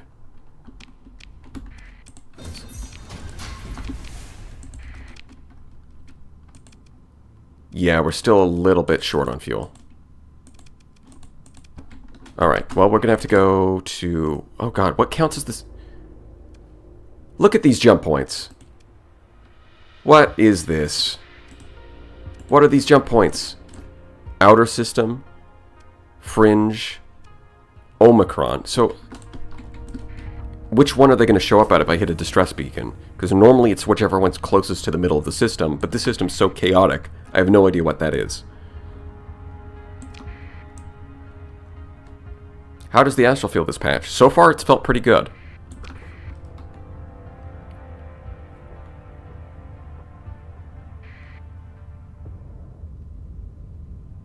So far, the astral's felt pretty good.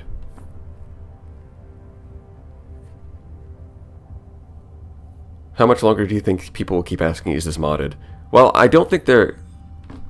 Ooh, colony growth, nice. I don't think, in this case, they're specifically asking about... Well, they're not asking about this time. I think they're just asking, like, in general, is this a modded playthrough? They will come looking for you regardless. Oh, interesting.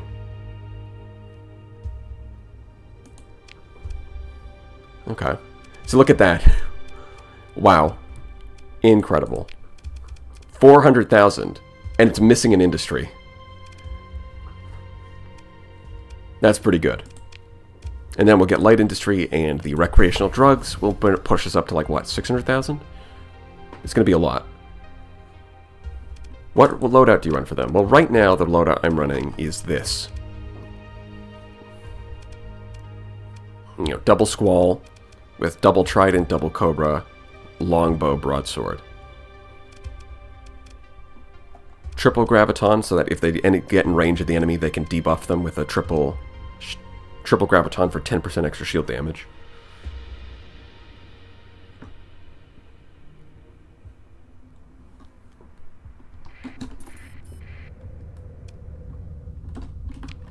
Right, and you guys, yeah, you've already built that. It also means that I don't have to spend a bunch of money on hazard pay. That's probably why the income went up so much. It's because I'm not spending anything on hazard pay. That, and of course the output of your industries grows as the colony grows.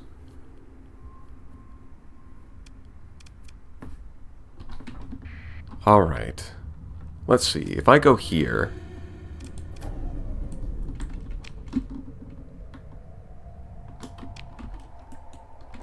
is this the one? Because there's no inner system. There's only outer system, fringe, and Omicron.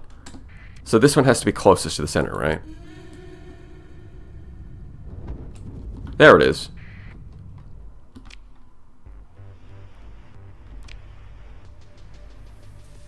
$511 fuel. Excellent.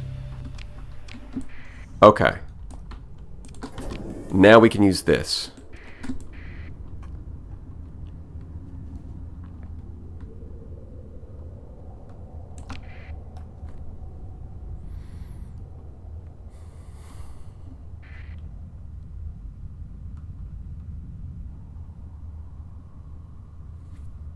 Yeah, inner outer fringe Omicron. I think that does seem like the most logical order.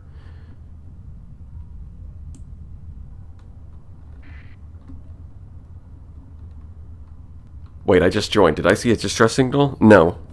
It's actually a new modded feature in this modded playthrough that we're doing that has lots of mods. No distress signal here. I would never be caught using a distress signal because I ran out of fuel. It just wouldn't happen.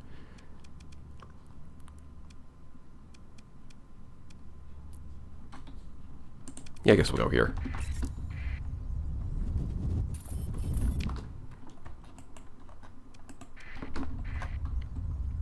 Chico Mostok, here we come.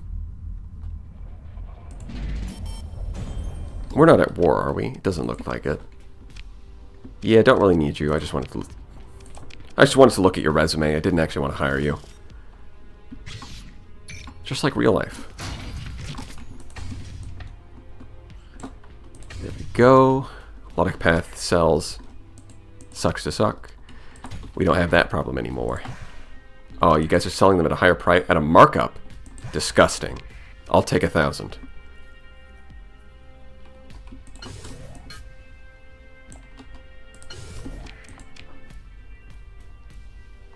Still not sure where I want to set up my wormhole. I guess I should figure that out because it does take some time to deploy. Yeah, we'll sell those blueprints. Where should I deploy it?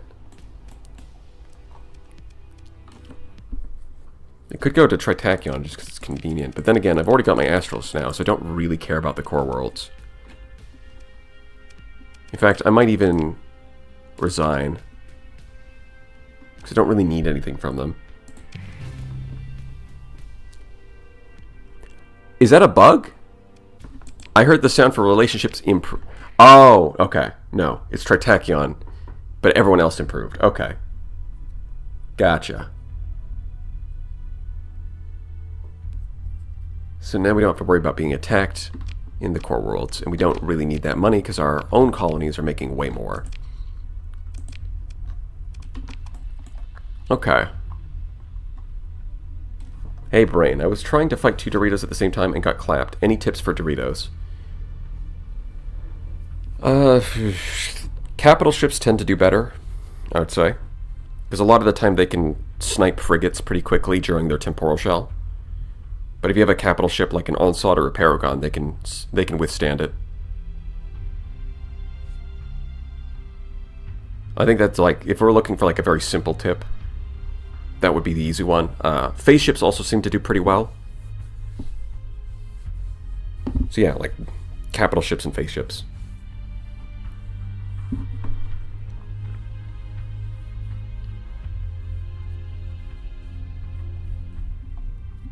makes sense to have it in a gate system connected to your homeworld, right? Yeah, it does. I'm just not sure which gate system. Look at the gates. I guess I could do it here, strictly speaking.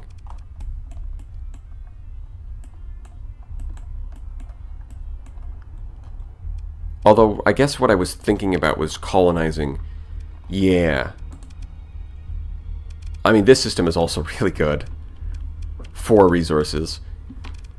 Let's see. I was thinking about colonizing a system with a gate.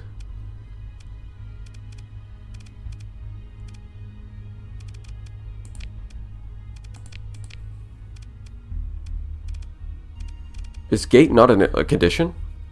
I'm not seeing it anywhere. Stars, gas giants, hazard ratings, stable locations. Yeah, I'm not seeing gate here. No gates. It's not a condition. Oh. Stable locations is a condition, but not gates. Very interesting.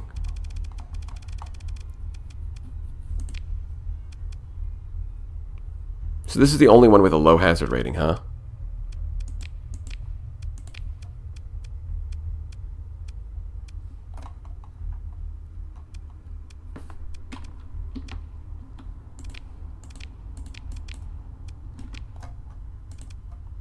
Yeah, that doesn't have a gate.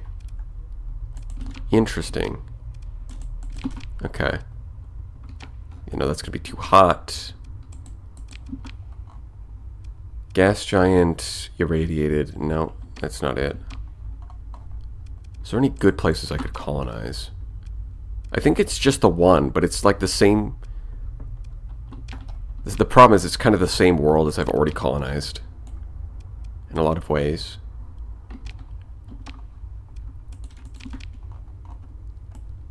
Yeah, I guess there's not really any good choices at the moment. Might as well set up here. Yeah, I mean, if I tear down the nav buoy, it'll be relatively close to the gate. So I guess I'll do that.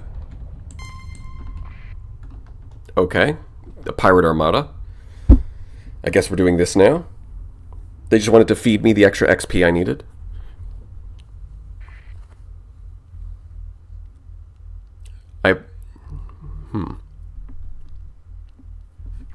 Speaking of the Doritos, I should probably kill those relatively soon.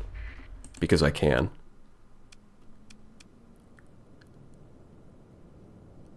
Yeah, I guess I'll deploy you. I do need you to level up. I'll go tear down the nav buoy.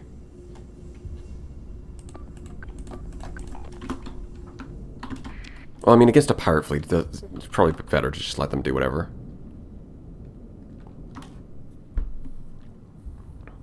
Well, the thing about the, what's it called? Voltaic cannon is it's more like a missile weapon that goes in a small energy slot. Like, yeah, it does recharge, technically.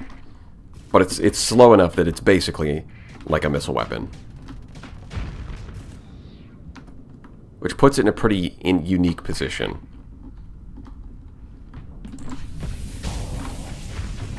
Of course, rather than killing the enemy, it mostly does EMP damage. I think the bigger problem with the Voltaic cannon is it's just very slow. If the projectile was faster, then I think it would be a pretty good weapon. But the fact that it's so slow makes it pretty niche. It's only really going to hit bigger ships at close range. So I guess for like... I don't know, I guess for like the Scarab it'll be good, because Temporal Shell means that it'll reload those charges faster. Like, it's going to spam Temporal Shell anyways just to fire its weapons, and as like a side effect, it'll reload faster. And plus, it tends to get close enough to larger ships that it would realistically be able to hit them with it. And then that's big splash of EMP damage. Like, it's kind of like the Scarab doesn't have access to any shield-piercing weapons. So the Voltaic Cannon filling that role is something that the Scarab would not normally have access to. So if I had to pick a ship to put it on, it'd probably be the Scarab. Could be really good.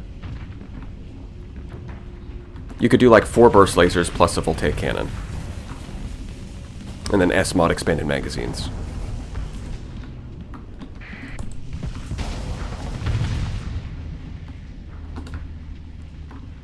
Are there any tips for trying to encounter rare ships to add to your fleet? Or is it just relying on RNG? It's really going to depend on the ship.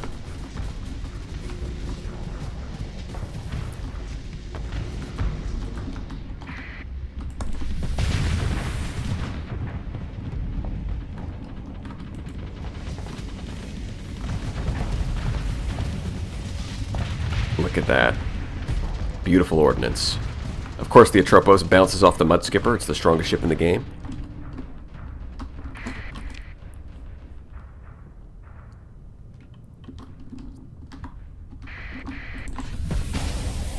Second only. Alright, the next best thing, of course, the Colossus Mark II. Second strongest ship in the game. I want the kill.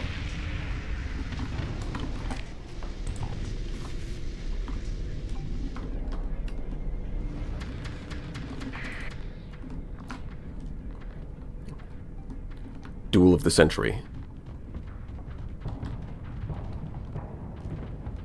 Ooh, and it comes close, but it's a narrow victory for the Afflictor.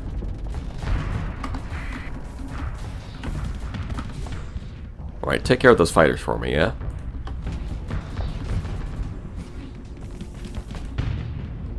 LG Mudskipper would be OP.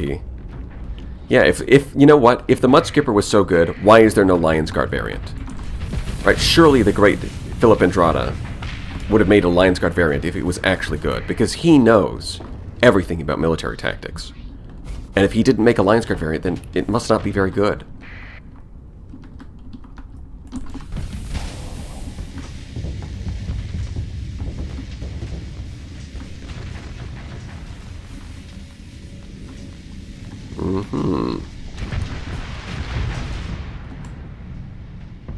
Excellent. Get him. Yeah, I think the double Paladin with the Auto Lance and then double Resonator seems like it's going to be a solid build. I might be able to upgrade the Auto Lance, we'll see. It just depends on how much flux it ends up generating when it's finished. Although then again, if I'm going to upgrade it, I'm not sure what I would upgrade it with. Like another Paladin? It's already got 2. Does it really need a third?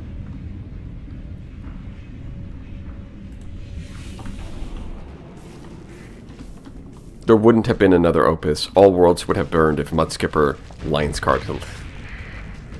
If Mudskipper Lion's Guard had been built, then everything... Then the the Dictat would own every system. It was his...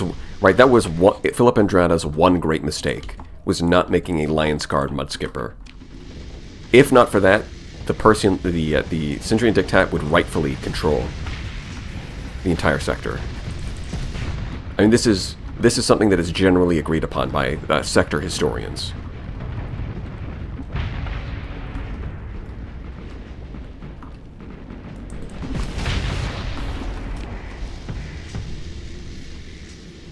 You tried 2 HMGs with Elite PD on Anubis.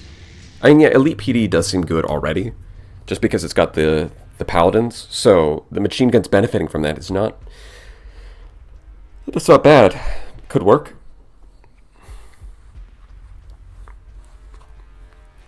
But I think the problem is that even with Elite PD, a lot of the time, I'm going to be leashing it to the Paragon, so it's not going to get close enough to actually use the heavy machine guns. The Resonators, on the other hand, have plenty of range, so they'll be able to shoot at the enemy, despite being, like, glued to the side of the Paragon. But if I was letting my Anubis operate independently, then I think machine guns would be a good way to go. Was that enough? Yes, it was. Get our last level. And there we go. That's the build. We got combat endurance, field modulation, and energy weapon mastery for the flagship.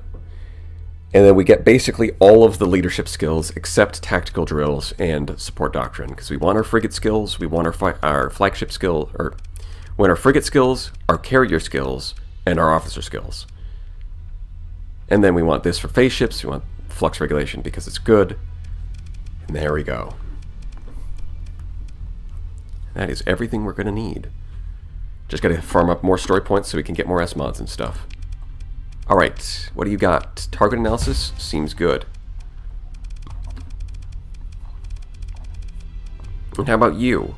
Helmsmanship, that seems pretty good. You just need field modulation now, and then you'll be complete. Also needs, yeah, I've got to put 3 elite skills on all my officers, so that's going to require a lot of story points in addition to the S mods. So I've really got to farm up story points.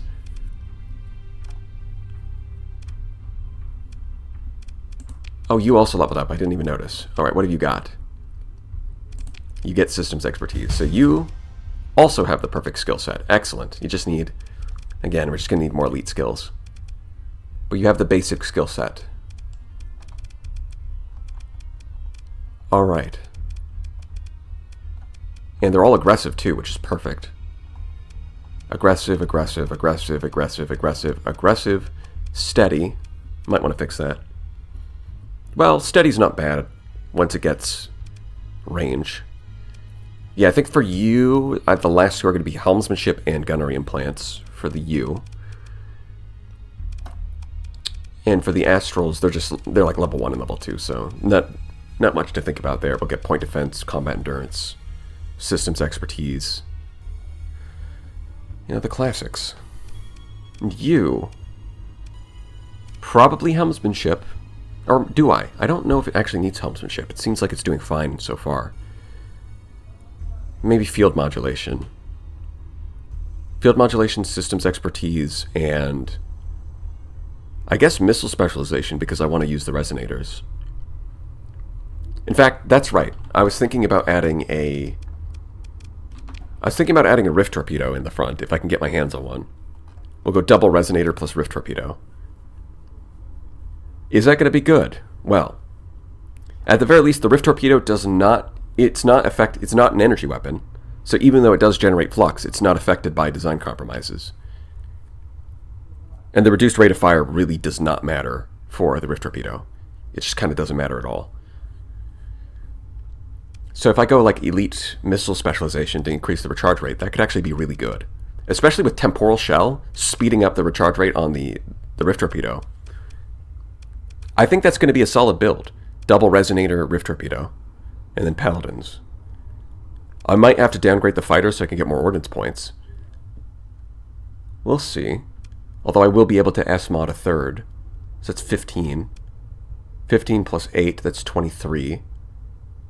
Then we take off 7. Still have 10,000. That's not bad. That seems doable. And then we could keep the longbow.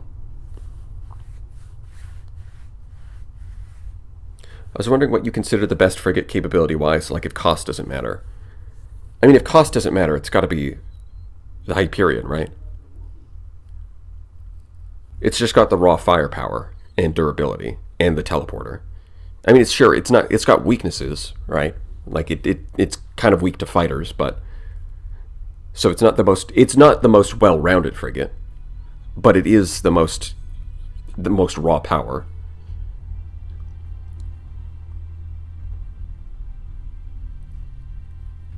Isn't Rift Torpedo going to flux it out? I don't think so. Because again, it's only generating, like the flux generated by Rift Torpedo is not affected by design compromises. Right? It only has like insane flux generation off of energy weapons. Missile weapons are not getting debuffed in that way.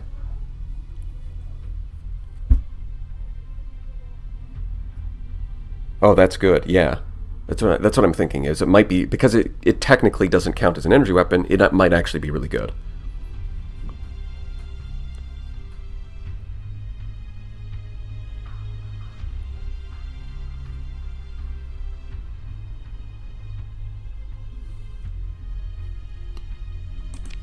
Alright, we'll see. We'll see. Yeah, you just need more speed and more range, right? Targeting unit and advanced optics for range, unstable injector for speed, and then we get skills that give even more speed and more range. Oh, you know what? You don't have combat endurance, do you? Oh. Yeah, I think okay. Yeah, you still want combat endurance, so I'll have to skip gunnery implants, I think. Yeah. Alright.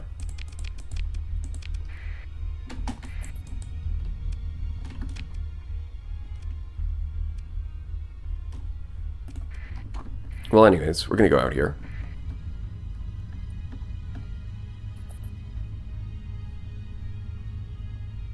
We'll just do a little... We'll be a little sneaky. Nobody needs to know. Certainly regard... But given the makeshift nature of the structure, it's doubtful the blame would be assigned to you with full certainty. Proceed. Yeah, reduced by 5.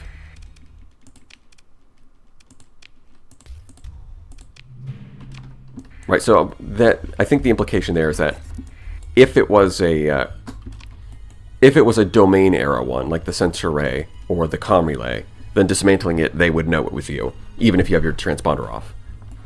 But the fact that this is a makeshift piece of equipment means that they're actually not quite as sure, because nobody cares that much about the makeshift ones.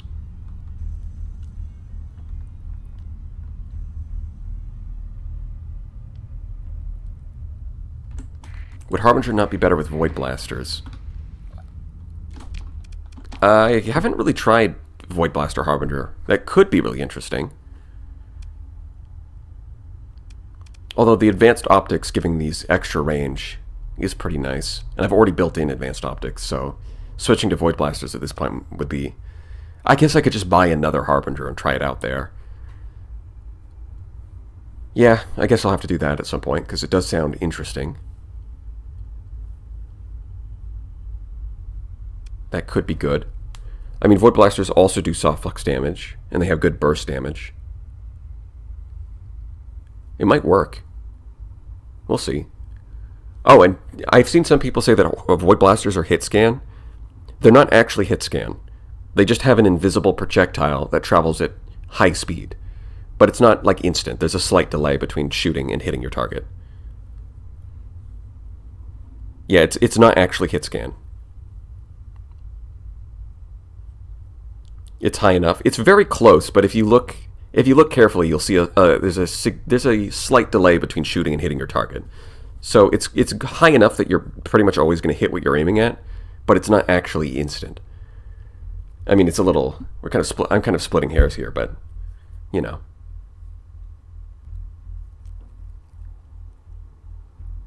Ah, yes, like the delay when I turn on the light and it hits the walls.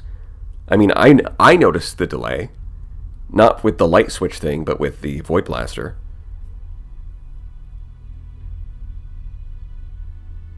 It's like, it's got a projectile speed of 5,000, which is...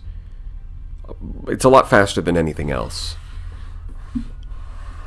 I think realistically... What was it? Is the Gauss Cannon, like... I think a Gauss Cannon with Elite Ballistics is, like... I don't know, I think... What is it?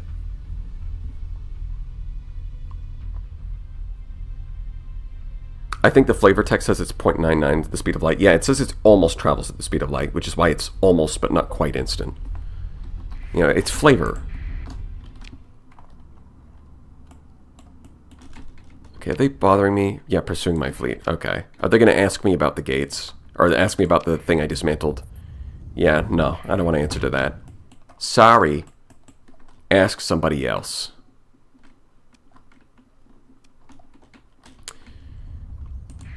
Do I actually want to be here? No, I want to buy more fuel and supplies, and I want to go home for that, so I guess I'll just drive home.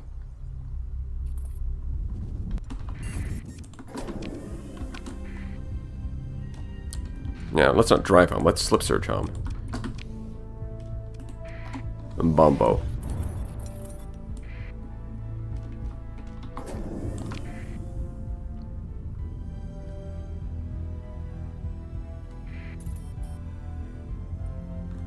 It's hilarious how Tachyon Lance seems to have a delay while Tachyons travel over the speed limit. Yeah, it is a bit funny. Because it's called the Tachyon Lance, and the whole concept of a tachyon is a particle that travels faster than the speed of light.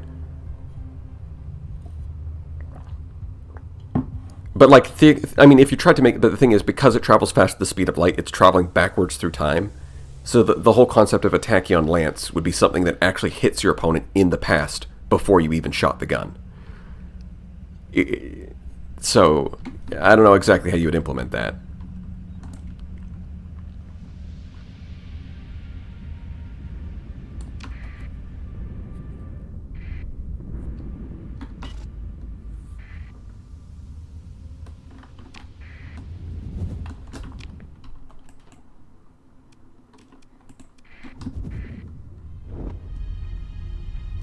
Very ce n'est pas un gun. Ceci n'est pas un pipe. Yes. It's right. It's right. It's not a pipe. It's a drawing of one.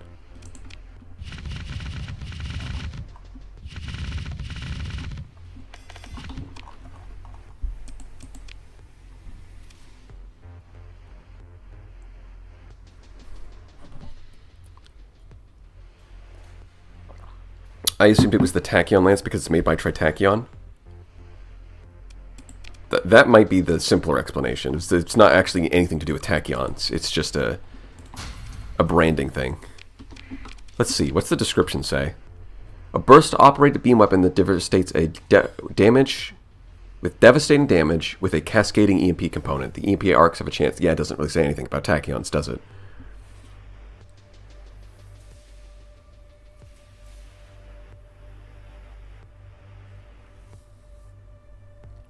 But the thing is, I assume most of the beam weapons aren't actually laser beams. I assume that they're particle beams. Because there are, like, when it comes to particle, like, it's like a particle accelerator firing a tightly focused beam of non-light particles. And that's why they have travel time. I assume.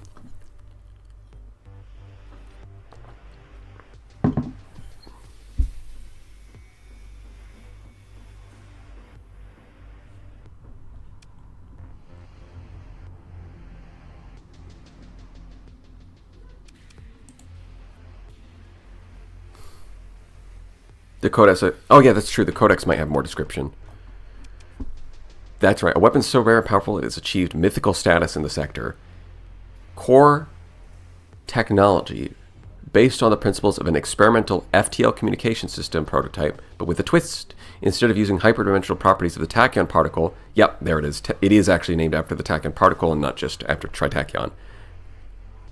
End-brain manipulation and anti-plasma generators create a charged tachyon stream that travels in hyperspace. Well, that might be why it doesn't travel backwards in time. It's not traveling through real space, it's traveling through hyperspace, where the laws are a bit different.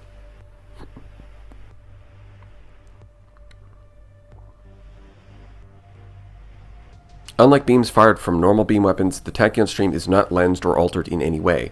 In fact, once the initial tachyon marker is actuated, the reaction takes life on its own, rapidly consuming the power stored in the capacitors and unleashing destruction. When normal space is exposed to such high levels of antiplasma, a combined electromagnetic, gravitic, and thermal cavitation effects shreds anything that stands in its way. Well, that's a lot of techno. Good old technobabble. Love to see it.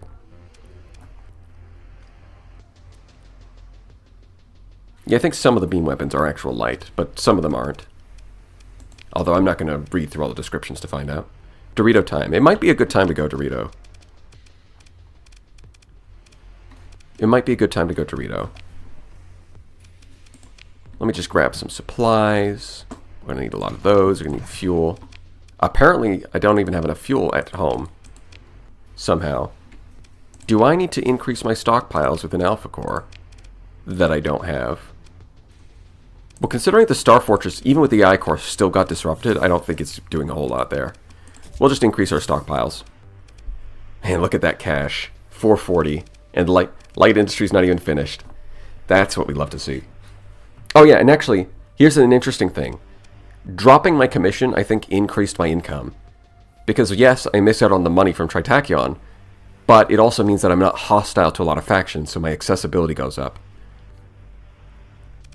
So overall, it might actually be an increase. Depending on how many... depends on how many colonies you have and how big they are, of course.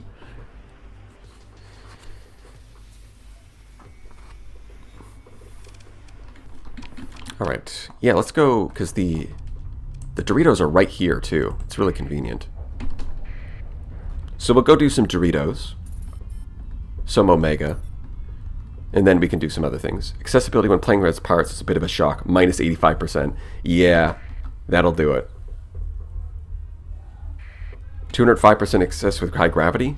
Yeah, because you got a fullerene spool on a megaport with an alpha core, and you spend story points, and you freeport that. That's a lot of bonuses. Let's see. Plus 18% for being close to the core worlds, plus 15% for size, 10% for waste station, 20 for alpha core, 20 for story points, 30 for fullerene, 80 for megaport, plus 10 for established polity, plus 25% freeport. That's a lot of bonuses. But yeah, if you're doing a pirate-themed playthrough, one of the problems you're going to run into is hostilities with other factions kind of tanks your accessibility. Could story point the waste station for another 20%? That's true. I could. Although, I think I would get more income by story pointing this instead. It's just I'd need 4. Story point this, that would really get me a lot of money. Although I'd probably story point for some more stability. If you want more bonus, yeah, story point the way station. I read that. Curious what your market share for those resources are. Probably insane. 27% for organics. I mean, these guys are technically producing more, but, you know, the 205% accessibility is kind of hard to beat. Let's see. 17%, 31%, 19%, 20%, 6%. Yeah, organs not quite as much. Although I could put an alpha core. Hold on, I could put an alpha core in population and infrastructure to boost the production. Up to 3. But that's about as good as it's going to get. Actually, putting a gamma core here is not bad. Hold on. Putting a gamma core is not bad so that it can meet its own demand. Hold on. No, go away. Inspect somebody else, damn it. I want to optimize my colony. Shoo. I'm going to use more AI cores and you can't stop me. So if we can assign a gamma core here. How's Canton's volatile demand doing? That's a great question. Consumers. Contestan, 10. It's a 0% market stability, percentage because they don't have enough accessibility to actually buy anything. That's good. That's great. So yeah, I don't think they're going to be buying them off the market anytime soon. You kind of have to deliver the volatiles manually if you want to make a profit here. But it is a good trade route. I mean, you reap what you sow, Kanta. You take the thermal lamp, this is what happens. Alpha core increasing the production. Well, that's one of the nice things you can do is putting an alpha core here. So normally the production is 1 and the demand is 3. The alpha core evens that out to 2 and 2 so that it can meet its own demand. But in this case, we're using a gamma core to reduce demand and a human to increase production. So now it meets its own demand here, and that should overall reduce. Let's see, hold on. 43,000. So it very slightly increases because now it's meeting its own demand in-house.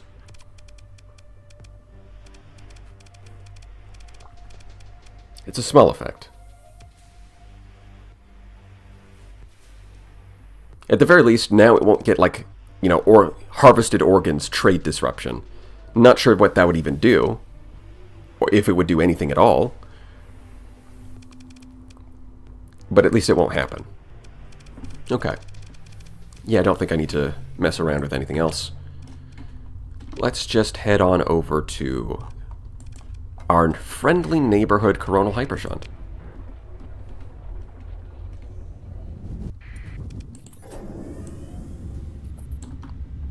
Apparently it's really busy out here. Was there a lot of pirates?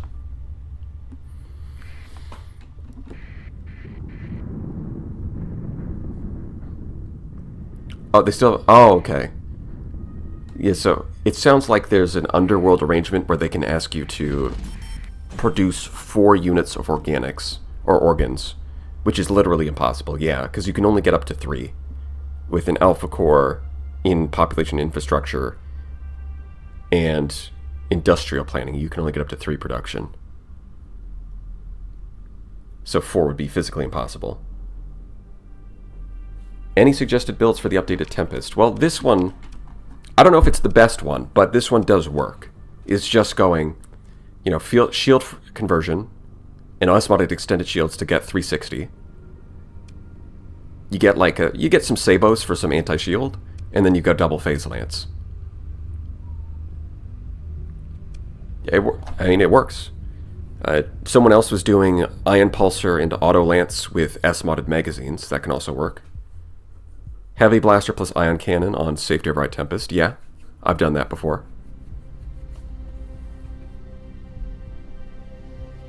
No problem.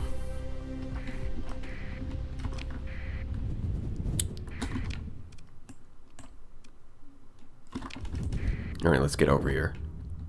A quest for 4 sounds insane if you think about it. That's the Lord of War levels of destruction. Yeah, it is a lot of organs. Kind of doesn't make sense. So some of our ships are still burning through combat readiness because we haven't S-modded them on everything, but we do mostly have ourselves covered against the solar radiation.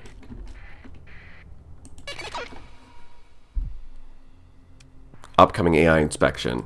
Me? Little old me. AI. No way. Alright.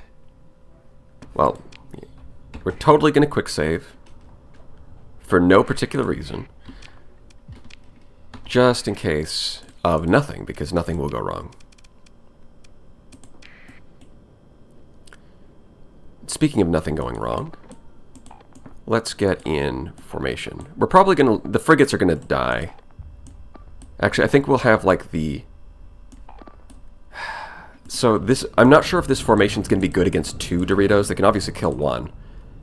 No, no, with the squalls, they should be fine. I think this is going to be fine. I just want the frigates at the bottom, so because these are really useful for cleaning up a lot of the fighters once you kill the Omega. So, but they'll die to these things, so we'll keep them at the bottom and save them for later. Oh, hello. He's just saying hello. It's a friendly guy. He's a friendly little guy.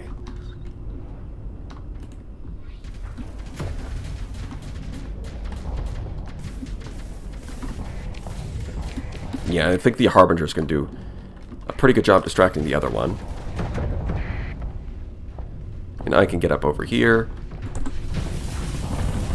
and miss, but I did still use my ability, and it flips around to attack me, but that's fine, because I'm just going to drive this way. I'm going to get behind the Anubis. I'm going to vent. Oh, it still hit me. I thought I was safe behind the Anubis, but I guess not. Did it take any serious damage? No? Alright. Yeah, Astrals are not great for this fight. But I mean, we have so many deployment points on the field, it should be good enough. And both of them are running Rift Cascade Emitter, that's interesting. I wonder why. How come both of them ended up with the same weapon?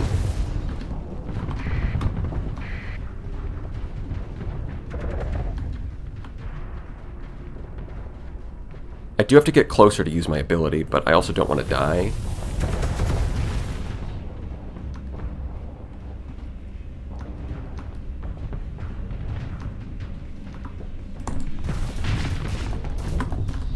Yeah, let's try not to die.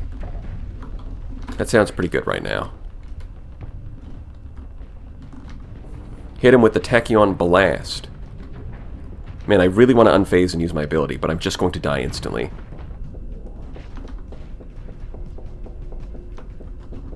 Also, the Anubis seems to be in a little bit of trouble.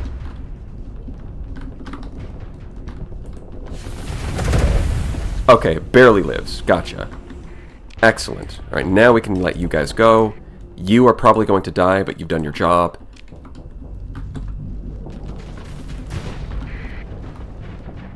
The Anubis, at least, is going to be pretty decent for dealing with these fighters.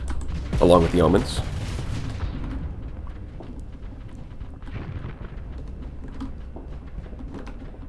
Kill him.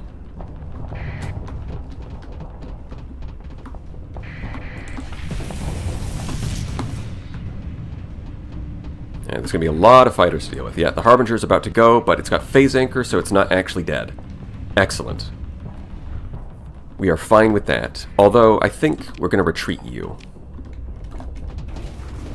Because you are at, like, 2 hull.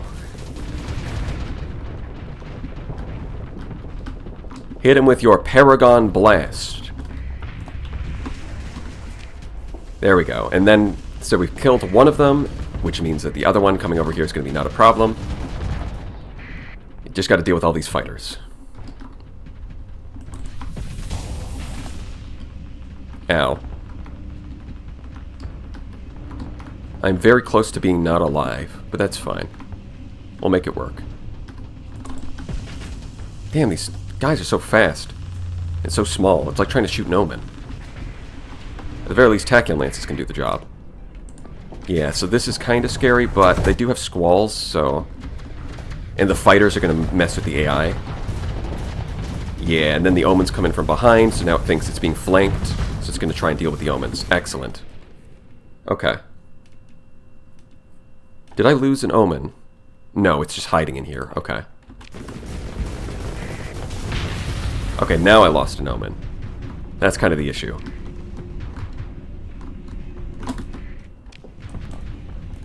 Let's get you guys up here so that we pull them through the doom stack of capital ships. And again, I'd rather keep you guys safe for the cleanup phase. Capital ships can beat the fighters. It's just it would just take forever. If I can get in there. Let's get the entropy amplifier. There we go. Now we're good. Alright. So, the only real loss was one omen, because the Harbinger didn't really die. Although the Paragon's taken a little bit of damage, it'll be fine.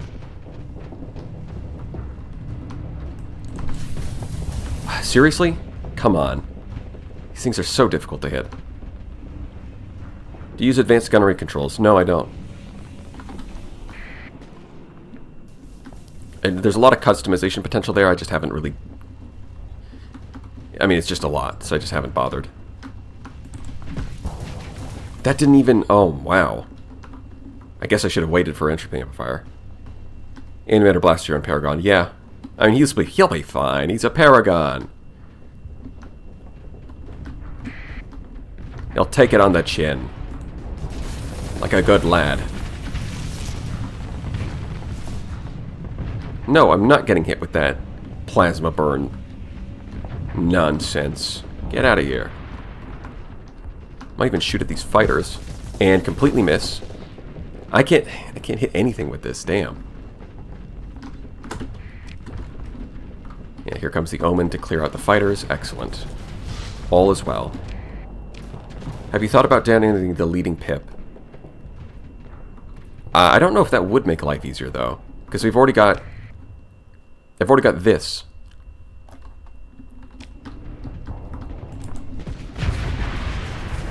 Like, I mean, I should be able to lead my shots just fine, right? It's just a case of skill issue. Man. They hit all those Atropos on it. That's pretty good.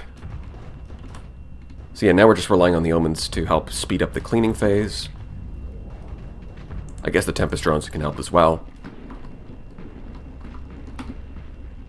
Man, these things move so unnaturally.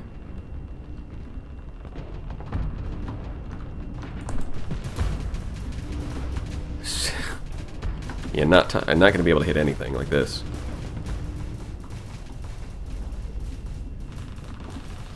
Leading pip does calculate velocities and everything for you. Interesting. Oh no, I'd rather just get better at leading my targets than letting the computer calculate for me. Besides, missing an easy shot sometimes is just really funny, too. You know, I wouldn't deprive you guys of the entertainment factor.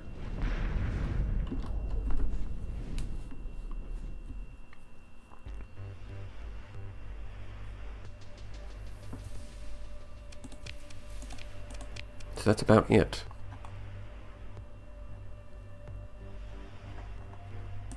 Alright, well, let's get our prize. Your aim is fine. Don't expect to hit temporal shell. It's part of the ship system. Well, I mean, the ones that I'm struggling to hit weren't... Well, I guess I did miss a couple shots against the big ones, but the smaller ones have, like, plasma burn and stuff.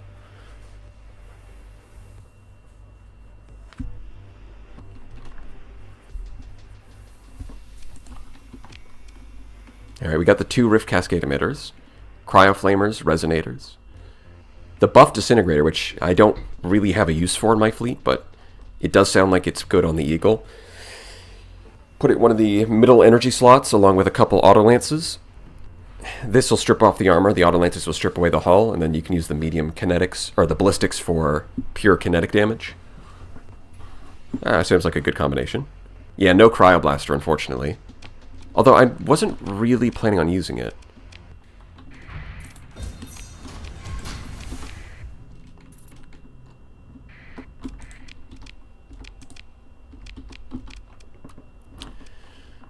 Yeah, I don't think there's any ships. Well, maybe the Tempest, actually. That might switch from Phase Lances to like a Cryoblaster. That's a decent idea. But other than that, the rest of the fleet doesn't really want it. Did you find the cache at Alpha Site? Yes, I did.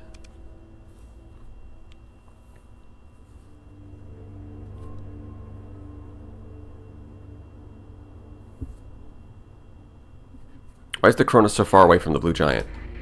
You mean why is it so big? Sometimes they radiate pretty far. Now I just need to find the other one. And of course, I was talking about using a Rift Torpedo. I might not even get one. Naturally.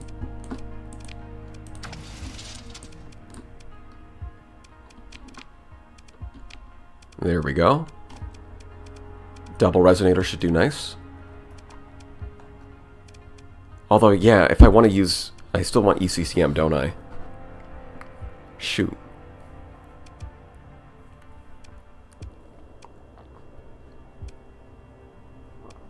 Yeah, I might have to downgrade the fighter if I want to use a Rift Torpedo, but that's assuming I even get one. Because I have to go to the... Oh yeah, and I left behind a bunch of Domain Era probes, didn't I? I can go clean those up now. If you scan the middle... I'm pretty sure I did that already. That's, like, I found this system a long time ago. That's how I knew the...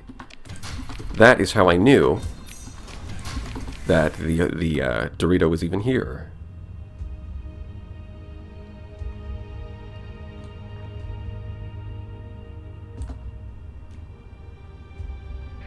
I tried to convince another Starsector phase player to use Phase Anchor, but they were really convinced that Adaptive Phase Coils is better. Yeah, I've been sold on Phase Anchor as just being better. Like Phase Anchor here, Phase Anchor on, like maybe on the Grendel, you could skip Phase Anchor because the Grendel doesn't really rely on using phase to recharge its weapons. So like maybe on the Grendel you could skip it, but on like all the high-tech ones, Phase Anchor is the way to go.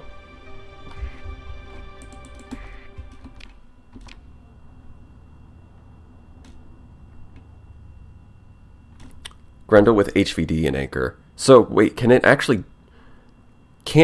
make that work though? Is the phase cooldown short enough that it can actually do that? Because I do believe Mycelium said that it works in a video, but I didn't see it. The timing is really hard. Maybe the AI can pull it off.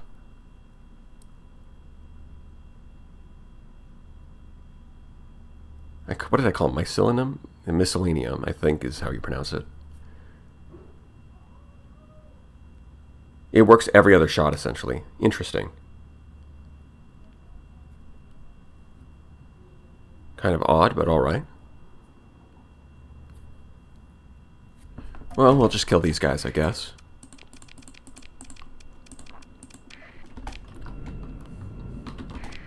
It's the little guys. It's time for the frigate move.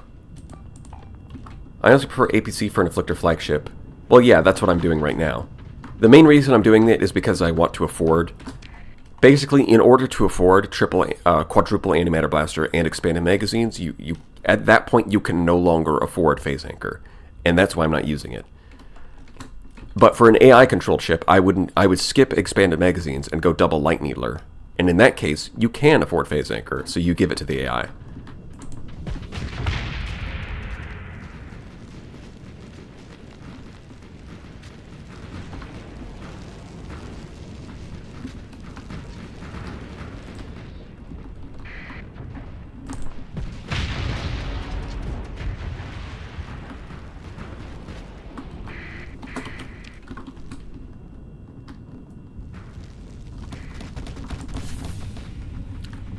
Oh, they were not off cooldown. Okay.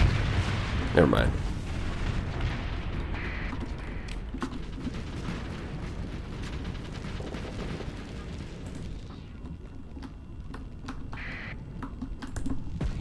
Yeah, it's interesting because the, good old Grendel guy used, he said that the HVD build was like the new hotness, but then when he went to go fight the Brawl King fleets, he used the Safety Override build instead. So, I'm not sure which one is actually... Maybe the Hypervelocity Driver is just better against threat, whereas Safety Overrides is better against player ships.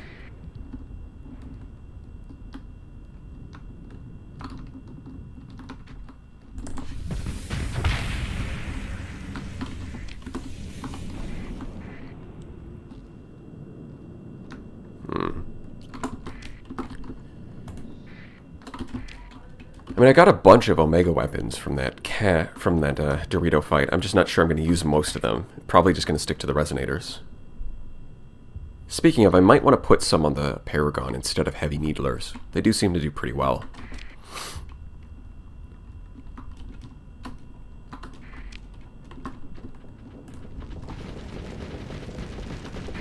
We will see. And then once we're done here, we'll go to the Abyss. We're going to go to the Abyss again, but this time we're going to bring lots of supplies. We're going to go through the gate, and we're going to go fight some unnatural horrors. 4 Gamma Cores is a pretty solid amount. Not that it's super relevant at this stage of the game, but if I got that earlier, then it would have been nice. Going crabbing? We sure are.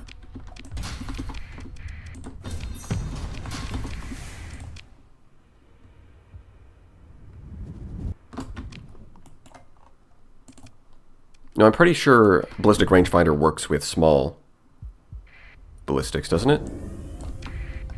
Like, if you only have small ballistics, it still works. Because it works on the Lasher.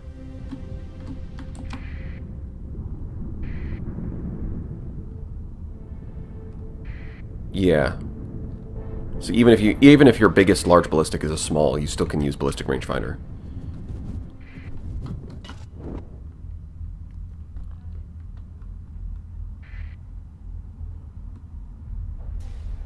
Are you going to try to fight Triple Fabricator? Well, I'll try at some point. Again, I don't know if the Astrals are going to be any good against threat, but we'll see. Because it seems like the main way of beating Fabricator fleets is to, like, rush down the Fabricators. And I guess I can try to do that with the Afflictor and Hyper and Harbinger. But, like, if the core of my fleet is 2 big and slow carriers supporting a big and slow capital ship, I don't know if, like, they're really going to be able to do that. So we're going to actually have to fight our way through the fleet as it keeps spawning in new crap to throw at you, which might be a bit challenging. Might be a bit challenging.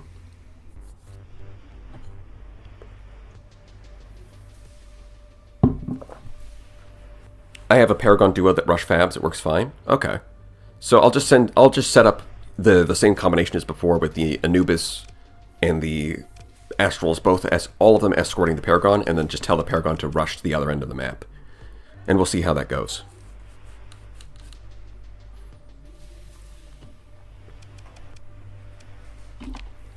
Yeah, still only 2 story points. Not a lot to work with here.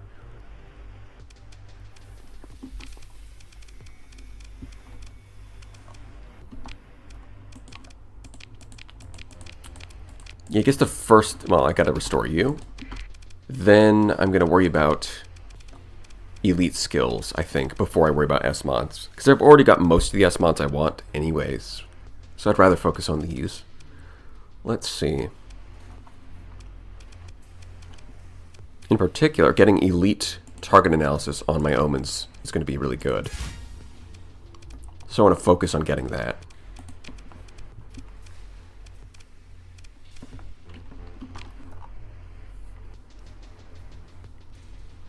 Let's see, do I want an S-modded repair unit on these? I mean, S-modded repair unit does boost their survivability against, like, remnants because of their tachyon lances and ion beams. But against a lot of the other enemies, I don't think that's going to be a huge concern. So I'm probably just better with a missile autoloader. Or, I could get, I mean, I am missing Flux Coil Adjunct, but at the same time, I'm not sure that's super necessary.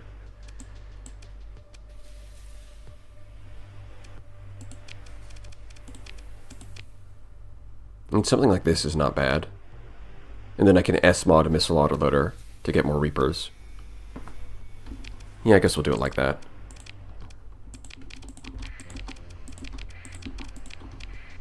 I recommend trying out the Big Red Demon laser and Paragon turrets.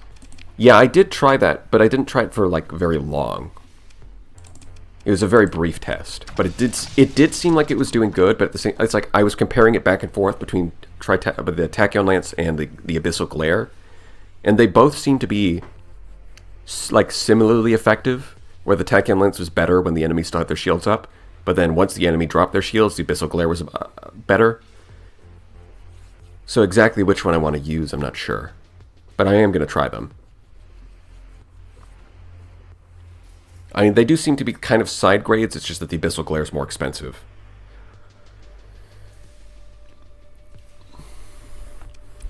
But of course, now that I've got all this, I mean, in theory, if you go like, maybe you could go like Rift Torpedo in one slot with double Resonator and a bunch of Antimatter SRMs, then eventually you could justify putting Missile Specialization on the Paragon. I'm probably not going to do that, though. I'd rather try out Abyssal Glares. 4 Glares is hilarious on the Paragon. At that point, you should call it a Galaragon. It evolved like a Pokemon, from the Paragon to the Galaragon, and it learned its special move, Quadruple Glare. A gaze from no eyes. Or I guess a gaze from 4 eyes. 4-eyed attack. Thank you for the streams. What are your thoughts on Mini Pulsar on Omens? Well, thank you for the 420, Bob Ross. You know what? It's actually 420, isn't it? It's April 20th, and I got 420 from Bob Ross. I don't think anyone else on the planet has that kind of clout. I am the coolest. I am now the coolest guy ever. Bob Ross gave me 420 on 420. All right, the rest of history is downhill from here. This is the peak. Mini Pulsars on Omens. I do think it's something that I haven't really tested, but I've definitely theory crafted. It seems like it should work, because the EMP emitter shuts off your guns, but because it's a charge weapon, it can still recharge while it's shut off, and then it gives them some nice burst kinetic damage. I think the Mini Pulsar could work. It's just about how well I need to run some tests to see if the AI can use it properly.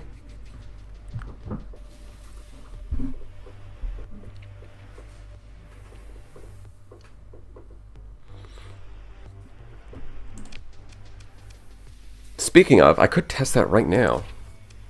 I could just run this as a test. Blaze it. Thank you, Nick Rout. We're going even further. It's a special celebration. 420. Scared with too many pulsars, 1 AM blaster.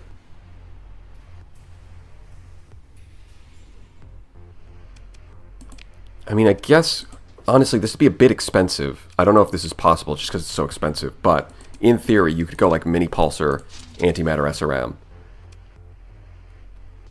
I don't know, it's just really expensive, and it generates a lot of flux.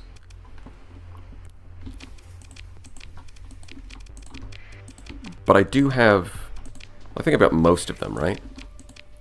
Yeah, okay, I can do 3. If I may suggest a use for Cryoflamers, a Sunder with 2 and your choice of large. Oh god. I mean, even if you try to buff the range as much as possible, the Cryo Flamer still only has a base range of 400. So that Sunder's got to get close to the enemy. And it's going to kill whatever it's aiming at, but I have doubts about its survival rate.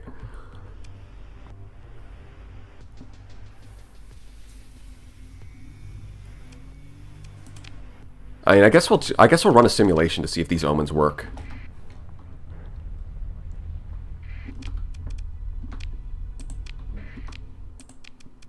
Throw them into the fighting pits.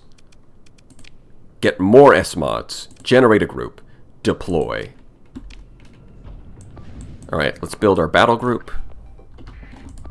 And watch them go. Does the mini pulse or antimatter SRM? So, yeah, okay. It does. So that's one of the things about the antimatter SRM is it does just immediately burn through all of its ammo. But if it's targeting a frigate, it'll still kill it. If it's targeting a destroyer, it's just kind of wasting its ammo. Well, I guess not if somebody else follows up on the attack, but a lot of the time is they'll just kind of like float about. This is one of the problems I have with the antimatter SRM. Is a lot of the time they'll just kind of fire it at something and then run away, and then it's like, oh, well, that's going to take a while to recharge. Yeah, this is exactly where you would want S-modded, is Ion Beam. This is where you would want S-modded repair unit. So that instead of flaming out for like 9 seconds and nearly dying, or in a lot of cases actually dying, it would just repair instantly. And it would not be an issue.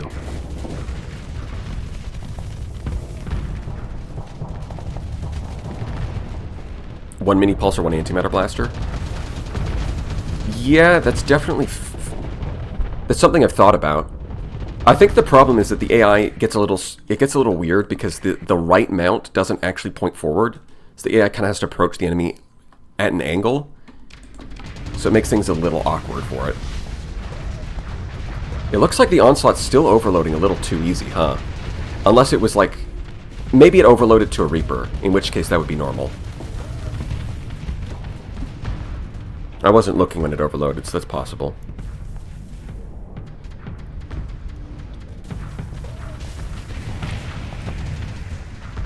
Quick question, what's the opinion of a full beam Paragon with maximum range mods and skills? Very pretty. Disco Ball Paragon is very pretty. Lots of colors. It's going to struggle to kill things by itself, though. It definitely would need to...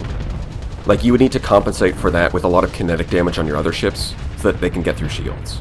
Because the Paragon by itself is going to... like, against another capital ship, it's just going to be kind of terrible. Some overloads last literally 5 seconds, others are 15 to 20 seconds. Well, the interesting thing about that is that the minimum overload time depends on the ship class. So for frigates, it's 4 seconds, and then each size class up, it goes up by 2. So a frigate can overload for just 4 seconds, and it can be shorter if it's got like elite field modulation. You can get it down to 2 seconds on a frigate. Whereas capital ships always overload for a minimum of 10 seconds. That's the difference there.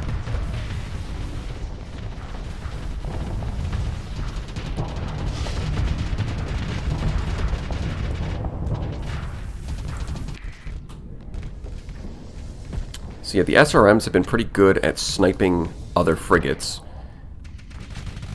But you can kind of see it's approaching, is it going to fire the mini pulsar? It's going to fire it like a little bit. And then it uses that.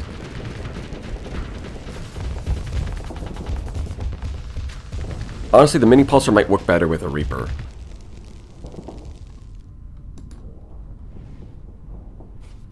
Mini pulsar might work better with Reaper.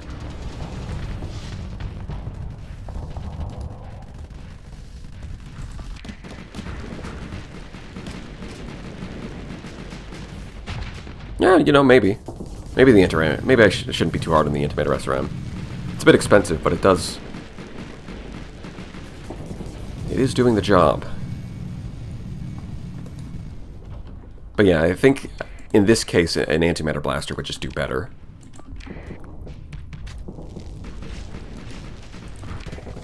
See, I don't think mini pulsars are... is it out of ammo? I guess so.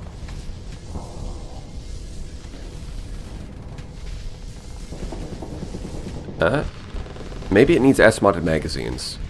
Or it's like it either needs S-modded magazines or it needs a second mini pulsar. I don't think it has enough flux to handle both, though.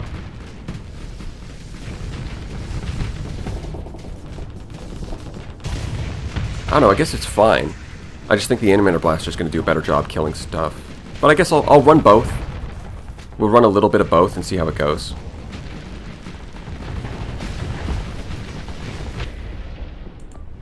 Yeah, so even if I give them, like, double S-Mod, triple S-Mod with high-level officers, the Hegemony still gets clapped by my fleet. Like, I even maxed them out. I gave them maximum officers, I gave them maximum S-Mods, and they're still just getting eaten alive by this. So yeah, I guess we'll run both. We'll run this one, and we'll see which one ends up doing better. Although, I guess, I mean, I can run 3 of them, but yeah, the test would be a bit more fair if it was 2 and 2, but we'll just run all 3. We'll call it the Omega Frigate, just to differentiate it.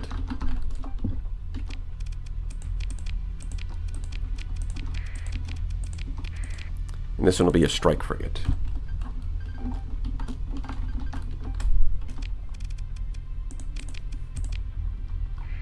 But yeah, I think this is one of the cases where it's more of a side grade rather than an upgrade. Usually Omega weapons feel like a big upgrade, but in this case it doesn't feel like it's like much stronger. If it just feels like it's a bit specialized a little differently. When it comes to improving the omens, I will quote Oblivion when you reach and level up and after you pass 100. Perfection cannot be improved upon. Yeah, that's a good way of putting it. The Animator Blaster just synergizes so well. Mini Pulsar works better when backed up by something like an Ion Beam or explosive damage. Yeah, it probably works better if it's got... I mean, you could put it on the Omen and then have some other ship run like a bunch of beam weapons and then have them work together.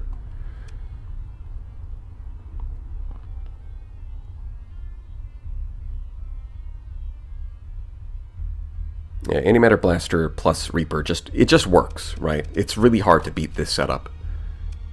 Although I guess you could use other missiles besides the Reaper, but like the Animator Blaster is really hard to beat. Yeah, another option would be going Animator Blaster plus Mini Pulsar, but again, this one doesn't quite point forward, and it's a lot of ordnance points, so... how well would that work? I don't know. I could try it, but I want to try the Animator SRMs.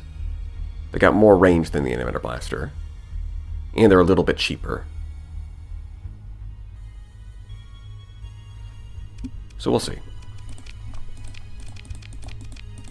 Plus, if I use these, then I don't need to S-mod a missile autoloader in the way that I would need for a Reaper. So I could just get whatever I want instead.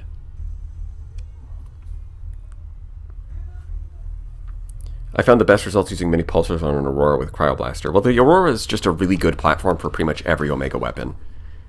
Except for the ones that it literally cannot mount, like any of the large options. But for the medium and smalls, pretty much all of them are going to do good on the Aurora.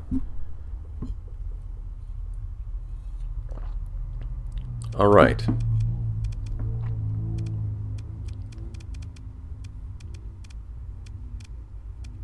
No levels, no story points. Okay. So I think now we're going to go... Is this one finished? It hasn't been a year yet, has it?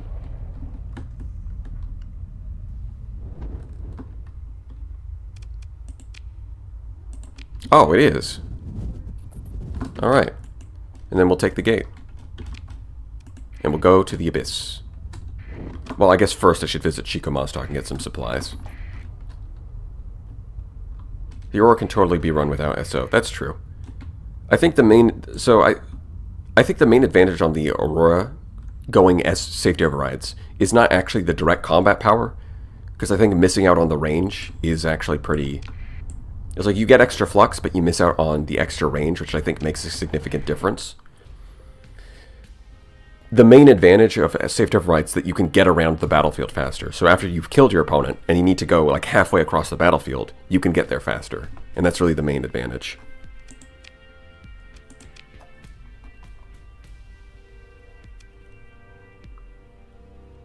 Yeah, we're just going to need supplies. Supplies and fuel. Fuel and supplies. Okay, maybe not that much. just get... We'll get just 2,000. A meager 2,000. Wouldn't want to go overboard now, would we? Are they following me? No, they're attacking the station. That seems like a big fat load of not my problem. Let's go to Limbo.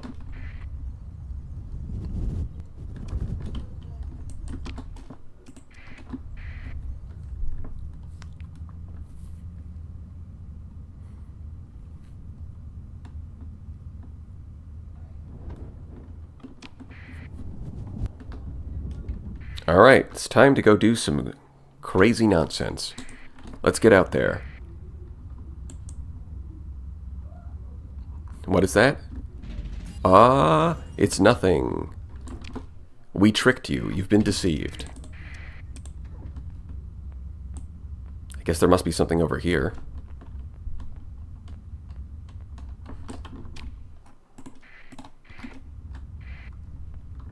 Surely the neutrino detector wouldn't lie to me in abyssal hyperspace. Time for all kinds of threats. We're going to see how these do. Are the Reapers going to be any good on these Cobras? Is this formation going to work, or will they collapse under pressure? It's time to find out. Another case of literal nothing.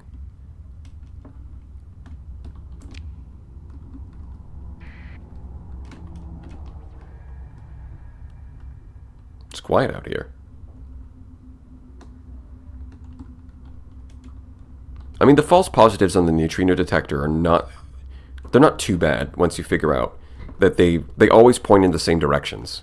Whereas real objects, the arrow will move around as you move around the system.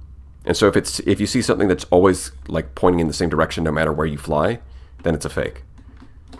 It just takes a little figuring out. 99% of Abyss Explorers quit before they find something big. This is true. This is undeniably a true fact. Light industry finished. What's our money? 500,000. Honestly, I was kind of expecting a little bit more. But 500,000 is nothing to scoff at. Let's see. Food, recreational drugs, 70,000 by itself. And then domestic and luxury is 36,000. So yeah, it added 110,000. All I got to do is make some story points so I can improve this, but, you know, the fleet gets priority.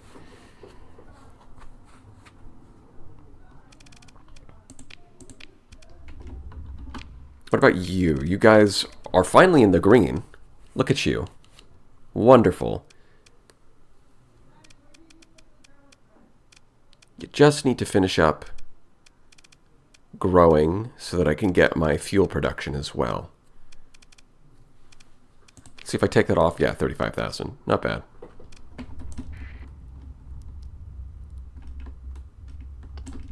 Disrupted shipment. Well, it looks like the disrupted shipment is just Marines, which I don't think matters. That's not really affecting the income. It's more about, I think, the accessibility is a little bit lower right now.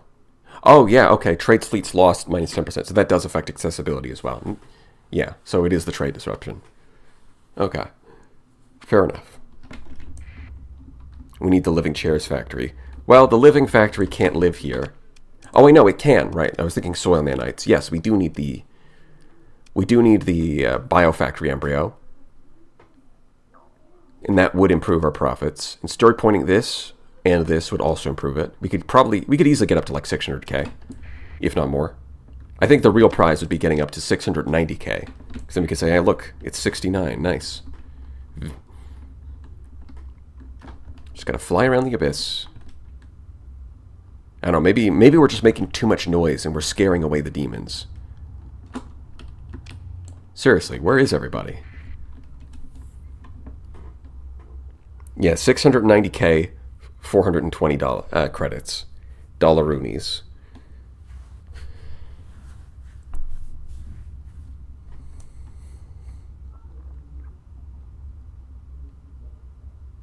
The demons only find you when you're not prepared for them. Apparently.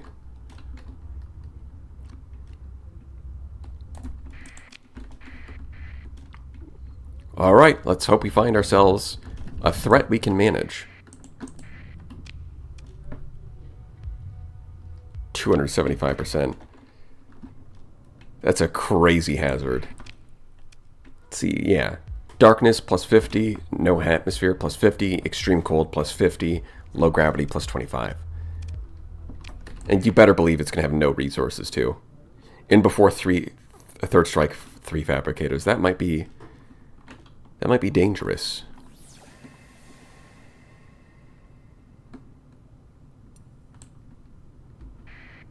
I mean, we got 2 fabricators. Alright, we're going to save here. Because I not really beat one of these yet. 102%? I mean, against remnants, that's no big deal. But against these, I have no idea. Let's just drive up to the top. Capture all this nonsense. Go.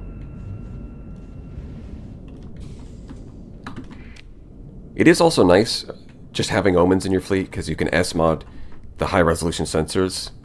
And since they're so fast, they tend to run to the front of the fleet anyways, and the extra vision range makes them excellent scouts. It's just a nice little, not like super important, but a nice little quality of life thing.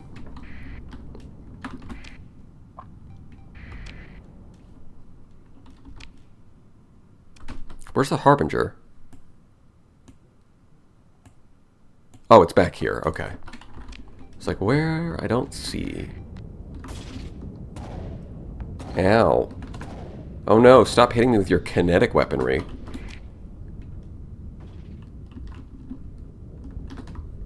Yeah, so the fabricator should be up there somewhere.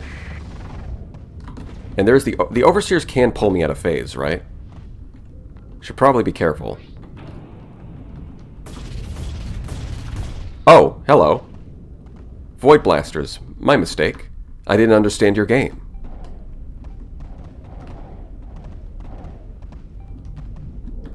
Now these guys have... Oh, they have Omni Shields. Interesting.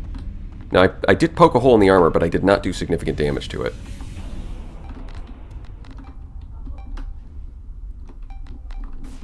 Damn, these guys are fast. Catching up to me. Oh, wait, no, if I just drive in a straight line, they can't. Okay, excellent. Although I do need to kill those fabricators, so... We'll see. Although I think this is my first time doing this, so the chances that I die here are pretty big. I discovered all these small thingies around the threat ships, not just for the view, but are actual ammo that can be used. Yeah. You got so hyped. Yeah, it's pretty cool. I did not even see that Overseer, so I did get pulled out of phase for a second there, but I'm fine. I'll be fine. I'll be fine. We're fine. Stop! Why do you have so much range on that ability? I mean, it's only fair, really. Phase ships are phase ships. Lucas 13 chose the best time to volunteer as a Talon pilot.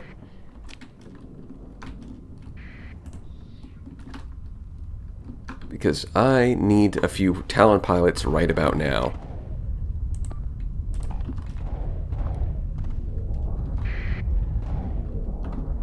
The thing is, I want to hit that same spot, but it's like, how? I can't really get into that same spot.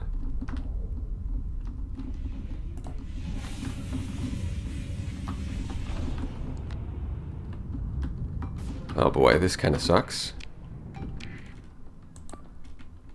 But they took this point. How?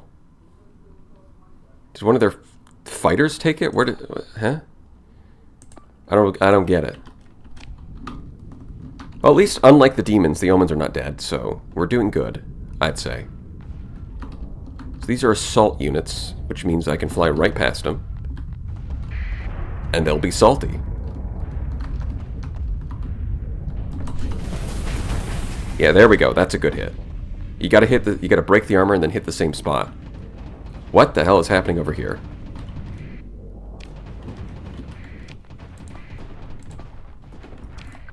Okay, let's get you to attack that, and hopefully my death ball strategy works. Do I need to S-mod a repair unit on this thing? Why are your shields down? You're just getting EMP'd. That doesn't seem right.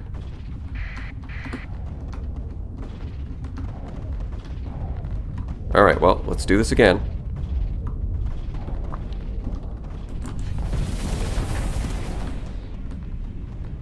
Hello there. You're getting surrounded. Yeah, it does look like that. But we gotta take out the fabricators, don't we? Okay, so these things I think have void blasters, so I want to not unphase in front of it. Okay, I am out of range. Excellent. The little ones have phase skimmer. That's interesting. Didn't really notice that before. Okay, the astrals are way too far back. Alright, let's get some omens in here. Stop fighting over the capture points. Let's get the omens onto those. At least the astral's not really... What are you pointing at? What are you pointing at? Explain yourself. I told you to kill the fabricator, not to point at random garbage. Also, yes, I did tell you to attack it, but I didn't say get right on top of it. What are you, the old slot? Do you think you are an Onslaught Mark I, sir? What are you? I told you to attack it, not to ram into it, and then turn your guns on something else. That is the dumbest idea that you could have done. That is like the worst thing you could have done. That's even worse than just waiting at the back and doing nothing. That is the worst thing you could have done. What are you doing? It's like, if you're going to be suicidal, at least point your guns at the right target. You know, there's really no excuse for running in there and pointing them at the wrong target. Ah, all these fragments are stopping me from killing the damn thing, too. Alright, well, it's a good thing I saved, because this is complete fucking nonsense.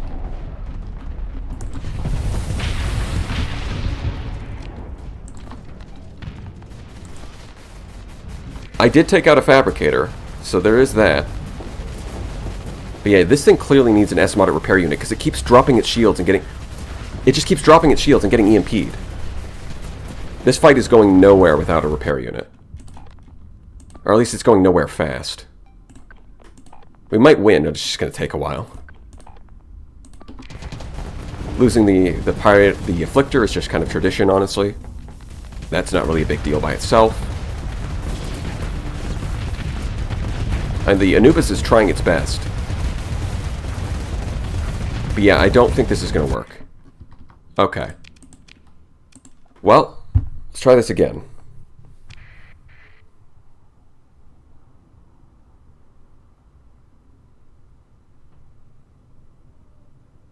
I heard the AI treats the swarms like ships instead of fighters, which makes them behave very strangely when surrounded by swarms. It looks like it. That was very weird.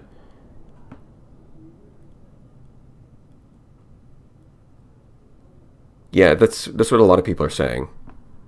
So they're treating them like frigates instead of fighters, and that's why it's acting weird.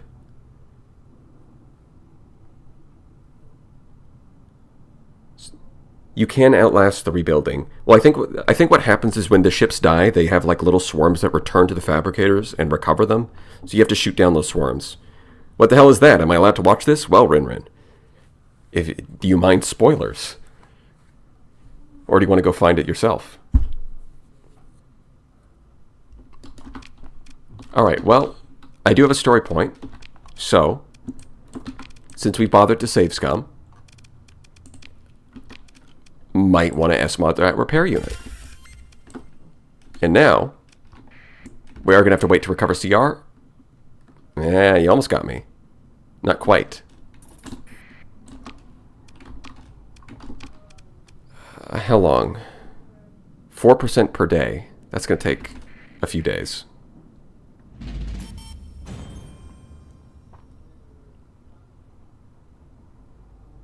Yep, don't mind me, Mr. Swarm. Mr. Threat, I am not doing anything of any interest. Nope, nothing to see here.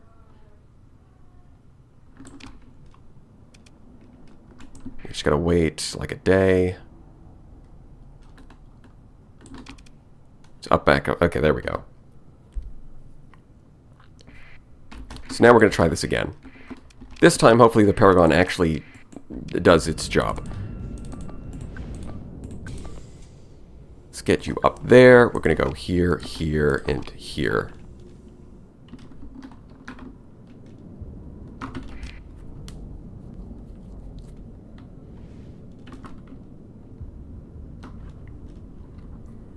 I've heard carriers are bad in long fights. They might be. I just want to use the Astral because it got buffed this patch, but it might be bad for this fight.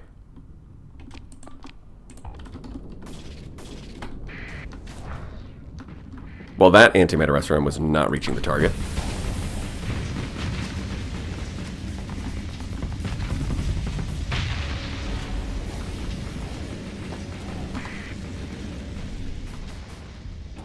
Yeah, okay, so the mini pulsar antimatter SRM is doing alright against these targets, at least.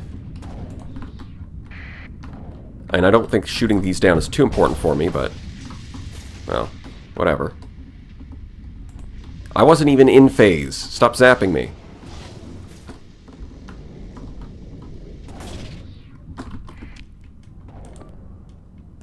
Yeah, it's going to be up here, right? Let's drive her up there. I mean, we don't have full S mods or full officer skills, right? So it's not like the fleet's not quite at full power either. And the fact that it looked like it was kind of close at one point.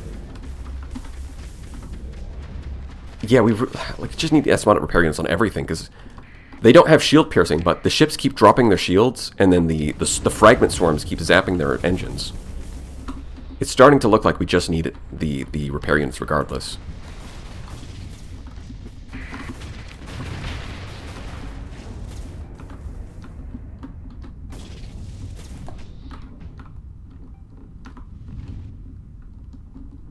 Uh-huh. I mean, they still missed, so at least there's that. Yeah, these Overseer units are really targeting me this time.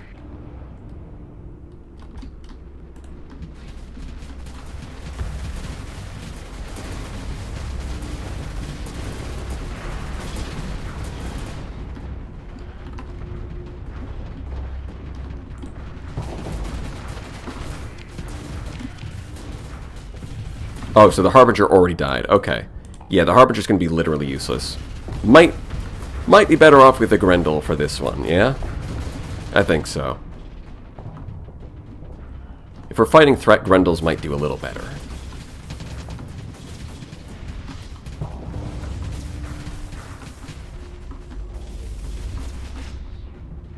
Yeah, you can see right here, it drops its shields even though its flux is really low, and immediately gets a bunch of weapons zapped.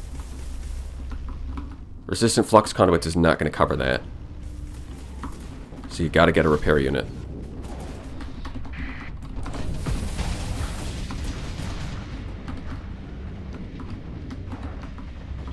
I don't know why it's not shooting its auto lance at this one. Oh right, there's an Overseer. I forgot. Bro, I can't... Let me back up. I'm just a small child. Don't hurt me. I'm a baby phase ship. Okay, now we're losing omens. That's different. Did not do that before. This guy looks like he took a bunch of damage from an astral. Alright, we just gotta force our way up there. There you are. You big jerk. You big fat jerk. What? How did they even reach me from over here? Straight up from downtown. The hell is that? Well, now he's pointing his shield at me, so I can't do anything. Alright. Alright, please kill it, but like normal this time.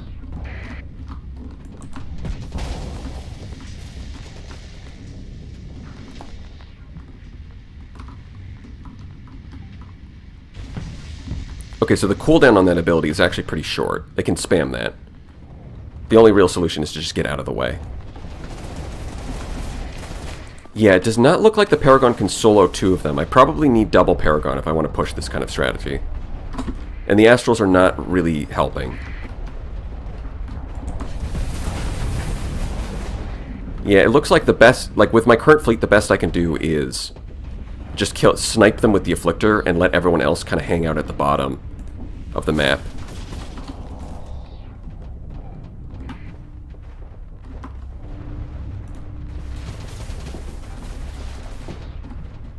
That's what it's starting to look like.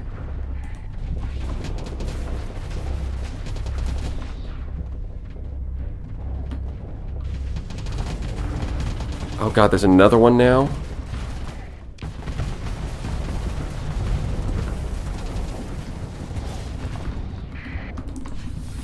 Oh right, my weapons are disabled.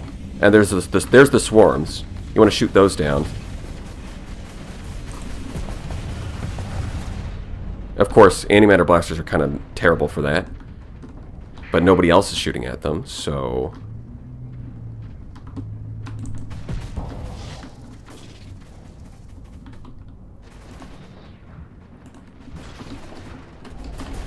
Okay, so if I don't tell the Paragon to go rush them... I mean, it didn't even take that much hull armor damage. Like, the armor is still intact. So it's not like it's the end of the world.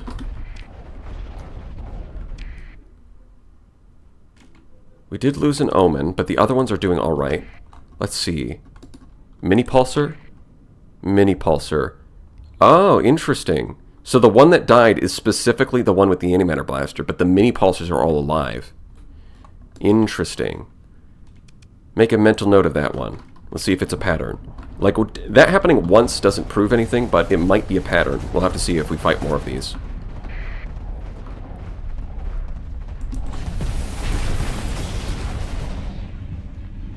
Aha, your ability is on cooldown. You cannot get me right now.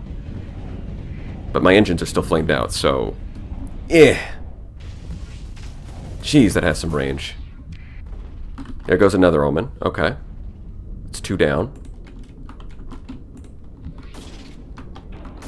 Yeah, it seems like once again Alex has designed a fleet that... an enemy that might just be best dealt with using capital spam. Especially if it's low-tech. Why is the Astral so far forward? Hello? Buddy, wake up! Are you asleep at the wheel?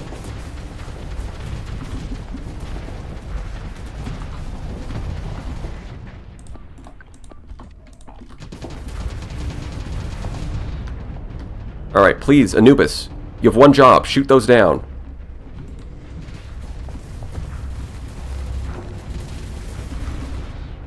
Okay, I guess not. It's too busy shooting at everything else to shoot these. Yeah, I mean, an endurance fight might be the way to go. But the Paragon is pushing forward. I think the S-mounted repair unit has made a difference.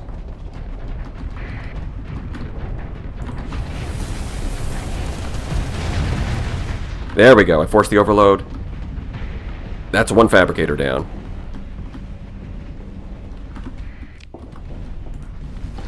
But it really feels like the Astrals are not... It feels like they're not pulling their weight here. Alright, let's get this guy. Alright, thank you, but I don't really need you flanking my Paragon. It's having enough issues as is. But yeah, you can see it's getting zapped by all this random crap, but the S-mounted repair unit's keeping everything online.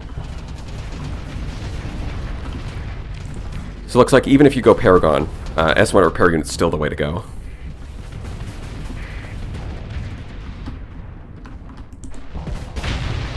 Oh, one of the Astrals actually died. Yeah, it does seem like Capitals are kind of... not Capitals. Carriers are kind of terrible for this fight, because they don't really seem to be doing a whole lot. Like, you'd much rather just have a battleship.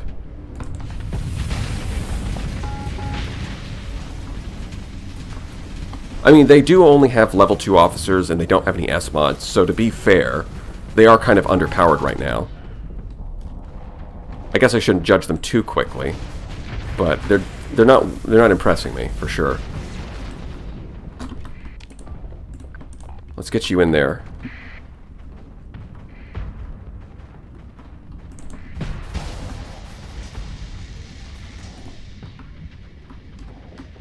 Alright, let's get this little guy. Leave my Astral alone.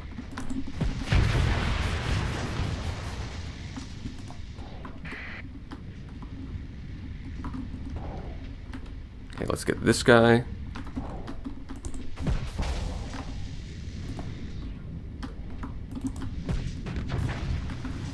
Okay. Yeah, you can't reach that, can you? And most of the frigates are gone. The Tempest is up here. Well, the Tempest survival rate seems to be better. You've taken a bunch of damage. Yeah, both of them have taken damage, but the Tempest is doing all right. I don't know if it's the Phase Lances or just the fact that it's faster, but it does seem to be surviving better.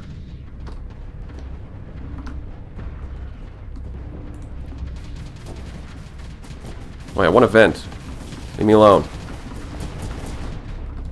And yeah, I think the Astrals, especially when there's these swarms flying around, more burst lasers, especially some burst lasers, heavy burst lasers on the back, might actually be a good call. Because the Anubis by itself is not enough. Okay, so the Tempest did go down after going all the way up to the top of the map.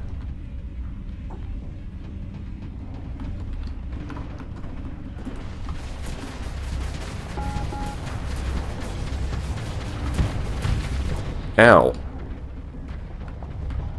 It's kind of hard to tell the difference sometimes between which ones are fighters and which ones are missiles. I guess it's the glowing ones that are missiles. Nope. And nope. Fuck you. Yeah, okay, so looking at the way things are going, the Paragon did manage to take out one, but again, the Astrals aren't really fucking doing anything. So, I'm gonna say, where are you pointing? Hello? What are you pointing at? There's nothing behind you. Alright. We're gonna call it quits on that one. I think we need to adjust our strategy here. And the battlefield layout completely changes, of course. Naturally.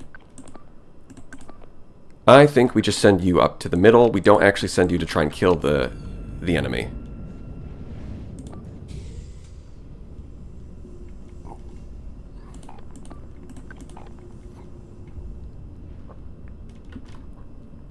Right, we just have you keep the enemy busy while I go snipe the fabricators. Not the most elegant of solutions, but it could work.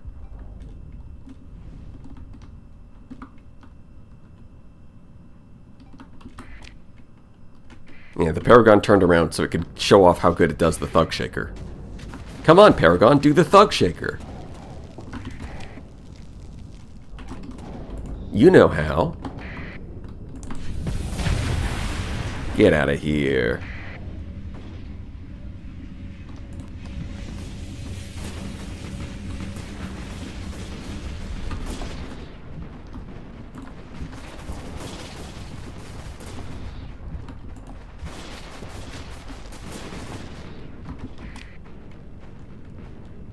Yeah, so there's a bunch of crap coming downwards. We can hit S on that. Well, ignore that even. Hit S on you.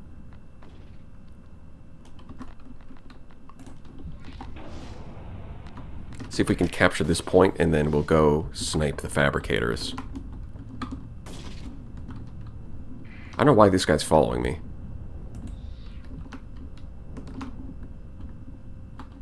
Go away. Oh, really? I hit all 4 shots and it didn't actually kill you. Huh. Wonder what that's all about.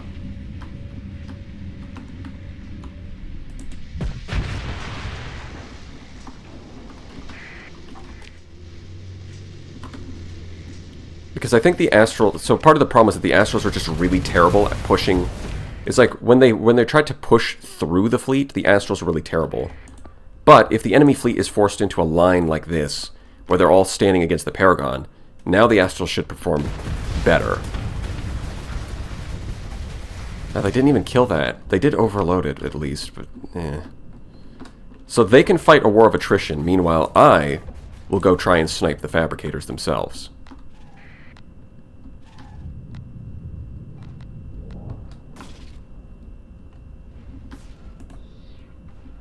Right, and see...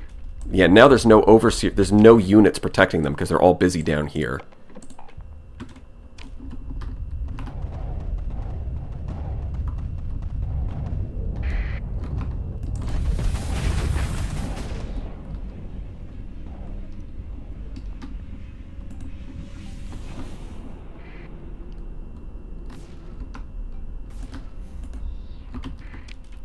Yeah, and these things are probably, if I had to guess, how much DP do they use?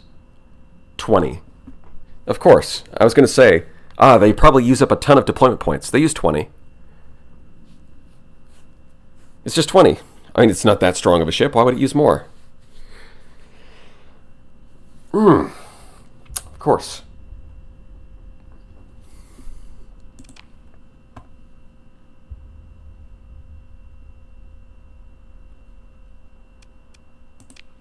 Yeah. Then they've got advanced targeting core. Yeah, okay. Well, this is doable. 1,000% recovery per day. Yeah, not going to cheese them by dropping their combat readiness, are you?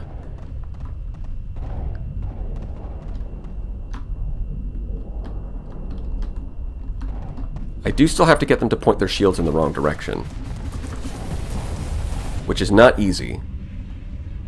Now that they've been, now that the bug has been fixed, it's not as easy anymore. Although it is doable.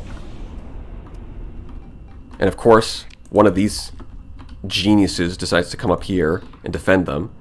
And look at all of that nonsense that it's summoning. Assault unit.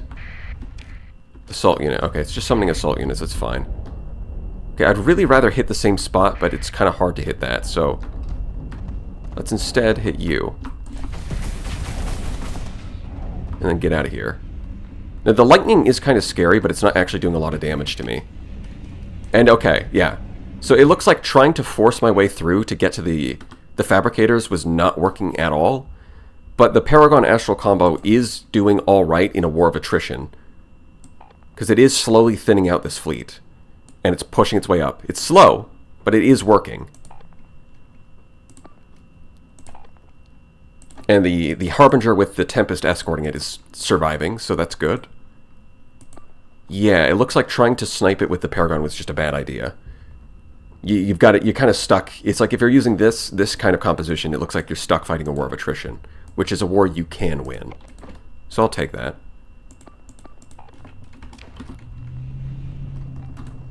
Just got to adapt your tactics to the fleet you're using.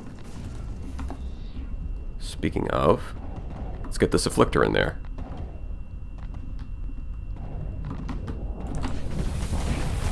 Okay, at least I got some shots through.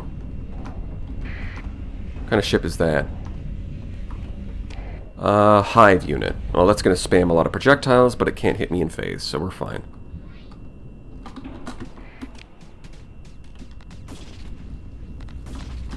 Oh, look. The cavalry has arrived. And of course now there's a bunch of overseers up here as well because they're getting pushed up by the fleet. Good, great. I'll just try to avoid those. Okay, I did hit the weak spot. That's good, that's good. Couple more shots and we'll finish that off. Yes, this is a pure vanilla playthrough just on the new patch. This is new stuff. If you haven't seen it yet, it might be spoilers. So you should play the patch. Any mods? Yeah, no. Doing pure vanilla.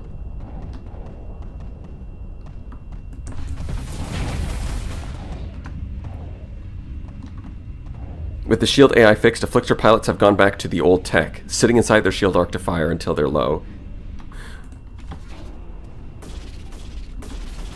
We've had to rediscover the old ways. Yeah, this stuff I think restores the combat readiness on the fabricators. Okay, that's a lot of nonsense. One more good hit and that fabricator's done. Oh, there's an overseer right behind me. That's not good. If I could just get a little bit more distance.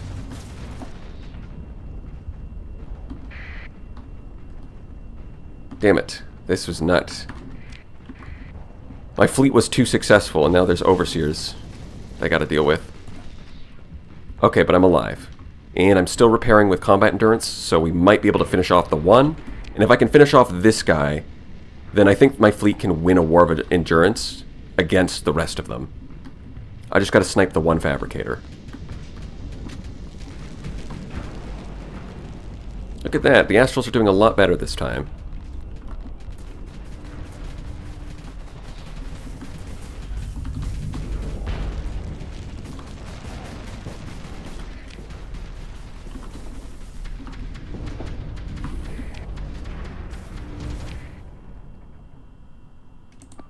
And the Harbinger's also not dying immediately, so that's cool. Oh, and look at that! The Paragon's going to finish it off for me because it's sitting at the front now. All of the other ships have retreated behind it. Look at that. That's a much better strategy. This is just so much better.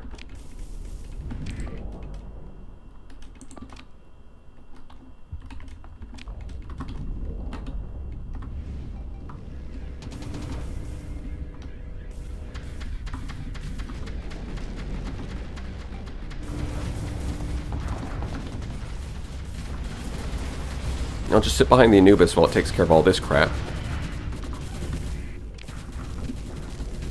And this thing is kind of distracting the AI, so I'll snipe it. So the Harbinger did disabled. What do you mean disabled? It should say retreated, because it has... No. It should say... No. No, it has phase anchor. It should say retreated. Unless it died during a phase disruption. And that No, but that Overseer's not even in range.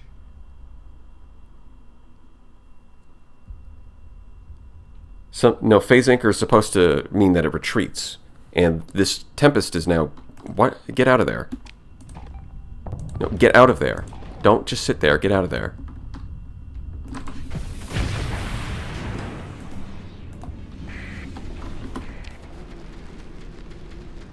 The only thing I can think of is that somehow the Overseer has so much range that it shut off, that it used its system, and then it died during the phase disruption. And then, because of that, it couldn't retreat.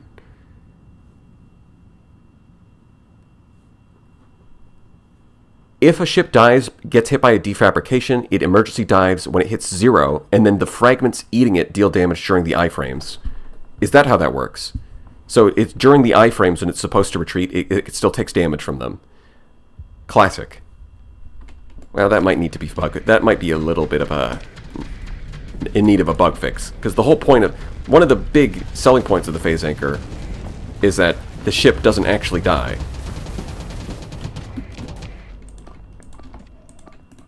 Yeah, I mean, look at this. So honestly, even though I did a ton of damage and I almost killed the Fabricator by myself, the Paragon was able to push its way through the entire fleet and finish it off for me, and now it's going to do the same thing to this one.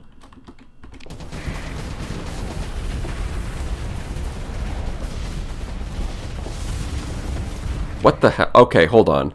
I was targeted on this thing. I hit F, and it debuffs this guy? Are you sure about that? Are you sure about that, Starsector? Is that what we want to do?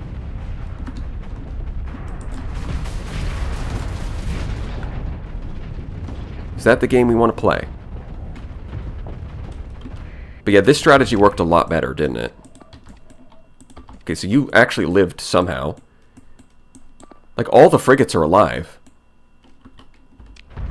So yeah, this feels very different from fighting remnants.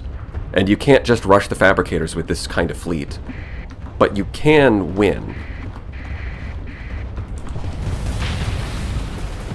Take out the assault unit.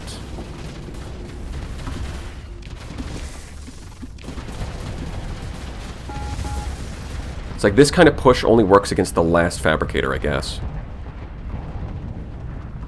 Go, go, Paragon! Excellent. I mean, now it's surrounded, but... There's no Fabricators, so we can just kill all this crap, and it won't come back. So yeah, honestly, I don't think going full aggro and sending the Paragon in there is necessary at any point. That's what it's starting to look like. Okay, can you actually get back over here? And I know you're distracting all of them, but like, you're also gonna die. So, like, let's not do that.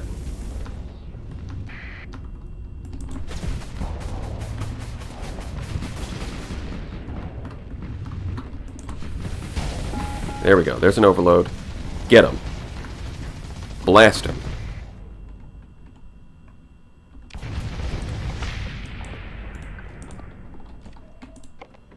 Combat readiness will start decreasing soon, yeah.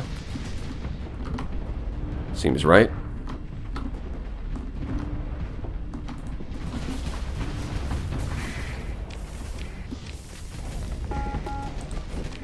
This thing's doing alright against the assault unit, so that's cool. But yeah, we can just, like... I mean, forcing the Paragon to attack that second Fabricator did mean it took a lot of damage. But aside from that, this was pretty clean. Like, they were just able to slowly grind their way through. For that kind of strategy, like, you might even be able to just... I mean, I know the obvious thing to do would be to snipe the Fabricators so that they stop producing ships. But it looks like if your fleet is strong enough, you can just outlast them. You can just fight your way through the tide of ships that are coming at you, and eventually get to the Fabricators. If I'm going to do that, though, I would probably need hardened subsystems on all my frigates to do it consistently, because like the Tempest is already running out of peak performance. But then again, that's probably lacking combat endurance. No, he does have combat endurance. Okay. So yeah, if there's like a triple Fabricator fleet, I think I'm going to need hardened subsystems on my frigates to do it consistently. But we can just grind our way through.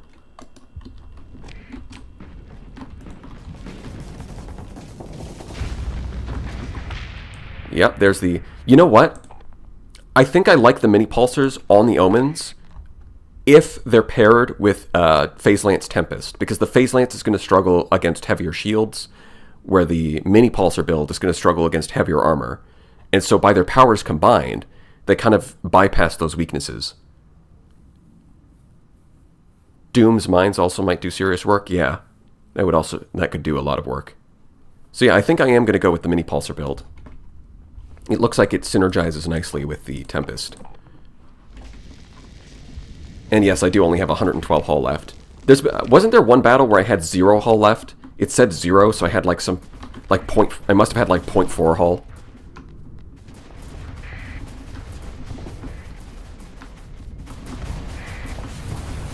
Get him. Don't mind me, I'm just going to sit back here and use my ability.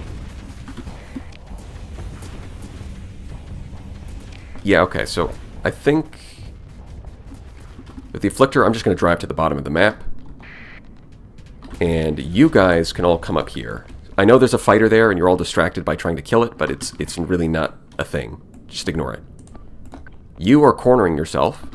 You are in the corner of the map. You are dead. It's over. You're physically unable to do anything. Good job.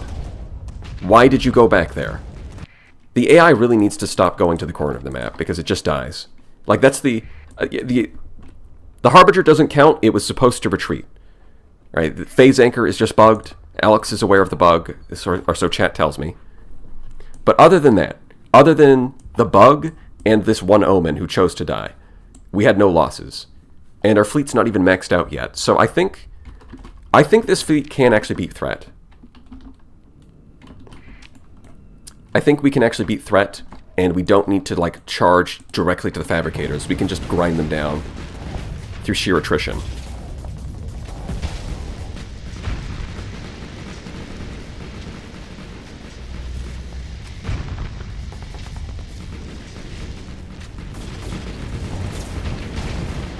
Yeah, I think this combination of weapons on these ships works. I think that's what's good. I think that's what's up. And boom. Yes. Okay. So this seems like a solid core. Like, it lacks mobility. Trying to push your way through the enemy fleet does cause them to get strung out and separated. But as long as you just let the AI fight on its own terms, it does look like this formation works really well. Okay. So yeah, the first one was just a skill issue. I just played wrong. Now imagine farming 40 of these for swarm launchers. Oh boy. Is this first or second wave? I don't know. I didn't actually check. You think Rift Beams would be good? I think Rift Beams would be good. Maybe he designed this fleet so that Rift Beams could finally be good. Maybe that's what this is for. Maybe he's like, alright, everyone says Rift Beams are bad. I'm going to make an enemy where Rift Beams are actually good.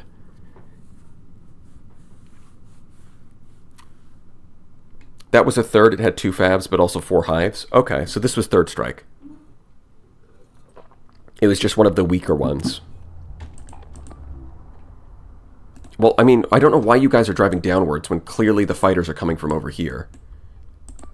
Like, it's... Like, where are you guys looking? There they are. Kill. Use your killing move.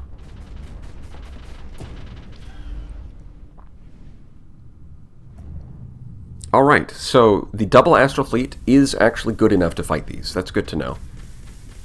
You just gotta be smart about it.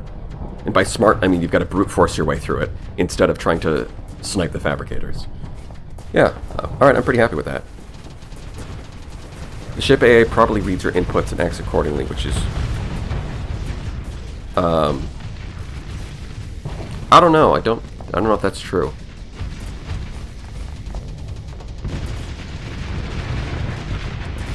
Yeah, I mean, look at that. They're just able to defeat them. It's like if you just kill the... It's like, it doesn't matter if you have infinite lives threat. If I just kill you faster than you can respawn, you're not an issue. Yeah, so this should not have died. This... I mean, if you manage the AI and you don't let them go up to the top of the map, then it won't die either. Fragment Swarm, mod spec. Yeah. We're generating supply of fragments. Yep. And this is Fragment Coordinator, which increases the capacity. 2 fabricators and 3 processing units.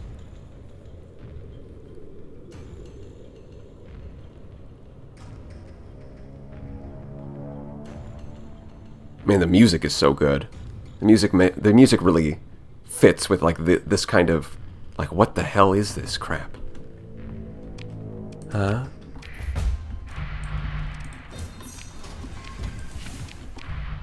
Officer promotion candidate.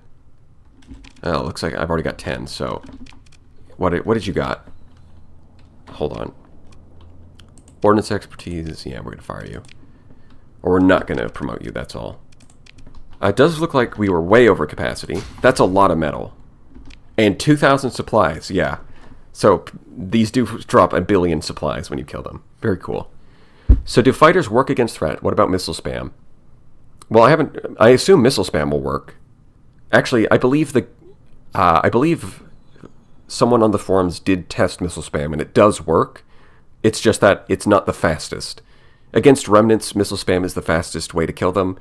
And against threat, I think it works, but it's just not... There's just other strategies that are faster. Can we look at the weapon stats? Like what? Which weapon are we talking about? The quad coil? Which got I think it got a buff after it came out. It's now 200 times 8. So it's got like the same range and the same cost. So the main competitor for this thing has got to be the Hephaestus assault gun. It's got perfect accuracy and a fast turn rate. So this thing is going to be pretty good at sniping. 1.0 flux, so it's less flux efficient, but it does have higher damage per shot. Significantly lower DPS. Okay. So I think the Hephaestus assault gun is going to have more raw DPS, and it's got both better DPS and better efficiency. So in terms of just like against a capital ship, it's going to be better at chewing through hull, just thanks to its higher DPS and its better efficiency. But this thing, it did snipe an Omen. So while high explosive damage isn't necessarily the best against shields, it's pretty accurate. It's more accurate, and it's more of a burst fire weapon with slightly better hit strength. So yeah, it's a bit different. It's kind of competing with the Hephaestus, but like the nuance is different. It really is Mauler strapped together. Yeah, it does look like it's kind of like... It is kind of like a bunch of heavy Maulers strapped together, but with better accuracy. Because it says perfect on the accuracy, where Maulers are... They're good accuracy, but not quite perfect. So it's like 4 PD Anubis to deal with all the swarms. I mean, 1 PD Anubis did a pretty good job. 4 PD Anubis would just... They wouldn't stand a chance. Yeah, perfect accuracy and fast turn rate make it look like it's pretty good in turret slots. Because it can swivel around very quickly and just snipe something with without any recoil.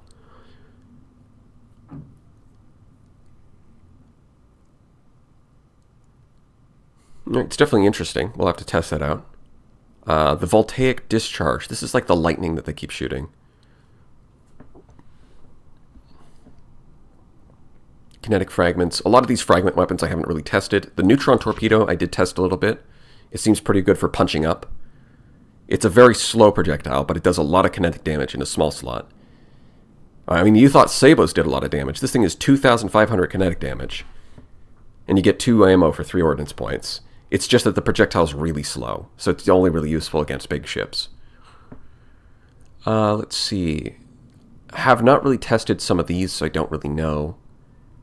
This thing I don't really know. The light mass driver got a nerf. Rest in peace. You know, at 9 ordnance points, it was really strong. At 10, it's still pretty good. Yeah, let's face it, it's still pretty good. It's just, like, you know, if you pay, like a railgun, for example, worse efficiency, yes, but you're saving 3 ordnance points, and it's got higher DPS. So, this one, you're really paying for that efficiency. And the efficiency is really good, so it's like, if you have more ordnance points and less dissipation, you can get the light mass driver. And if it's the reverse, where you have less ordnance points but more dissipation, then you can get railguns. That's what it looks like. Let's see. Voltaic discharge. I do have... No, voltaic cannon. This is the one. So this thing's basically a small missile, but in an energy slot. Because the recharge rate is so low. It takes 60 seconds to recharge one. Like, even the antimatter SRM only takes 20 seconds. Even the Rift torpedo only takes 20 seconds. This thing takes 3 times as long as a Rift torpedo. And the projectile's really slow. But it's a small energy weapon for 3 points, with 800 range. And it just fires like this big ball of lightning that can arc through shields. So I do think if you're going like 4 burst lasers on a Scarab with azimuthal magazines, you could throw this in, and it would give it some... It would help it against larger targets by stunning them with a bunch of EMP. I found volcanic cannon to be terrible. The AIO seems to miss with it. Well, I think that was a bug, because I noticed it fired it at like phase ships and stuff, and it was just like, not like, why would you do that? It's never going to hit. And I think that got bug fixed, but we'll see.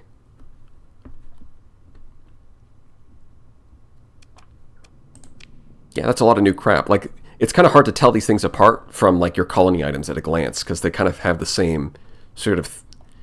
They have the same look to them, you know? They fit right in.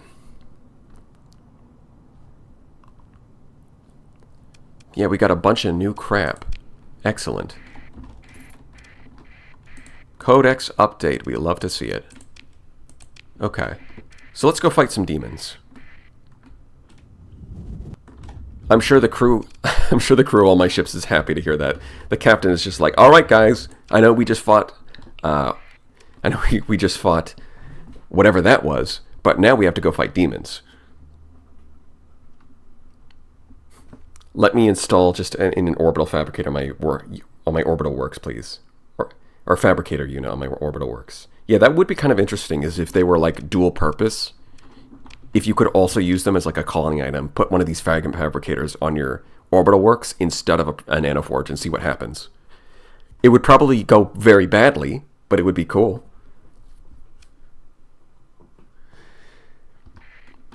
Alright, we've got some levels. Oh yeah. Oh yeah, the crew on these ships leveled up. Alright, what have you got? Please give me something good. No. Okay, well, we're going to have to mentor you. That's fine. It's alright. It's fine. Systems expertise, very good. You. Point defense. Systems expertise. Perfect. So you might get the right skill, you might not. We'll see. But everyone else is looking pretty solid. How many story points have I got? I got 8. That's pretty good. You leveled up. Excellent. Combat endurance. Helmsmanship. Sounds good to me. Helmsmanship. Sounds good to me. You. Systems expertise. Excellent. Any other levels? Yeah, so you. I'm just going to wait until you get more XP. And then I'm going to use the mentor trick to just force him to get the right skills. Let's see. If I've got 8 story points, then I can very easily go target analysis. and target analysis. Gotta make sure we get that, because it is very good. And I still have a little bit more. Maybe target analysis on this guy.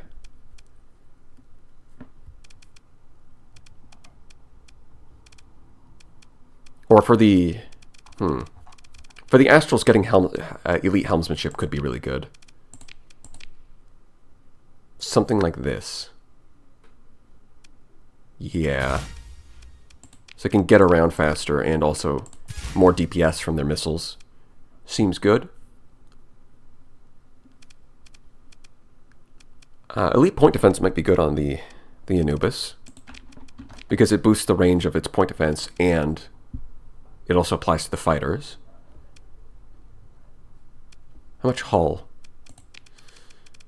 I mean, combat endurance does get sped up during the temporal shell, but at the same time, it's only 3,500 repair, so I'm not sure that's great.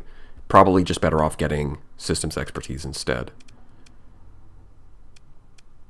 But then again, if I get missile specialization, which is a maybe, then that's going to use up an elite slot, so I've got to be careful with how I spend these. Yeah, I'm pretty sure I just want target analysis on you. Although I think at this point I've got a lot of the key skills that I want elite, so I'm probably more inclined... I'm a little more inclined to get more hull mods. Especially the Astral, since they currently have nothing.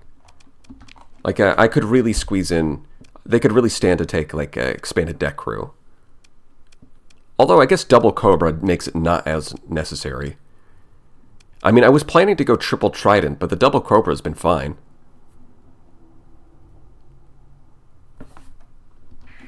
I mean, we'll go find some demons, and we'll see. I really hope that if you try attack enough of these Shroud threat, they hook you up with weapons to some weapons to surpass Metal Gear. I think something really bad is going to happen. Instead of some... Well, maybe you'll get some good weapons along the way, though, so I guess it'll be a trade-off.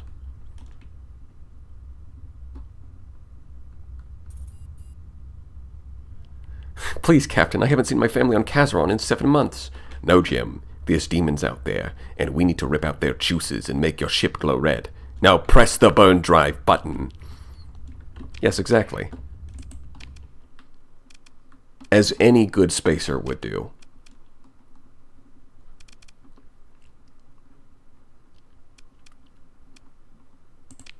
Yeah, I don't have enough. But that was a really solid chunk of story points. I got 8 from that fight, didn't I? I'm pretty sure that's more than you normally get from fighting remnants, isn't it? Even at like 100% bonus XP. I swear, that was a lot more than normal. Maybe I'm just imagining it.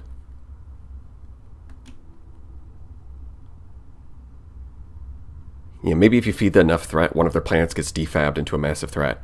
Yeah, because they could try replicating their technology and then just messing it up and accidentally unleashing threat everywhere. Yeah, so killing one fleet of threat basically gives you all the supplies you're going to need.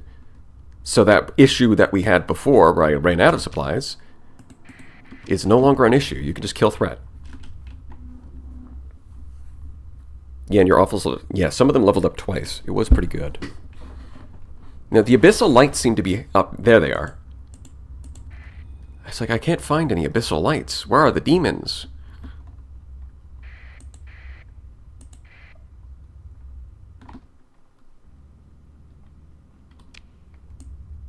Yeah, it's just a normal one. Not pink enough.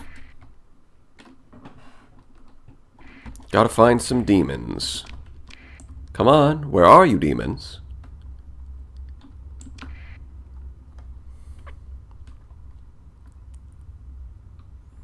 Wait, so if you use a sensor burst on a pinkish abyssal light, does that also summon demons? Because so far I've just been clicking on them.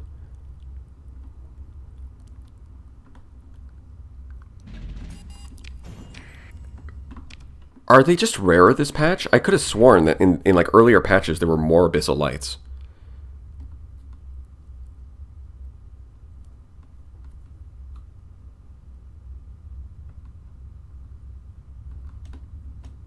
This adventure is so half-girt. Interacting with red abyssal lights at all, including sensor burst or interdiction pulse, will summon demons. Okay.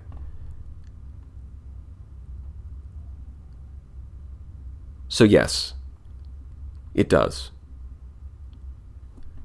I'm in the abyss right now and I see 3 lights on screen. Well, hand them over. Stop hogging all the lights. We got an inspection. Officer, can't you wait until I killed some demons? Let's be reasonable about this. I should probably use sustain burn. Honestly, I kind of forgot that was off. What can I say? The abyss makes it less obvious. I mean, seriously, I want to kill some demons out here. What even are the threat? Well, there's a lot of descriptions in the codex that give you a hint. Although we're not going to dive into that right now.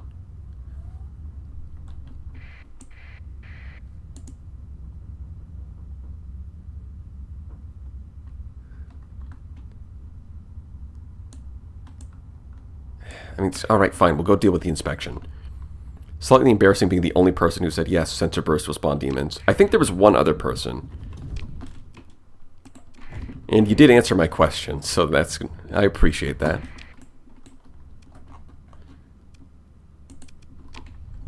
So it's interesting that the wormhole reminds you that about turning on your sensor, your transponder, but the gates still don't.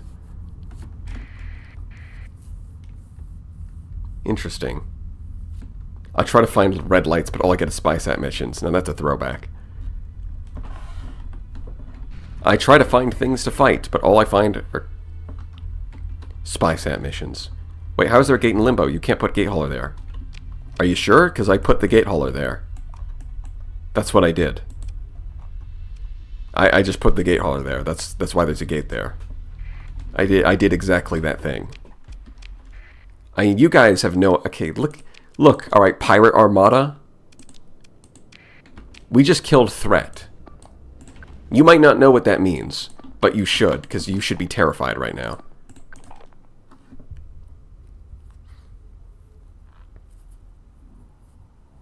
Wormhole only goes one place. Gate can't tell if you're going somewhere that needs a transponder. I mean, it could, after you select your destination, it could open a dialogue window for that. Although maybe that's just a bit annoying to code, so they haven't done it.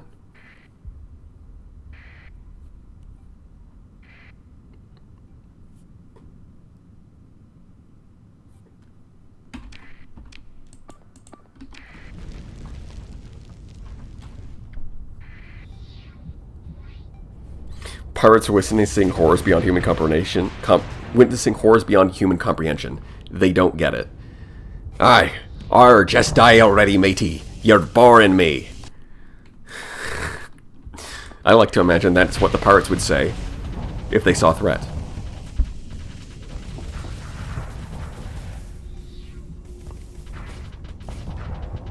Yeah, I'm pretty happy with these resonators. The double resonator on the Anubis and the double resonator on the Paragon give us some much-needed long-range kinetic damage.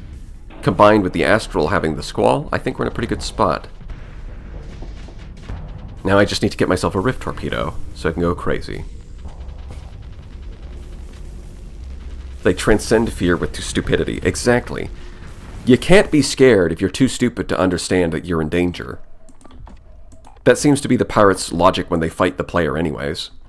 So it's not that far of a stretch to say they'd feel the same about abyssal horrors.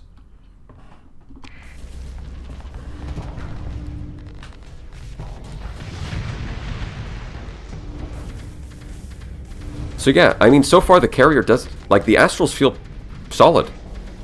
I mean, with the buffs to the Astral itself, the reduction in ordnance point cost on the Tridents. Oh, man. And the Omen flaming out the engines so that the Cobras can slam their Reapers. Slam dunk. That's awesome.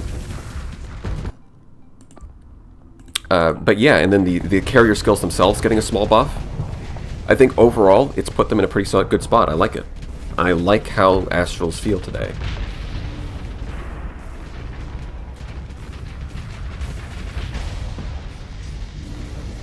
Oh, come on. You just had to wait a little bit longer for the weapon to get on target. Or I guess you could just hit an antimatter SRAM. That also works.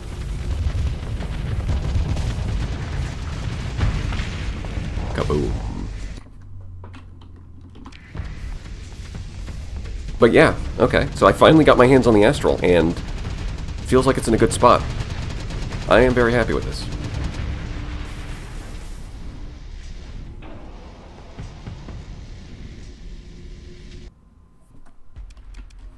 Is there any way to find out about the lore behind Abyss Demons? Not that I know of, beyond just reading the descriptions that the game gives you of like their weapons and stuff. That's kind of all I know about.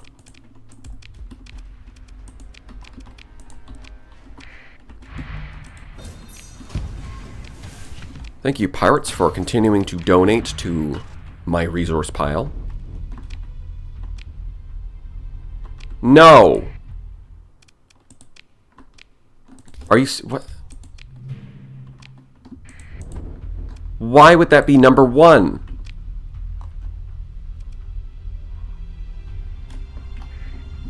Alright, well, that happened. Why would dismantling the wormhole be option number 1 when every jump... when you're clicking on a jump point, you just kind of automatically click through number 1 because that's the default option to just go to the next thing. So why do the jump points work differently? Now I've got to press 2 instead? You expect me to remember that? No. All of my RAM is taken up with Starsector facts. My brain doesn't have room to remember anything else. You can't expect me to do that.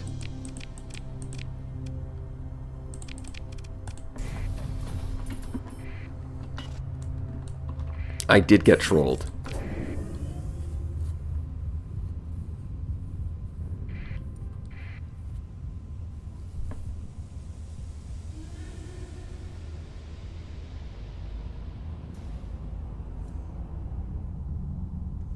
Bingus Man is here. Hello, Bingus Man. More evidence Alex is watching. Yes, he purposely hacked into my game just to mess with it, just to change it temporarily so that I would get messed up. This is a true, verified fact.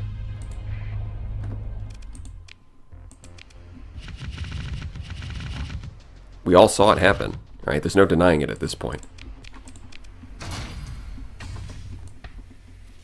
I only really need 200 of these. I only really need like 20 of these. I guess I'll take 30. Store the Cobras. And I've got...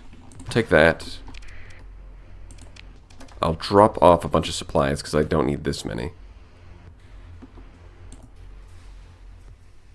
Actually, I'll just move them like this. Take 2,000. Easy. I do have Rift Cascades emitters, which in theory I could use on the Paragon, but I mean they are more they generate more flux and are more expensive. So I mean at most I might use one, but on the other hand I do want to use the Abyssal Glare once I get them. So I guess not. Let's see, what do I need to do? I need to restore you. I need to restore you. You leveled up. I mean you need both of these. Come on. You need both of these. Alright, I'm just going to hope Helmsmanship shows up at the next level. If not, I can mentor, so it's fine. Yeah, okay. So I think we're going to go with... I mean, Combat Endurance is going to give it 2,000 extra hull. But on the other hand, I could go Elite Target Analysis and Elite Helmsmanship, and I think that's what I'm going to do. I think that's what I'm going to do.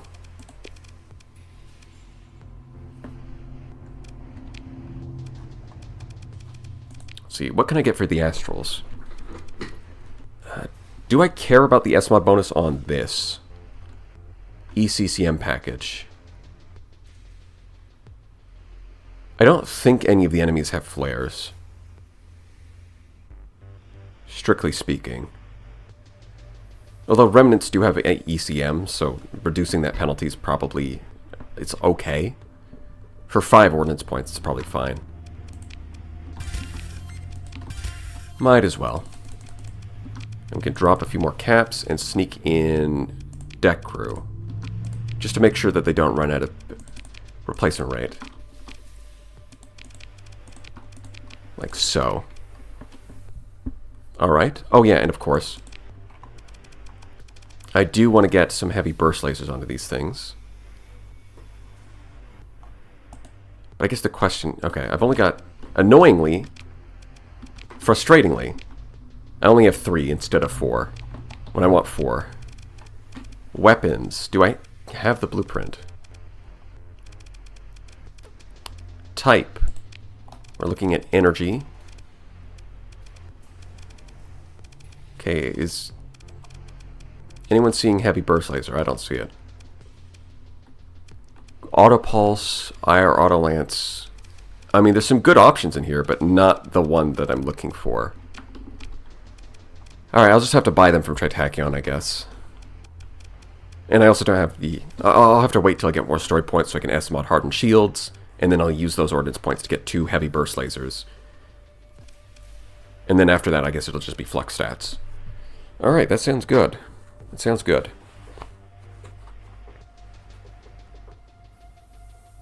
Are squalls even affected by fares? Yeah, I don't think so, actually.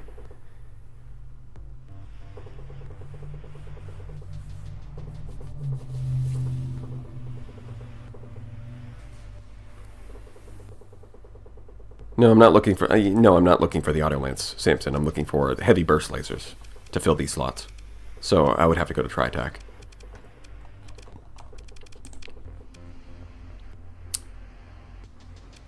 Yeah, that's looking pretty good. I do need to S-mod solar shielding on my flagship. This is already finished. It's looking good. I mean, it's kind of like, the thing is, on capital ships, it's kind of hard to pass up turret gyros. It's just really good. And then S-modded repair unit. It's not always useful, but when you don't have it, you really... It's like if you end up in a situation where you need it and you don't have it, you can really feel it.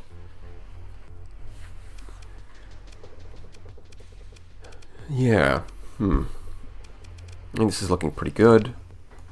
These did pretty nicely. I don't have any more.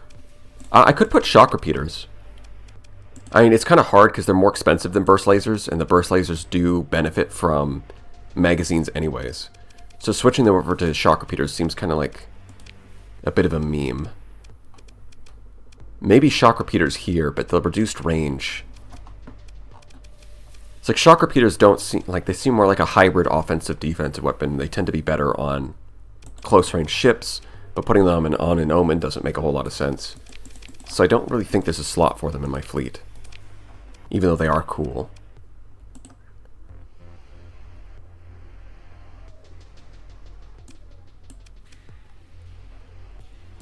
I might just skip the solar shielding for you. I might just S-mod advanced optics and skip the solar shielding entirely.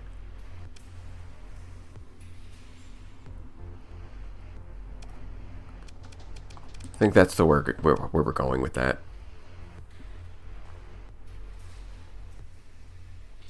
I'm considering the same thing for you. I would love to get not a Rift Cascade emitter, but a Rift Torpedo. Rift Beam. Flux a second 75 versus... I mean, the Rift Beam might actually be good here. Hold on. The Rift Beam might actually be good here as the third weapon. Is the Tempest realistically staying till endgame? Yes. I mean, we're pretty close to endgame now. I mean, we are in the late game. We've got double Astral. We've got 240 deployment points, and these are all good ships with S mods. And I've got the officers. We're not quite like the end game though, because I haven't S modded everything. Some of the officers still need to level up, so it's not complete. But it's like all the pieces are there. This is a very late game fleet.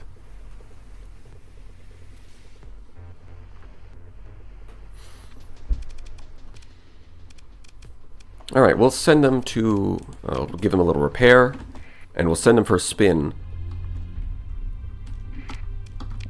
We'll send them for a little spin in the simulator again. And since we are close to the hegemony inspection, we'll test against that. In fact, we will give them aggressive AI, because some people have suggested that the hegemony would be stronger if they used aggressive AI. We'll test if that's true. Do they still get stomped? Let's find out.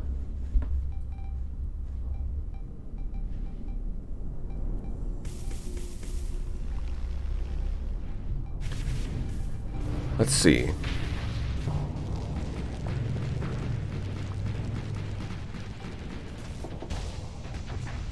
Yeah, I think the mini pulsar antimatter SRM build is pretty solid.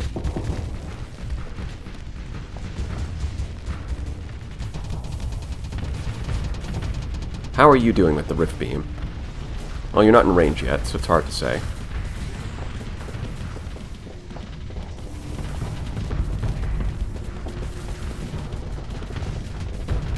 You can see it really wants to attack that Dominator, but it's kind of leashed to the Paragon, so it can't.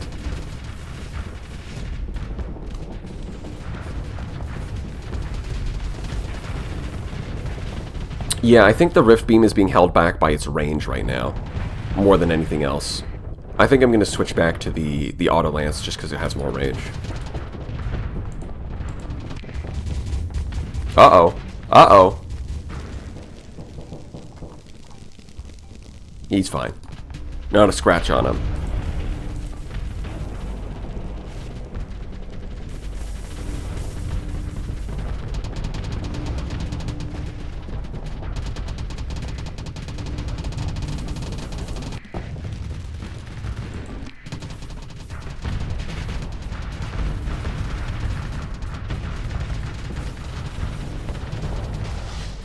Yeah, see there, it overloaded to a Reaper, which is not an issue. That's just normal.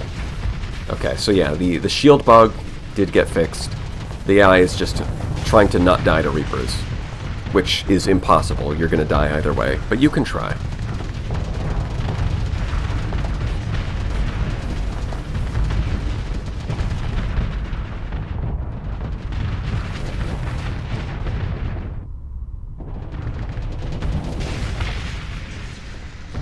Oh, that's right. I probably still want to S-mod turret gyros onto these things. Probably still worth doing. I mean, it improves their point defense by 25%, and it helps them kill frigates, which the graviton beams can actually do. So it's not a terrible idea. So yeah, even giving the AI triple S-mods and level 6 officers, they're still getting ripped to pieces. Alright. Well, that seems just fine to me. When's the asteroid tier list? It'll come on April 1st next year. So you wait for that one.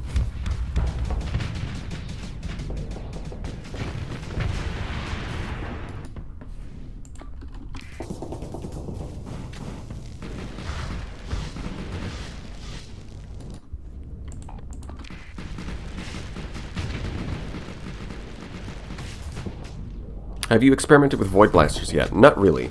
I know what they do. I've seen what they look like, but I haven't tested out where what kind of build would actually want them.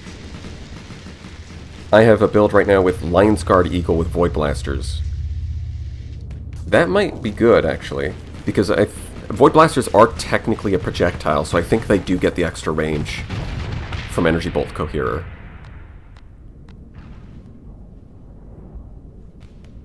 When's my tier list? What?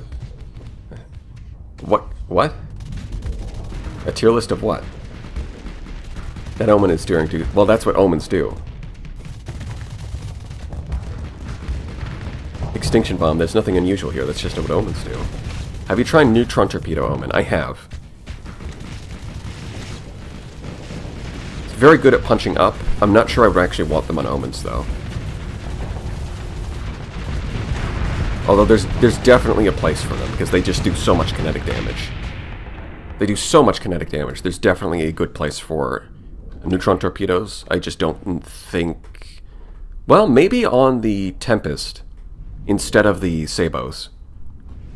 Have you heard anything on Lionsguard Shipworks sponsoring you against remnants like Kazaron did? Yeah, we're still in contact with that. There's a... I mean, obviously I can't say too much, but, you know, there's a deal in the works, let's say. When did you level up? Huh, alright. Ordnance expert... Actually... Ordnance expertise might be really good. Or maybe not. Maybe it's not good at all. We'll see. But yeah, I want to switch this back to the Auto Lance. It needs that range. And yeah, so the Tempest, I'm going to switch from this over to Neutron Torpedo. Am I at the wrong world? Where's the... There it is. Okay. So, just so we can all see what it looks like, let's throw up a mule. The poor bastard. No S-modded mags on the Anubis. I don't think it needs them. I think it already shoots fast enough, and if you try to go faster, it just runs out of flux. So look at that thing. Very slow, but even if it just hits the armor, it just does so much damage. Alright, here we go. Let's fire torpedo number 2. Go.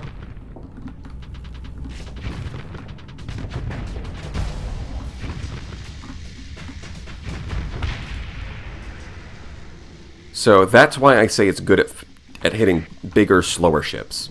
Against a frigate, that thing never hits. But against a ship with only a top speed of 60, like the Mule, it's going to be pretty big. I'm testing an expanded magazine's Paragon just right now, and Void Blasters rock in the frontal slots with Autopults and Hardpoints, Heavy Needlers. So you're saying instead of Auto Lances, we're talking Void Blasters here. They do have 700 range, which is more than you normally get on a medium energy, so they can actually match range with the Autopulses. I can see that. Now, I was going to say that it's too much flux, but I've treated my Heavy Needlers for Resonators, which generate a lot less flux. So, that might be a good idea. Unfortunately, I only have one, which would make it asymmetrical, and we're not going to do that. I'm going to have to wait until I farm up a second one. Funny how the neutron launcher looks the same as your drones. It does look kind of similar. It's just white instead of red. Yeah, I think I am going to try a double Void Blaster instead of the Auto Lances. We'll try it. We just have to wait till I get a second one, because I'm not going to do, what, one Auto Lance and one Void Blaster? Of course not. That would be far too asymmetrical. It's just not happening. Do I have any? No, I don't have any more antimatter SRMs. It's funny that I had exactly 5. Yeah, I just need one more. I mean, I could do an even split of either build, but I kind of like having the same build on all of them. And then they work really nicely with the Tempest, so I think that's good. Alright, so now we just got to deal with the inspection, which is coming in 19 days.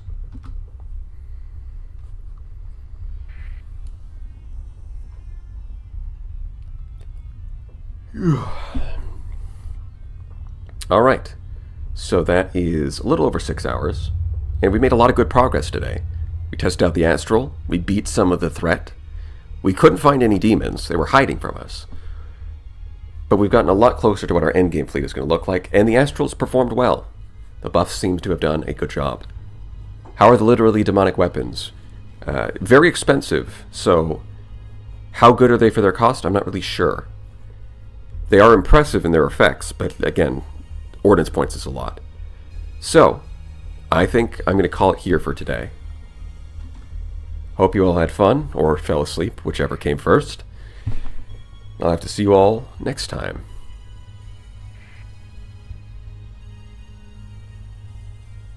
Is the Astral really better now? I tried it, it's still underwhelming. I mean, it seemed good, so...